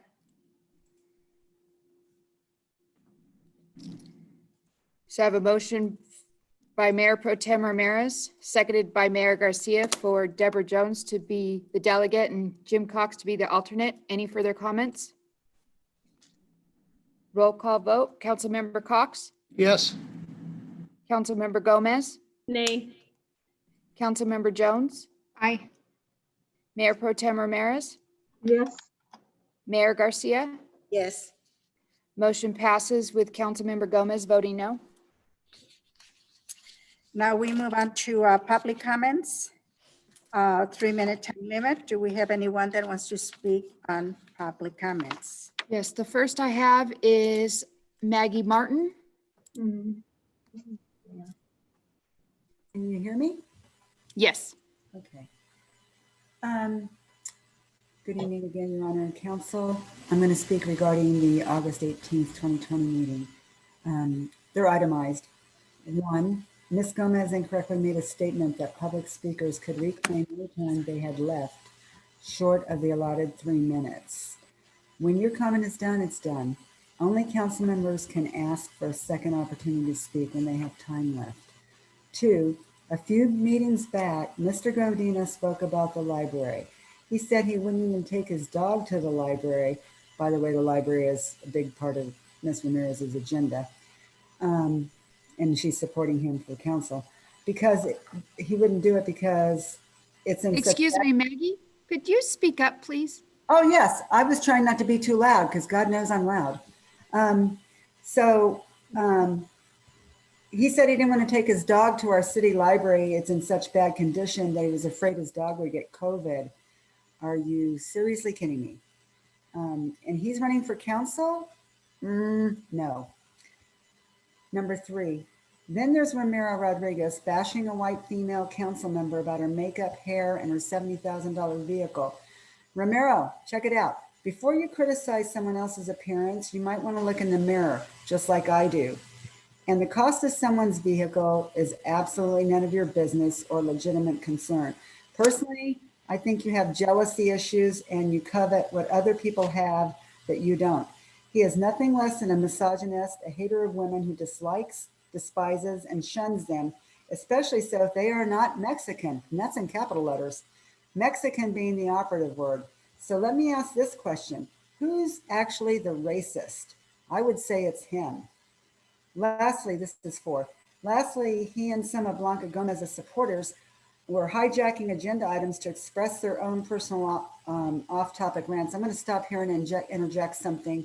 What I did tonight was deliberate, and I was trying to underscore a point. And Ramiro, you having some problems with your memory too, because you use every opportunity to hijack items since the election began, right, Ms. Gomez, since the election began. So you use it for your own benefit.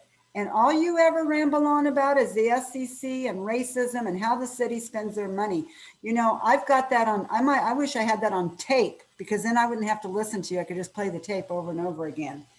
Anyway, so lastly, he, meaning Ramirez, he and some of Blanca Gomez's supporters are hijacking the items for personal off-topic rants.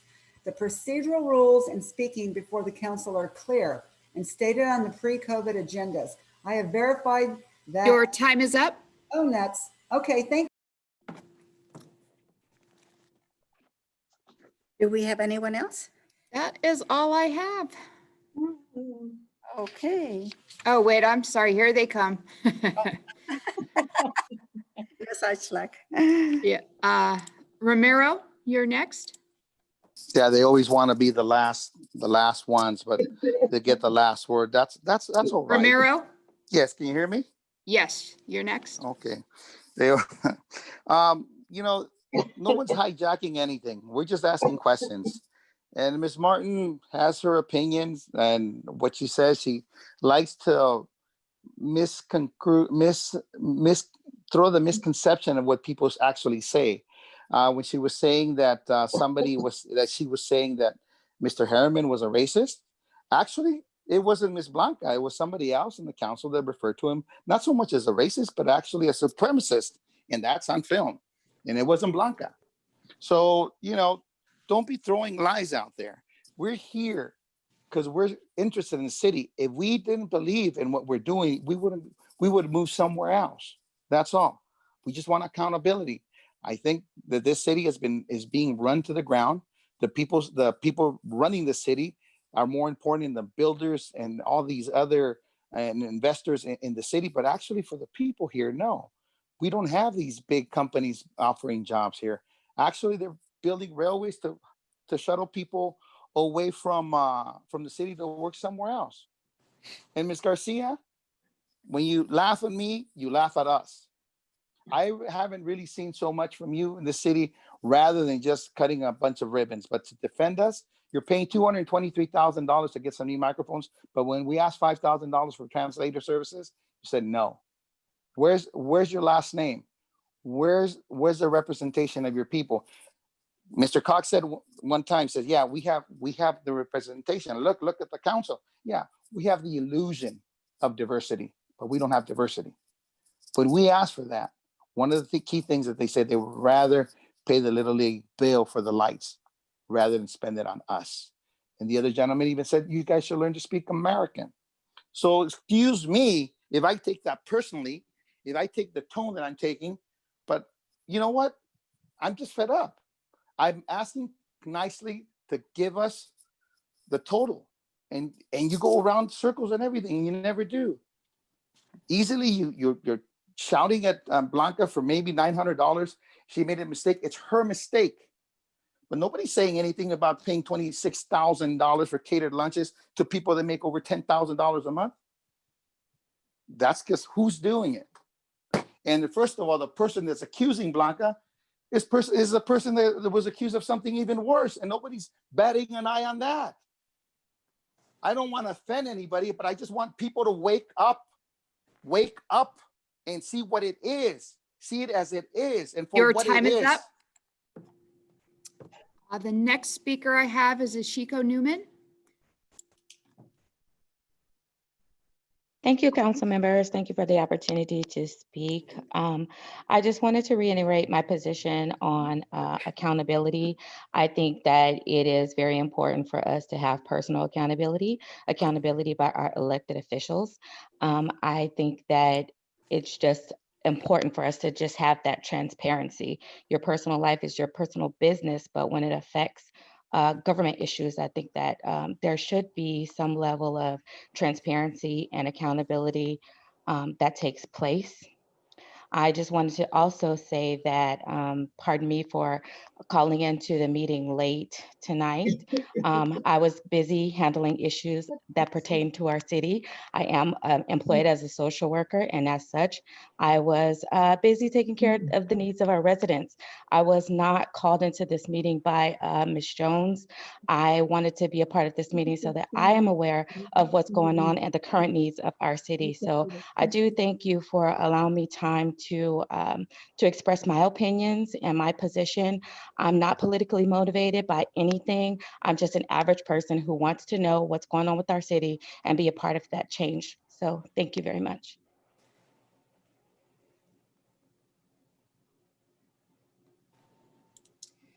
The next is Ruth Cordova. Yes, thank you, Ms. Mayor, Mayor Pro Tem and City Council, and thank you, Ashika Newman, for speaking out. And you know, I have to echo Ms. Newman, our council candidate. You know, the thing is that we want to hold our council members accountable for their unlawful acts. And so when there's a council member who, you know, is attacked by the truth, she wants to wrongfully accuse Deborah Jones, wrongfully accuse the council, wrongfully accuse the audience. But I'm going to tell you one thing, and for me, and I want to talk to the African-American community. I love you out there. I grew up in Watts and Compton. I have two sisters that are Latina and identify themselves as Black. And I love you, and she will not divide you and I. I'm going to tell you that. Now, another thing is Councilwoman Gomez abuses her power and authority. And for the Latino community, I'm going to tell you, you know, you came from Mexico over to the United States of America for a better quality of life for you and your children, not to be defrauded of your hardworking tax-paying dollars by a councilwoman who is abusing her power and authority. Okay, she has committed fraud and has been charged and convicted for fraud with the county of San Bernardino. And now again today. La gente de Latina, le voy a decir una cosa, que la señora Gómez es una mentira. Es una mentira. Ella, la señora Gómez, abusa de su título de council. Abusa de la gente latina, y la gente latina cruzamos la frontera de México entrando de los Estados Unidos para darles a los hijos una vida mejor. No para que la señora Gómez cometa fraude y nos roba del dinero de los taxpaying dollars de tú y de yo y de mi hijo también. No vinimos a los Estados Unidos para eso. La señora Gómez es una mentira. Es una mentira. Y yo soy latina y yo te estoy diciendo la verdad. ¿Ok? Ella es un engaño. Y enfrente de mí, ella causó, platicó a su familia, a sus amigos, que el Sheriff's Department, que le arrestaron a ella por nada. Esa es mentira. Ella causó un crimen. Y cada rato está comiendo un crimen, un fraud, un trespassing. Ella es una mentira. In front of me, Councilwoman Gomez has told her family and her friends that the Sheriff's Department has arrested her for no apparent reason, which is a lie. She committed a crime. She failed to comply to the Sheriff's Department, committed a trespass. In front of me, she has lied to her family and friends. Es una mentira, la señora Gomez. Your time is up.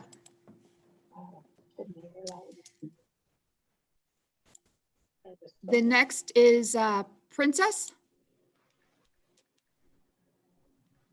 Hey there. I just want to say, Councilwoman Gomez, thank you so much for wanting better for Victorville residents and actually coming out to the community and talking to the residents of Victorville.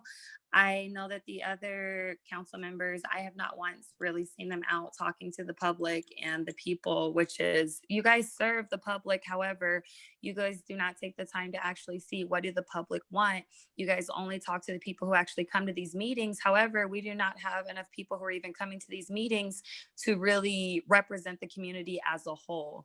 So I just want to go ahead and say thank you, Councilwoman Gomez, for even appointing me for the position. However, I did move, and I wanted to be honest. I'm just going to move my energy elsewhere to the new city of which I reside in.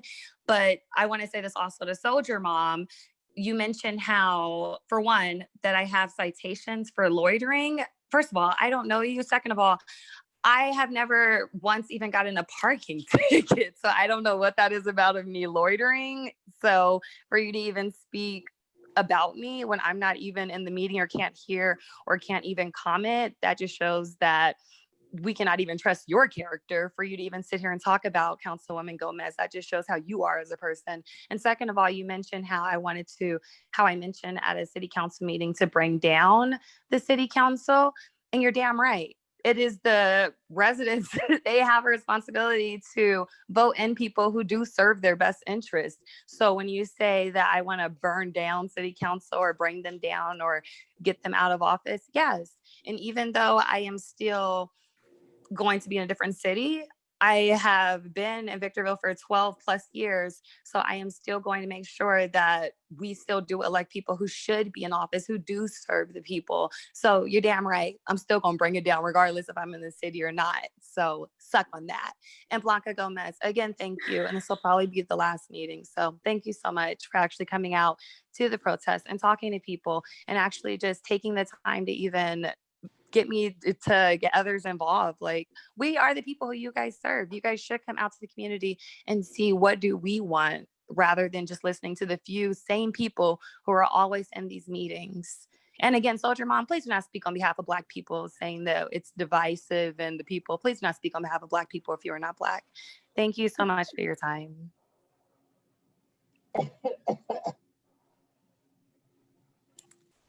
The next I have is Bob Harriman. Yeah, I just want to say one thing. The city manager might look into some federal fraud with Ms. Gomez. I believe the stimulus package threw $600 a week on top of unemployment. So state unemployment, every week she got that $233. She was also getting $600 from the federal government. Yeah, and I think that's fraud too. Secondly, the speaker just before me, perfect example of the kind of people Blanca hangs around with, using foul language at our meeting. We don't need her around, and it's probably better she moves. Every time I've seen her, she's done nothing but cause trouble. Have a good night, everybody. Those are all the speakers.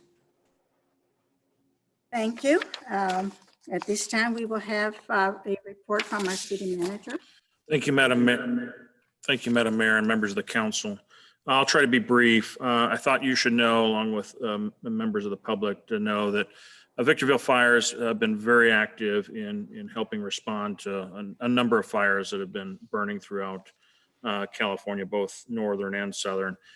We've actually been active since August 13th. We've actually deployed brush engine 311, which is our newer brush engine, and we deployed four-man crew to fires, both the lake fire, which was over on the Angeles National Forest. And we worked that fire for about 15 days, and then we were actually requested to actually respond to the lightning fire up by Gilroy. So we've actually had a crew assigned, and we're still assigned on that fire. We've actually had to swap out crews because of the 14 days that the first crew had been serving. We've actually swapped it out with another crew. So we're active in responding to that fire. And I think to the council members, I shared a photo. We did sustain some very minor damage to the brush engine. I believe that was on the lake fire, but the damage that we sustained is because of heat.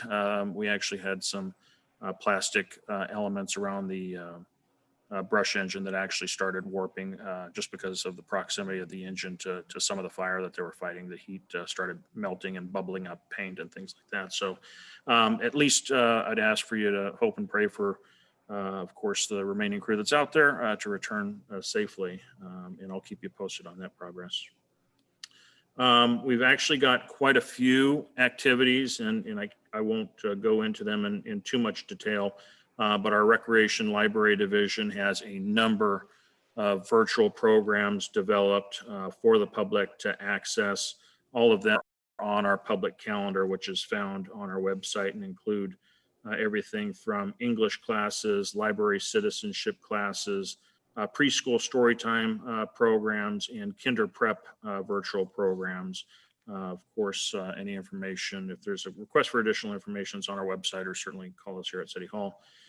One notable building development activity, we just had final inspection and issued a C of O for Bedford Industrial. It's a race car and fabrication shop over at 12277 Industrial Boulevard. We also started construction on a two-story medical office over on 17203 Jasmine Street. You probably should know that some of our engineering projects, 3rd Avenue between Green Tree and Nisqually, is now complete and is now open to traffic. That was a reconstruction effort. The skateboard park, great progress there. Skate park facility is complete, but it's fenced around until we get the punch list items complete. And then as far as the amenities go at Doris Devies Park, we've got 2 prefabricated public restrooms that have been installed. Utility connections and sidewalk construction are underway. And then finally, I spoke to it a little bit earlier, Mariposa Yates traffic signal. That project is currently being advertised for construction. The bid opening for that project is scheduled for September 1st. Madam Mayor, that's all I have. Information.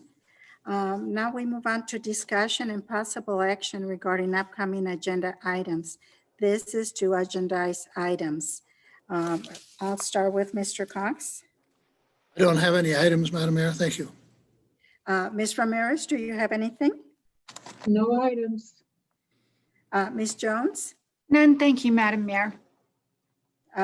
Ms. Gomez? Yes, I'd like the opportunity to entertain translation services to be rendered at City Hall with accessibility to Zoom meetings with closed captions and other general meetings that are accessible to you and me and the public. That's my motion. I'm sorry, I didn't understand what you said. I made a motion for translation services and closed captions for Zooms and general meetings. Point of order, Madam Mayor. I believe this item was brought before the council before I was elected, and the council made a decision with regard to that. So why can't you vote again? Just say no. I don't know what you're afraid of. So Ms. Gomez mischaracterizes me. The procedure then would be to seek a suspension of the rules to have it heard again. Okay, so what's that policy? Just, can you remind me verbatim? No, and that's ridiculous. However, you're welcome. It's not to- ridiculous. You're, The people you're welcome. You're 4 years. You ought to know. You can talk to Mr. in your 10 years, Dvornowski. you can talk to the people when you say no. All it is, it's a motion. It's been made. That's it. Clearly, you just said no. No, I didn't. Yes, you did. You mischaracterized because you don't have to vote anymore, right? So there's a motion. Point of order, Madam Mayor, really. Point of order, there's a point. That's enough.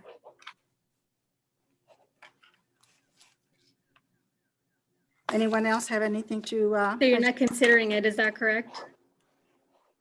I'm sorry. You're not considering, is that correct? Well, you made a Because- motion. Yeah, the motion was for Zoom closed captioning. Madam Mayor, Nope, that I've item was never previously done that considered. motion. Oh, sorry. In order to consider it again, you would have to waive the rules that requires a 4/5 vote. Never has anyone brought into the attention of this council closed captioning on Zoom. This is the first of its kind. So you guys are wrong when you say there's a suspensions of 4/5. But if that's what you want to call it, I called Zoom meetings closed caption. And translation services is what I heard. What do you do with closed captioning? Okay. I guess you could just put it in English. That's usually what closed captioning is. I've Mr. seen it City in different Attorney, languages. what you just told us was that we cannot continue with this. Is that correct? What was the question, Mayor? You suggested that we cannot Correct, recognize this item. correct, because my understanding is this item has previously been considered by the council and did Okay, not so get that- voted. that terminates that. Okay. Okay, so the second motion is to add closed caption to our Zoom meetings. Has that been acknowledged? No. So you have to vote on that, right? Is there a motion to second it? Yes or no? That's up to the city clerk to call out. Is there a second? There being no second, that motion dies. Thank you. No further. Jim, I think I already asked you, you didn't have anything to agendize? No, I do not. Ms. Jones, do you have something to agendize? I don't. Thank you, Madam Mayor. And Rita, I think I did ask you and you said no? Well, you didn't ask me, but the answer is no. Thank you. Very good. And I don't have anything myself. Reports from council members, 3 minutes. Mr. Cox, you have a report? Nothing to report. Thank you. Ms. Ramirez? No. Ms. Jones? I'm going to defer to the next meeting, Madam Mayor. Thank you. Ms. Gomez? Yes, I'd like to bring to the attention of this council, being the voice of many people who are not heard. There is this misunderstanding that our senior populations are technically inept, or people who don't have internet for some reason can access our meeting tonight. I had a gentleman here today who does not have internet, does not have a smartphone, and does not know how to use Zoom meetings. I invited him here to be a part to watch, and I wanted to help him understand how we access Zoom. He was escorted by the city manager with the excuse that City Hall is closed to the public after 5:30. He was not allowed to stay, to watch, to learn. And I told him that I would advocate for him, people who don't have internet, for those individuals that don't have a smartphone, even a flip phone, and for those individuals who are seniors that cannot access today's meeting. And so it's very unfortunate that we didn't have an option for this gentleman. I guess I could have thought about something, and instead of having my meeting in an AC conditioned place like I did here, had I known that was going to happen, I would have taken myself outside of this room and positioned myself so this gentleman could see how we advocate on his behalf and how Zoom is easy, which is not just a click. He doesn't even have a computer.